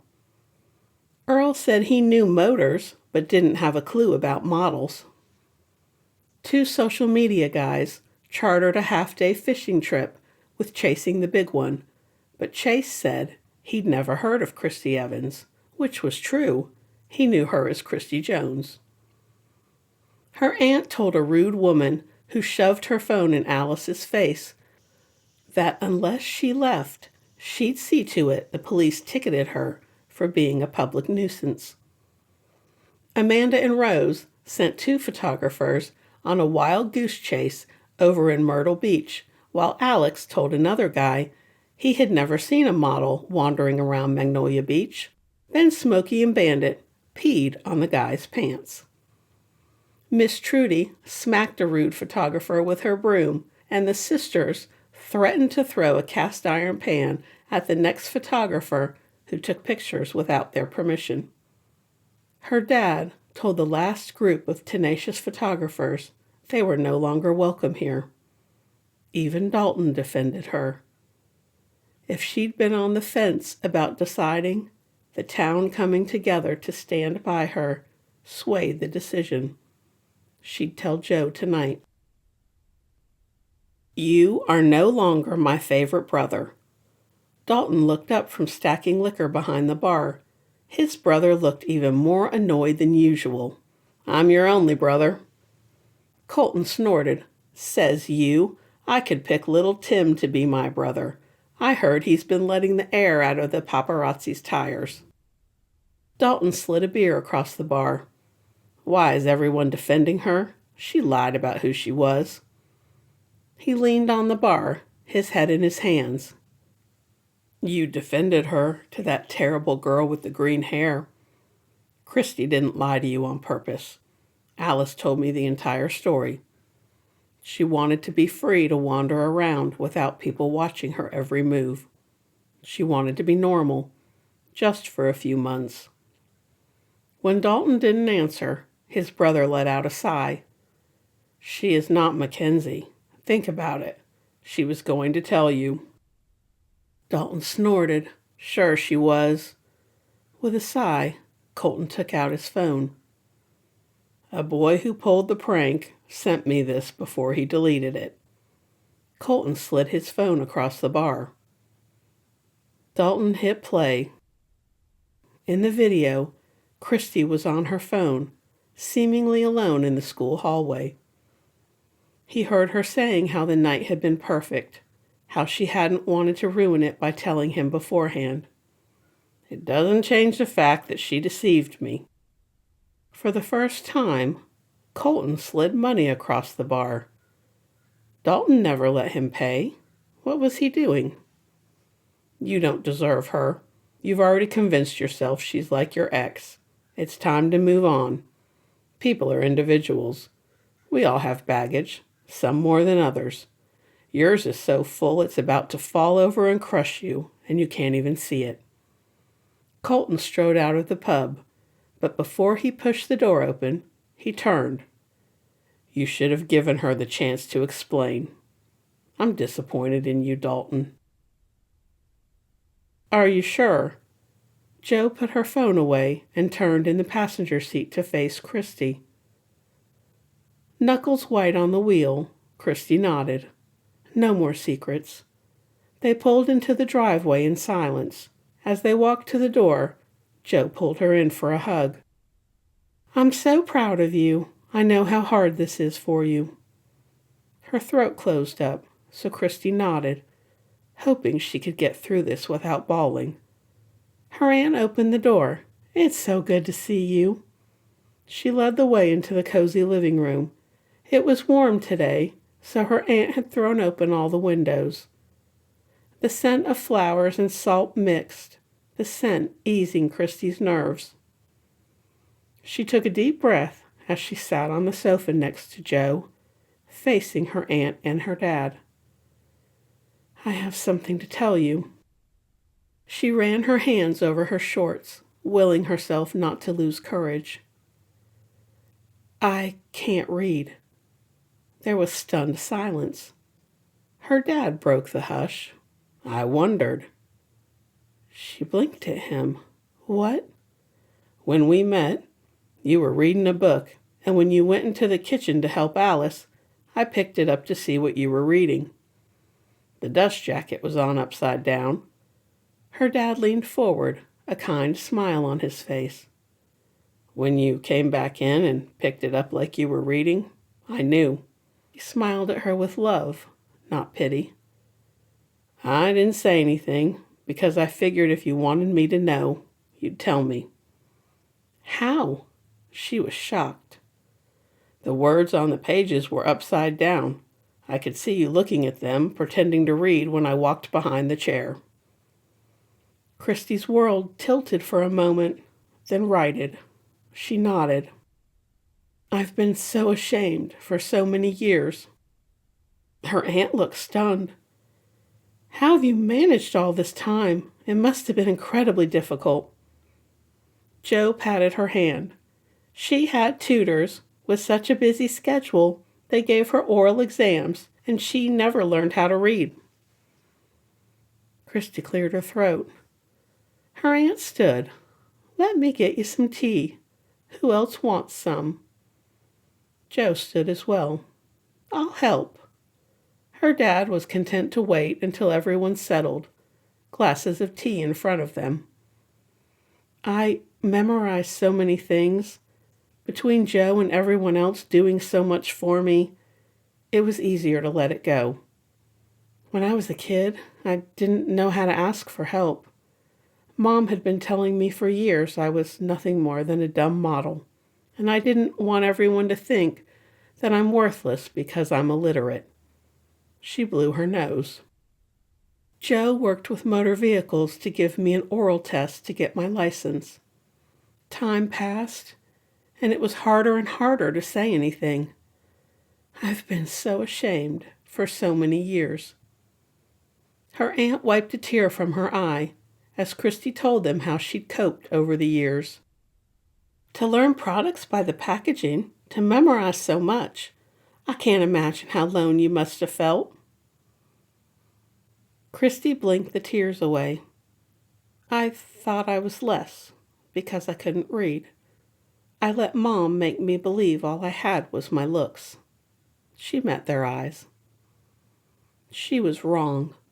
Women are vibrant in all ages. Who cares if I get wrinkles or grow old? I want to live, to enjoy life. She let out a choked laugh. "I've gained 5 pounds. You'd think it was 100 the way Mom reacted. I'm tired of worrying about people finding out I'm illiterate, tired of the secret."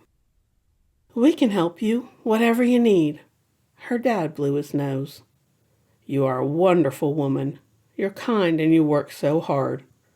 Don't let anyone make you believe you don't matter. You're the world to me." "We love you and we'd do anything for you."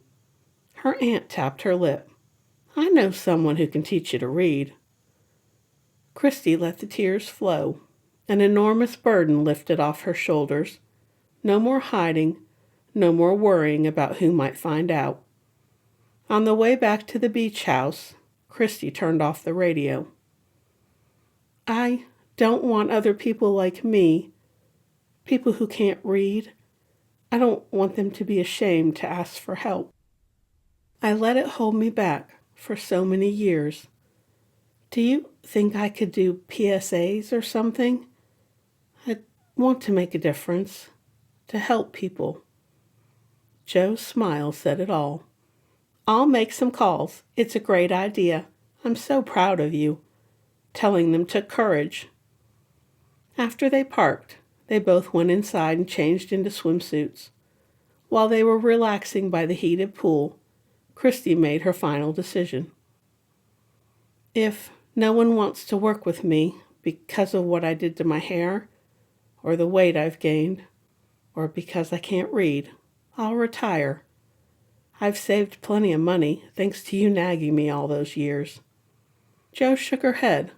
"Let me work my magic. Will you be okay here? I want to get back to New York and meet with everyone you've worked with. Go over the jobs you have booked for the rest of the year. Let me see what we can do." "Go. I've got all the time in the world now." Chapter 21. Christy wiped a flour-covered hand across her forehead, leaving a streak of flour in her hair. In the middle of wallowing yesterday, Miss Trudy stopped by. She'd made Christy an apron and brought a bag filled with various sprinkles and new cookie cutters, the entire alphabet. Miss Trudy said she thought it might help her while she was learning to read. The woman cackled and said she could eat her words. That pulled a smile from Christy. There was also a diamond and a set of barbells. When Christy asked about the cookie cutters, Miss Trudy patted her hand and told her she was stronger than she knew. Yep, she wiped a couple of tears away after that. The phone rang, announcing it was Joe calling. It would be nice when she wouldn't need her phone to read to her any longer, when she could type and read her own texts. Her efficient manager got straight to the point. "I have news." Christy wiped her hands on a towel and went to sit outside while the cookie dough chilled in the refrigerator. Good news or bad? She put her feet in the water, enjoying the sun on her skin. It was going to be hot today. A swim after lunch and lazing in the sun were all she had planned, other than finishing a batch of cookies.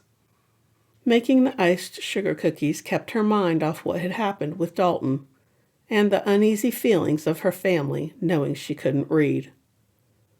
After keeping a secret her entire life, it was hard letting it out into the world. Hard, but necessary. "I'm going with good news." The sound of traffic cut off, as Joe must have gone inside. "How's the city?" Christy splashed her feet in the water. "Noisy and dirty. I love it." Christy laughed. "It's funny, I don't miss it the way I thought I would." "That's because you found a home at the beach." There was a sound of rustling papers in the background. Joe cleared her throat. "You lost 4 jobs because of Hairgate, as it's being called on social media. 3 others canceled with lame excuses, but they were the ones with weight clauses, so we know why. They were just too chicken to say it to my face." Christy wasn't surprised. She knew how things worked in the industry. "And the good news?" "It's good those idiots canceled, because now you can accept 2 new contracts." She paused dramatically, making Christy smile. "First, that makeup company you've been crazy about for so long, they offered you a 3-year contract to be the face of their company."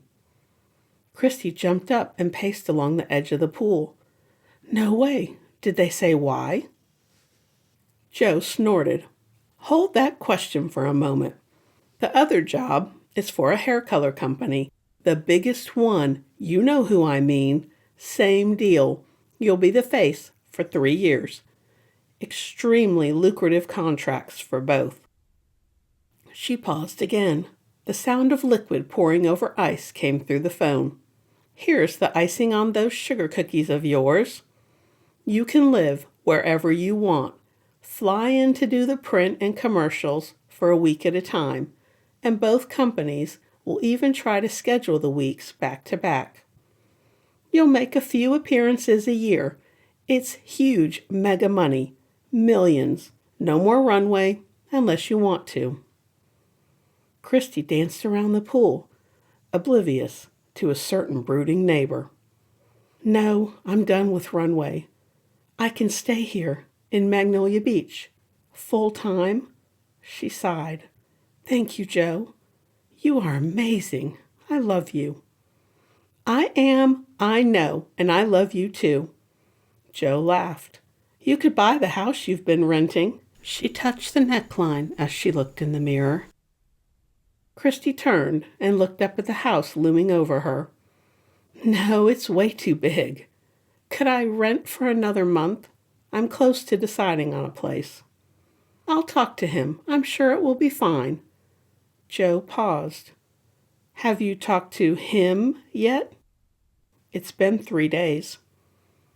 When she looked over at the house next door, she swore the door was partway open, probably so Sam could come and go. No, after what he said to me, he has to make the first move, and it better be an apology. She sat in a chair and closed her eyes. Joe sniffed. He'll come around, and if he doesn't, it's his loss. It is, but it doesn't make it hurt any less. I've made friends here. Aunt Alice is here, and Dad isn't far. For the first time in my life, I can put down roots. She looked at the dunes and the sparkling water. You know, you love the beach. You could move here. There's office space next to the law office in town. The world is going virtual. You could work anywhere. Joe let out a breath. It's tempting. I've made plenty of contacts in the business. I'll think about it. When Christy hung up, she felt lighter. She went inside to finish the cookies. Once they came out of the oven, she'd go for a walk on the beach, and then a swim. Maybe she'd go crazy and take a nap afterwards. Chapter 22. Like a coward, Dalton jumped back, hiding in the house when Christy looked over in his direction. He was taking out the trash when he heard her voice. She was out by the pool, talking on the phone. For the past 3 days, he'd been a jerk to everyone around him. Colton was ready to slug him, and his staff could hardly stand to be in the same room with him. He'd gone to Colton's office before he left for the day. Alice was polite to him, which made him feel even worse. Go on back. He's packing up for the day. Dalton nodded. I'm sorry. Don't tell me. Go tell my niece. Alice hesitated. It's been hard for her. Harder than any of us knew. I love her, and I really messed up. Moments passed. Then Alice nodded. I can see that you do. She sighed. Women want to hear, I'm sorry. Sometimes that's enough. Thank you.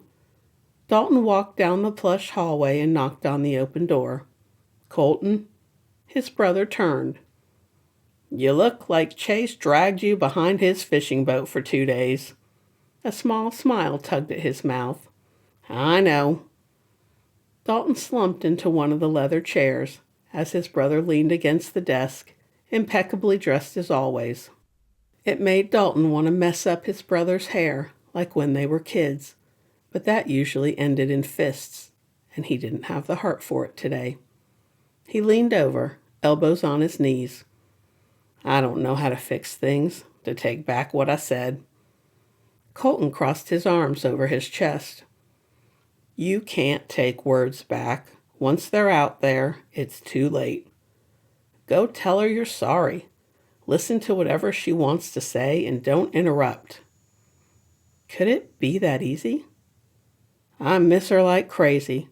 I see her next door and want to run over and tell her about my day. His brother grinned. You've got it bad. Does she know you love her?" His shoulders slumped. "I haven't told her." Colton came around the desk and clapped him on the back. "We've all messed up with women. You're going to have to grovel, beg, do whatever it takes." His brother took a breath, looking out the window into the back garden. Think how hard it must have been for her, wanting to be seen for who she is, not her image. Colton frowned at him. Buy out the florist in town, sing outside her window, figure it out. Dalton scowled. "I am not singing. Dogs will howl. Windows will shatter." "Just make sure you're listening," Colton laughed. Dalton drove home, thinking about what his brother said. He knew Colton had shut himself off. Their parents wondered if either of their sons would ever marry and start families. He was still thinking about it when he went in the house. Talk about a mess. Dalton knew he'd overreacted. People talked about letting go of the past and moving on, but it wasn't that easy. Just when he thought he'd gotten over Mackenzie and her betrayals, something would happen, or someone would make a comment, and his defenses would go right back up. There'd been plenty of time over the past few days for him to read all about Christy Evans, supermodel at the top of her industry. Instead of listening to her, he'd overreacted and said awful things to her. How hard it must be to live your life in a glass box. People always watching, hoping to catch you at your worst. Sam meowed and swatted his leg. "You can't go out on the beach. Those are the rules." Dalton gave the cat a couple of treats and a new catnip mouse. "These'll have to do." The cat glared at him as Dalton went outside. "Sorry, buddy. I'll bring you a fish when I come back." Sam rolled over, showing Dalton his back. Even the cat was annoyed with him. A walk on the beach would clear his head. He'd sent lunch over to Colton and Alice, along with a handwritten apology for being a jerk. For the first time since he'd opened What Ails You, Dalton was closing the pub for 3 days. During the week, because weekends were busier and busier, 3 days off with pay for his staff. When he told them, they cheered and accepted his apology. Jill looked up from dicing carrots and pointed the knife at him. "Go fix things with her. She's the best thing that's ever happened to you. Don't let her get away." "If she'll even speak to me." Jill rolled her eyes. "You love her. She loves you. You'll work it out. Now get out of the kitchen so I can finish this soup and we can all enjoy our time off tomorrow." He'd grinned and left, whistling all the way back to his house. The cottage needed work. Houses always did at the beach. With 3 days ahead of him, Dalton made a list of what needed to be done. He'd hit the hardware store this afternoon. Then he'd buy an armful of flowers and start groveling. Christy walked along the water's edge, gasping when the cold water hit her feet. She'd found 2 shark's teeth and several shells. As she squatted down to snatch a piece of pale blue sea glass from the water before a wave took it, a shadow fell over her. She grabbed the sea glass and looked up. Dalton. Nope, she had nothing to say to him. She stood and turned. "Christy, please." She stopped, but didn't turn around, worried that the look on his face would weaken her resolve. "I have nothing to say to you. You hurt me." "Put yourself in my place. How would you have reacted?" No, he didn't. Christy glared at him. "So your ex was awful. Quit giving her power over you and get over it. If you keep looking for faults, you'll always find them." She pushed her sunglasses up on her head, looking him in the eye. Life is about living, not going through the motions of what you think you should do or how you should act. Break down the walls and live. "And you? Are you living?" Anger rolled off him in waves. She shrugged. "I'm making changes." Christy dropped the sea glass back into the water for someone else to find. Forgiving your ex doesn't mean you accept or condone what she did. Letting go of your anger will help you move forward. Otherwise, you'll be stuck. And quite frankly, I don't want a man like that. I want a partner. A man who supports me, brings out the best in me, and I bring out the best in him. I'm starting over. How about you? Are you trying to change, or are you going to continue going through life making excuses? You don't understand. Oh, but she did. Christy turned around and walked away. He wasn't ready. He might never be. Her heart broke as she left him on the beach, watching her walk away. And if she put a little model sway in her hips, oh well, all's fair in love and war. It was time for her to be strong. She loved him, but until he dealt with his trust issues, she didn't want him in her life. Sometimes love wasn't enough. Chapter 23. The next week passed in a blur as Christy filled her days so she wouldn't dwell on the big blow-up with Dalton. She'd agreed to teach yoga classes until the regular teacher had her baby and was ready to come back. Between the goat yoga and the other 2 classes she taught, Christy swore she'd be in the best shape of her life by summer. Since she'd decided to retire, she felt free. Joe wanted her to hold off a little longer on the official announcement, only until the contracts had been signed and everything was in place. So maybe it was more like semi-retired, since she'd agreed to the 2 contracts. Though compared to how much she'd been used to working, it felt like retirement. Retired at age 23. She needed to figure out what she wanted to do next. No one had ever asked her. Not until she had dinner with her aunt and dad last night. When her dad asked, Christy paused, the fork halfway to her mouth. She was working on figuring it out. Rose and Amanda were waiting for her after class. She'd been to her literacy class and then taught a beginner's yoga class. You ready for lunch? Rose leaned down to pet Smokey. The dogs liked to attend the class, and since the participants and goats didn't mind, Christy figured the more the merrier.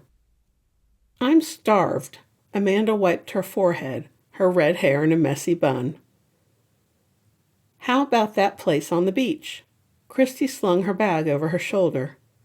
The Beachcomber Cafe. Rose nodded. It's the perfect day to sit out on the deck. I'll drive. I've been wanting to show off my new car. Christy stowed her bag and yoga mat in the trunk. With the top down, there wasn't much space, but there'd be enough for their bags. Amanda clapped her hands together.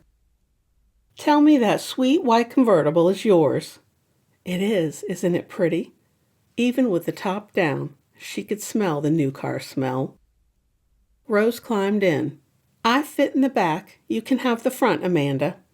It should have been a quick drive, but with all the tourists in town, it took twice as long to get to the cafe. There, they're leaving. Amanda pointed to a parking spot right in front. The Beachcomber Cafe was adorable with its brightly painted shutters.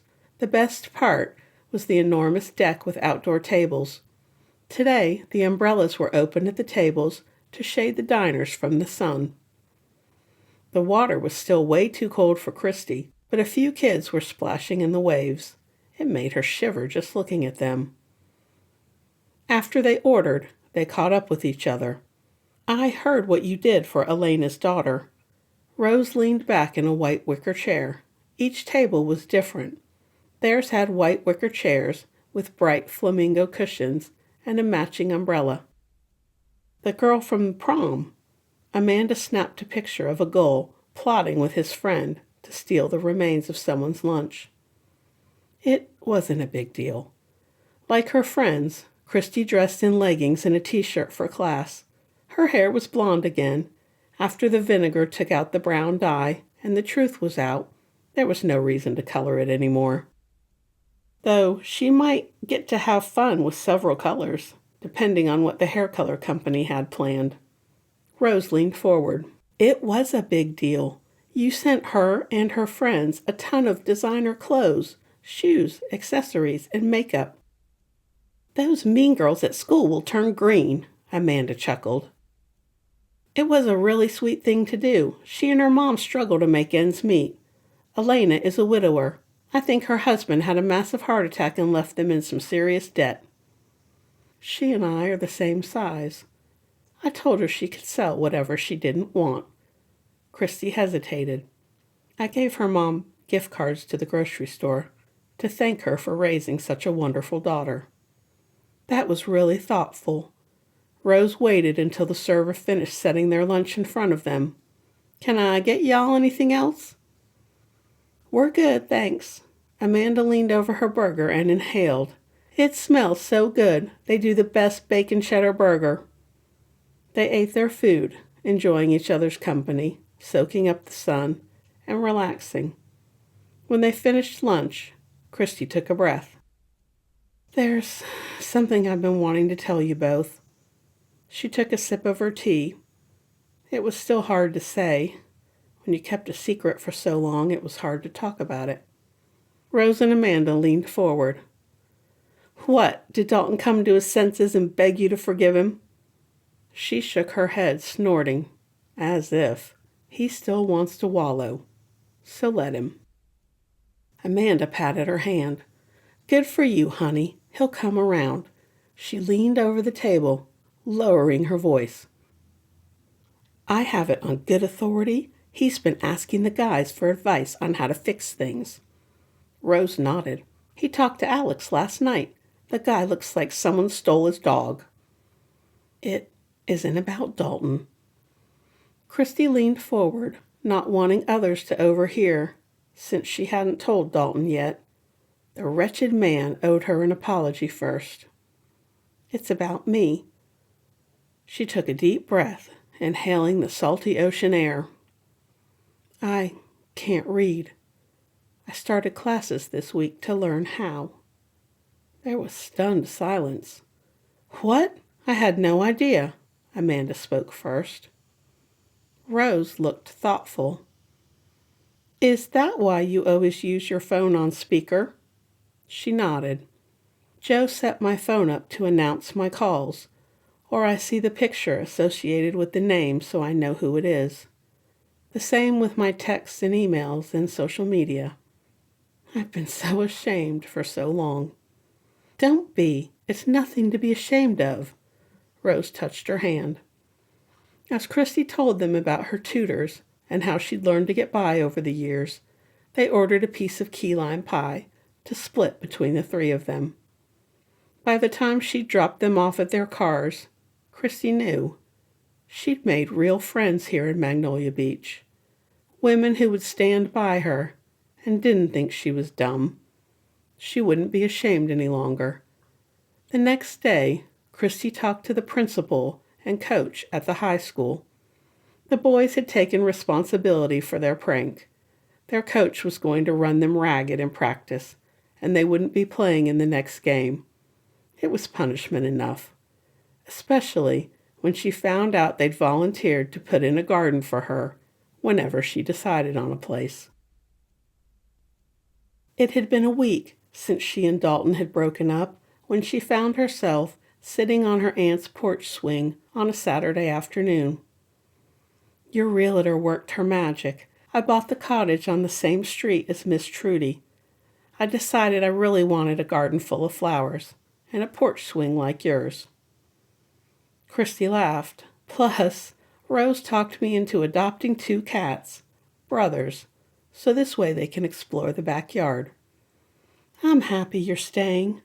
Her aunt hugged her. Have you thought about what you want to do next? First, I want to learn to read. I told Rose I'd fill in teaching yoga until her instructor is back from maternity leave. Christy sat on the swing, enjoying the breeze. She'd dressed in a pair of cut-off denim shorts and another old t-shirt, this one from a Duran Duran concert.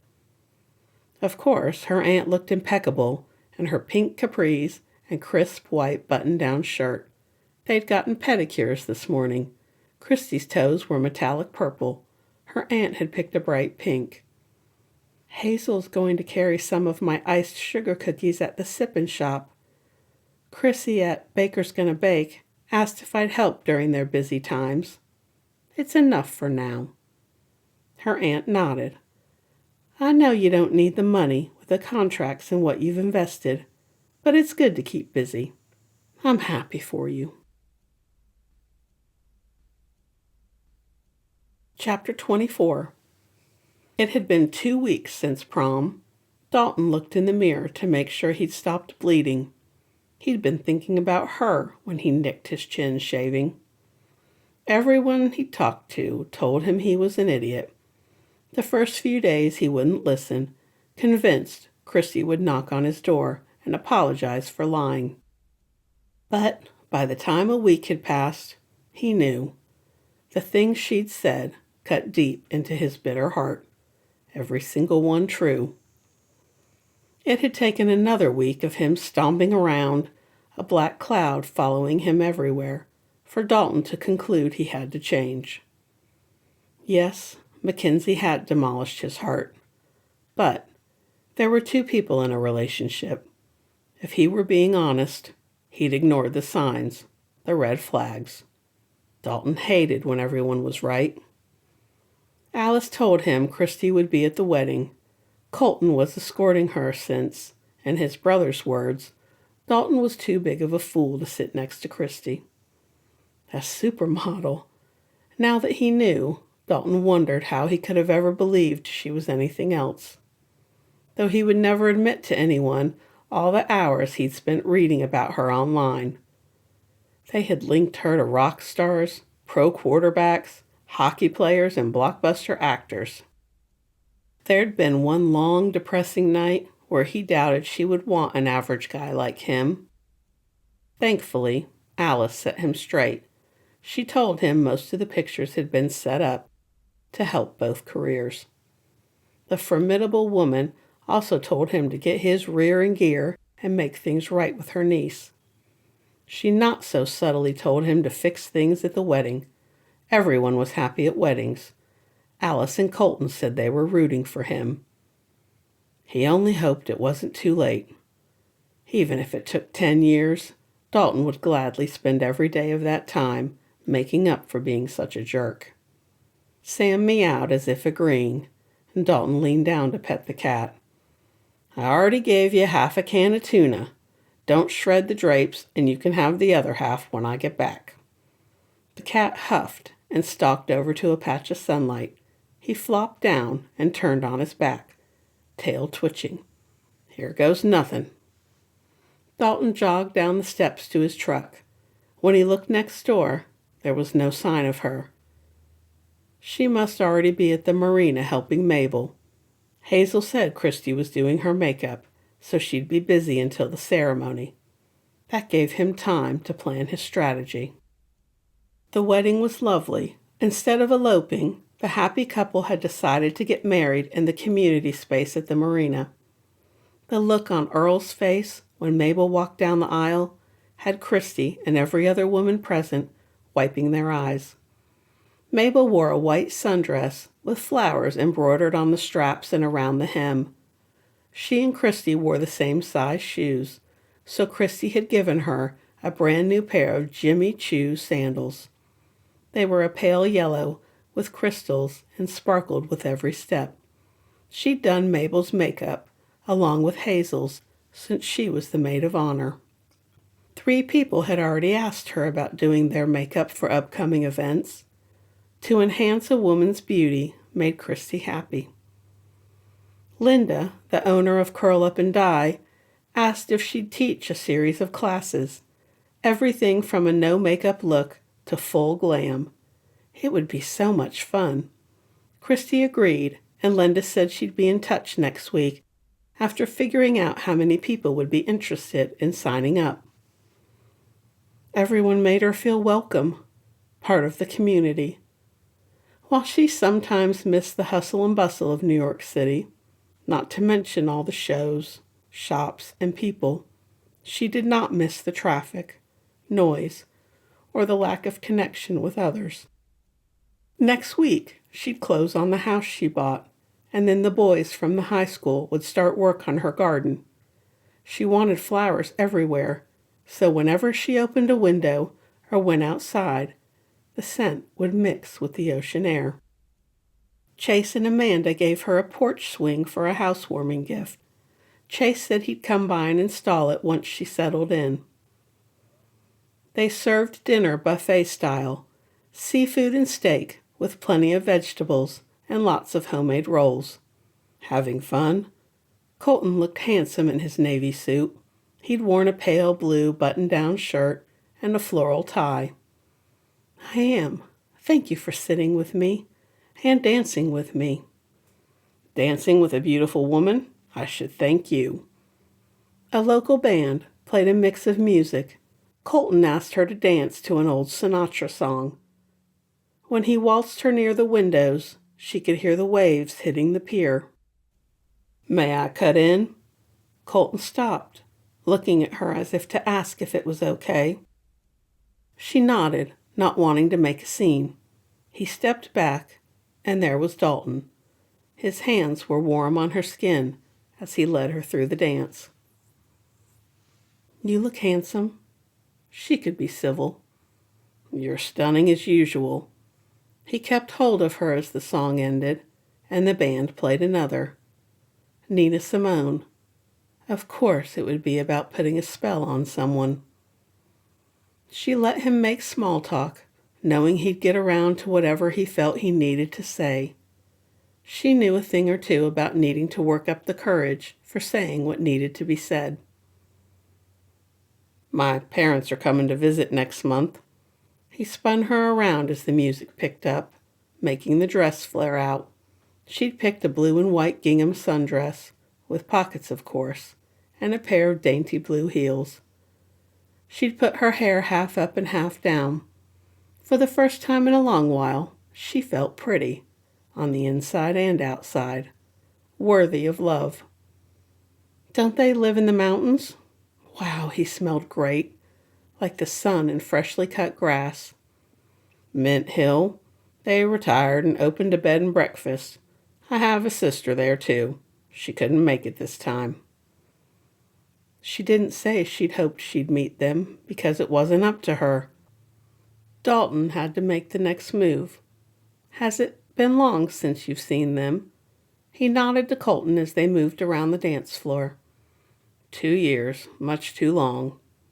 Christy decided to give him a little longer to get around to whatever he wanted to say, and then she was leaving. It hurt too much to dance with him, knowing how she felt about him, knowing they were no longer together. I met my dad for the first time since he walked out when I was little. He let out a low whistle. That must have been something. Thank goodness Aunt Alice was there. She told him about her dad and about her mom. Right now, she and her mom weren't on the best of terms. In time, maybe they could find a way past the years of hurt. But for now, Christy needed to stay away. Her mom was toxic. Dalton led them over to a table. Thought we could get some cake and something to drink. Maybe sit outside a spell. He'd found his nerve. She smiled. I'd like that. Dalton carried the cake while she carried the sweet tea. He led them outside to a table. There was a gentle breeze, and the sun was shining, not a cloud in the bright blue sky. A perfect day to get married. Ignoring his cake, Dalton stared out at the water for a moment. When he turned to face her, she held her breath. I'm so sorry. I said awful things. He took a deep breath. I didn't mean them. Guess I'm a bit slow to figure things out sometimes. My past relationships are just that. Past. I know I'm not perfect, and I'll probably mess up again. But I'm trying to change, to move forward. He took her hand, the force of his gaze making her heart beat in time to the waves. "You are the best thing that's ever happened to me, and it scared me. I was afraid you'd leave me." She squeezed his hand. "I'm not going anywhere." He let out a breath. "Will you give me another chance? I'll spend every single day making it up to you." He grinned.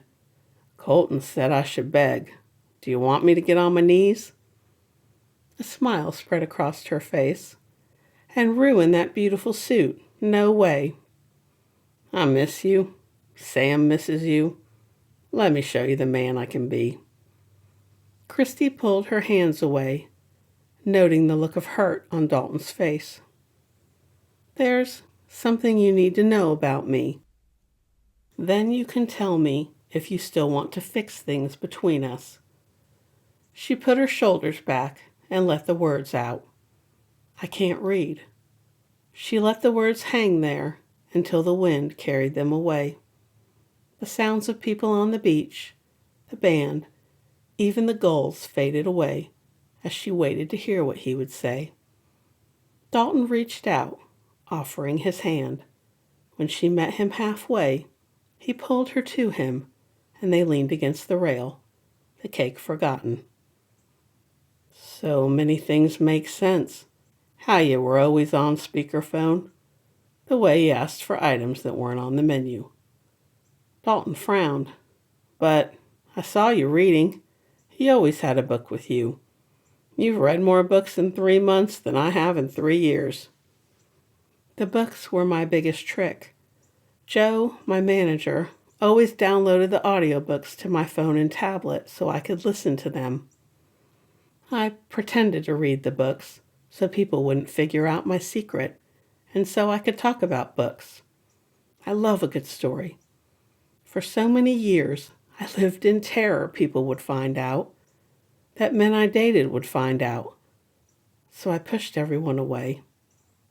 I was so ashamed. I thought I wasn't as good as everyone else."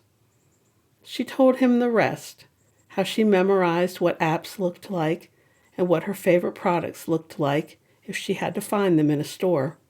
How Joe had done so much for her, never judging. And with each time she told someone, the shame lessened until it was almost gone. I didn't want to be the stereotypical dumb blonde model. Dalton pulled her close, tucking a lock of hair that escaped the braid behind her ear.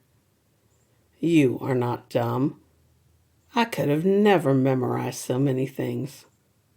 I'm sorry you felt you could never tell anyone." She wiped her cheek, not wanting to smear her makeup. "You just thought I was rude with my phone talking out loud all the time." "I was a jerk." She nodded. Dalton ran a finger across her cheek, catching the tear that fell. "You were brave, the bravest person I know. I'll spend every day making up to you for what a jerk I've been." He swallowed. "Are you leaving town?" The question brought a smile to her face. "I thought everybody knew my business." She laughed. "I bought a house down the street from Miss Trudy. I'm staying." Dalton picked her up and spun her around, making her laugh. "You'll see the news all over social media at some point today. I'm retiring. Well, semi." She told him about the 2 contracts she'd accepted and how she could live here in Magnolia Beach, commuting to New York when they needed her. "I don't want to model anymore. I want to walk on the beach, feel the sun on my face, eat bread and ice cream, and not worry about a wrinkle or gaining a few pounds." She leaned against him, sheltered from the wind within his arms. "Looks fade in the end, and all we're left with is who we are at our core. I want to be happy with who I am on the inside, and I want to help other people feel good about themselves." Dalton held her close, so close she could see gold flecks in his blue eyes. The sun bleached the tips of his eyelashes. He leaned closer. She inclined her head, their lips so close she could feel his breath. His lips met hers, warm and firm. It was a kiss full of promise, of apologies, and of acceptance. The sound of gulls cawing next to them made her jump. "I think you're out of luck on the cake." Dalton laughed as a gull flew off with a chunk of wedding cake. "That's okay. I ate a piece before dinner, as soon as they cut the cake." When he shook his head, she laughed. "I'm taking your advice. Dessert first." He swung her around, making her laugh, raining kisses on her face. "I love you, Christy. Say you'll be mine. Always." Epilogue. It was the middle of summer when Christy shared on social media that she couldn't read. She'd been making progress and could now read beginner books. She'd partnered with the Adult Literacy Foundation, filming several ads along with print ads for free. It was her way of giving back. So many people reached out, sharing their own stories, and thanking her for taking away their embarrassment and shame.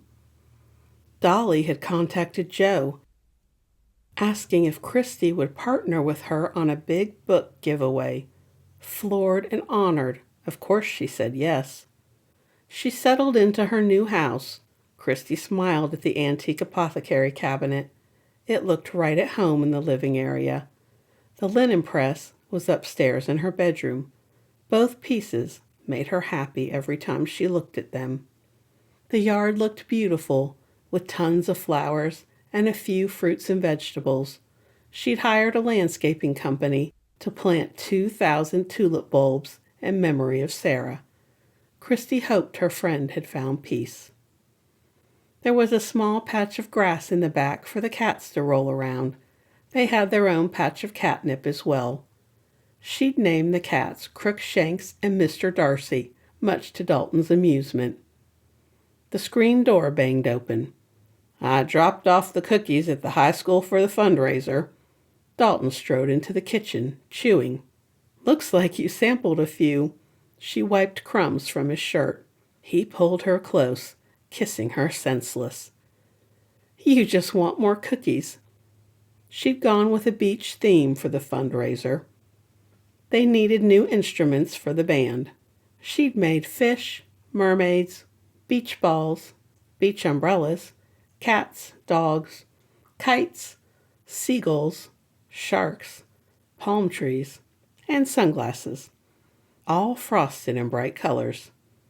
Dalton ate another cookie, biting the head off a shark. "I had to make sure they passed quality assurance." He grinned.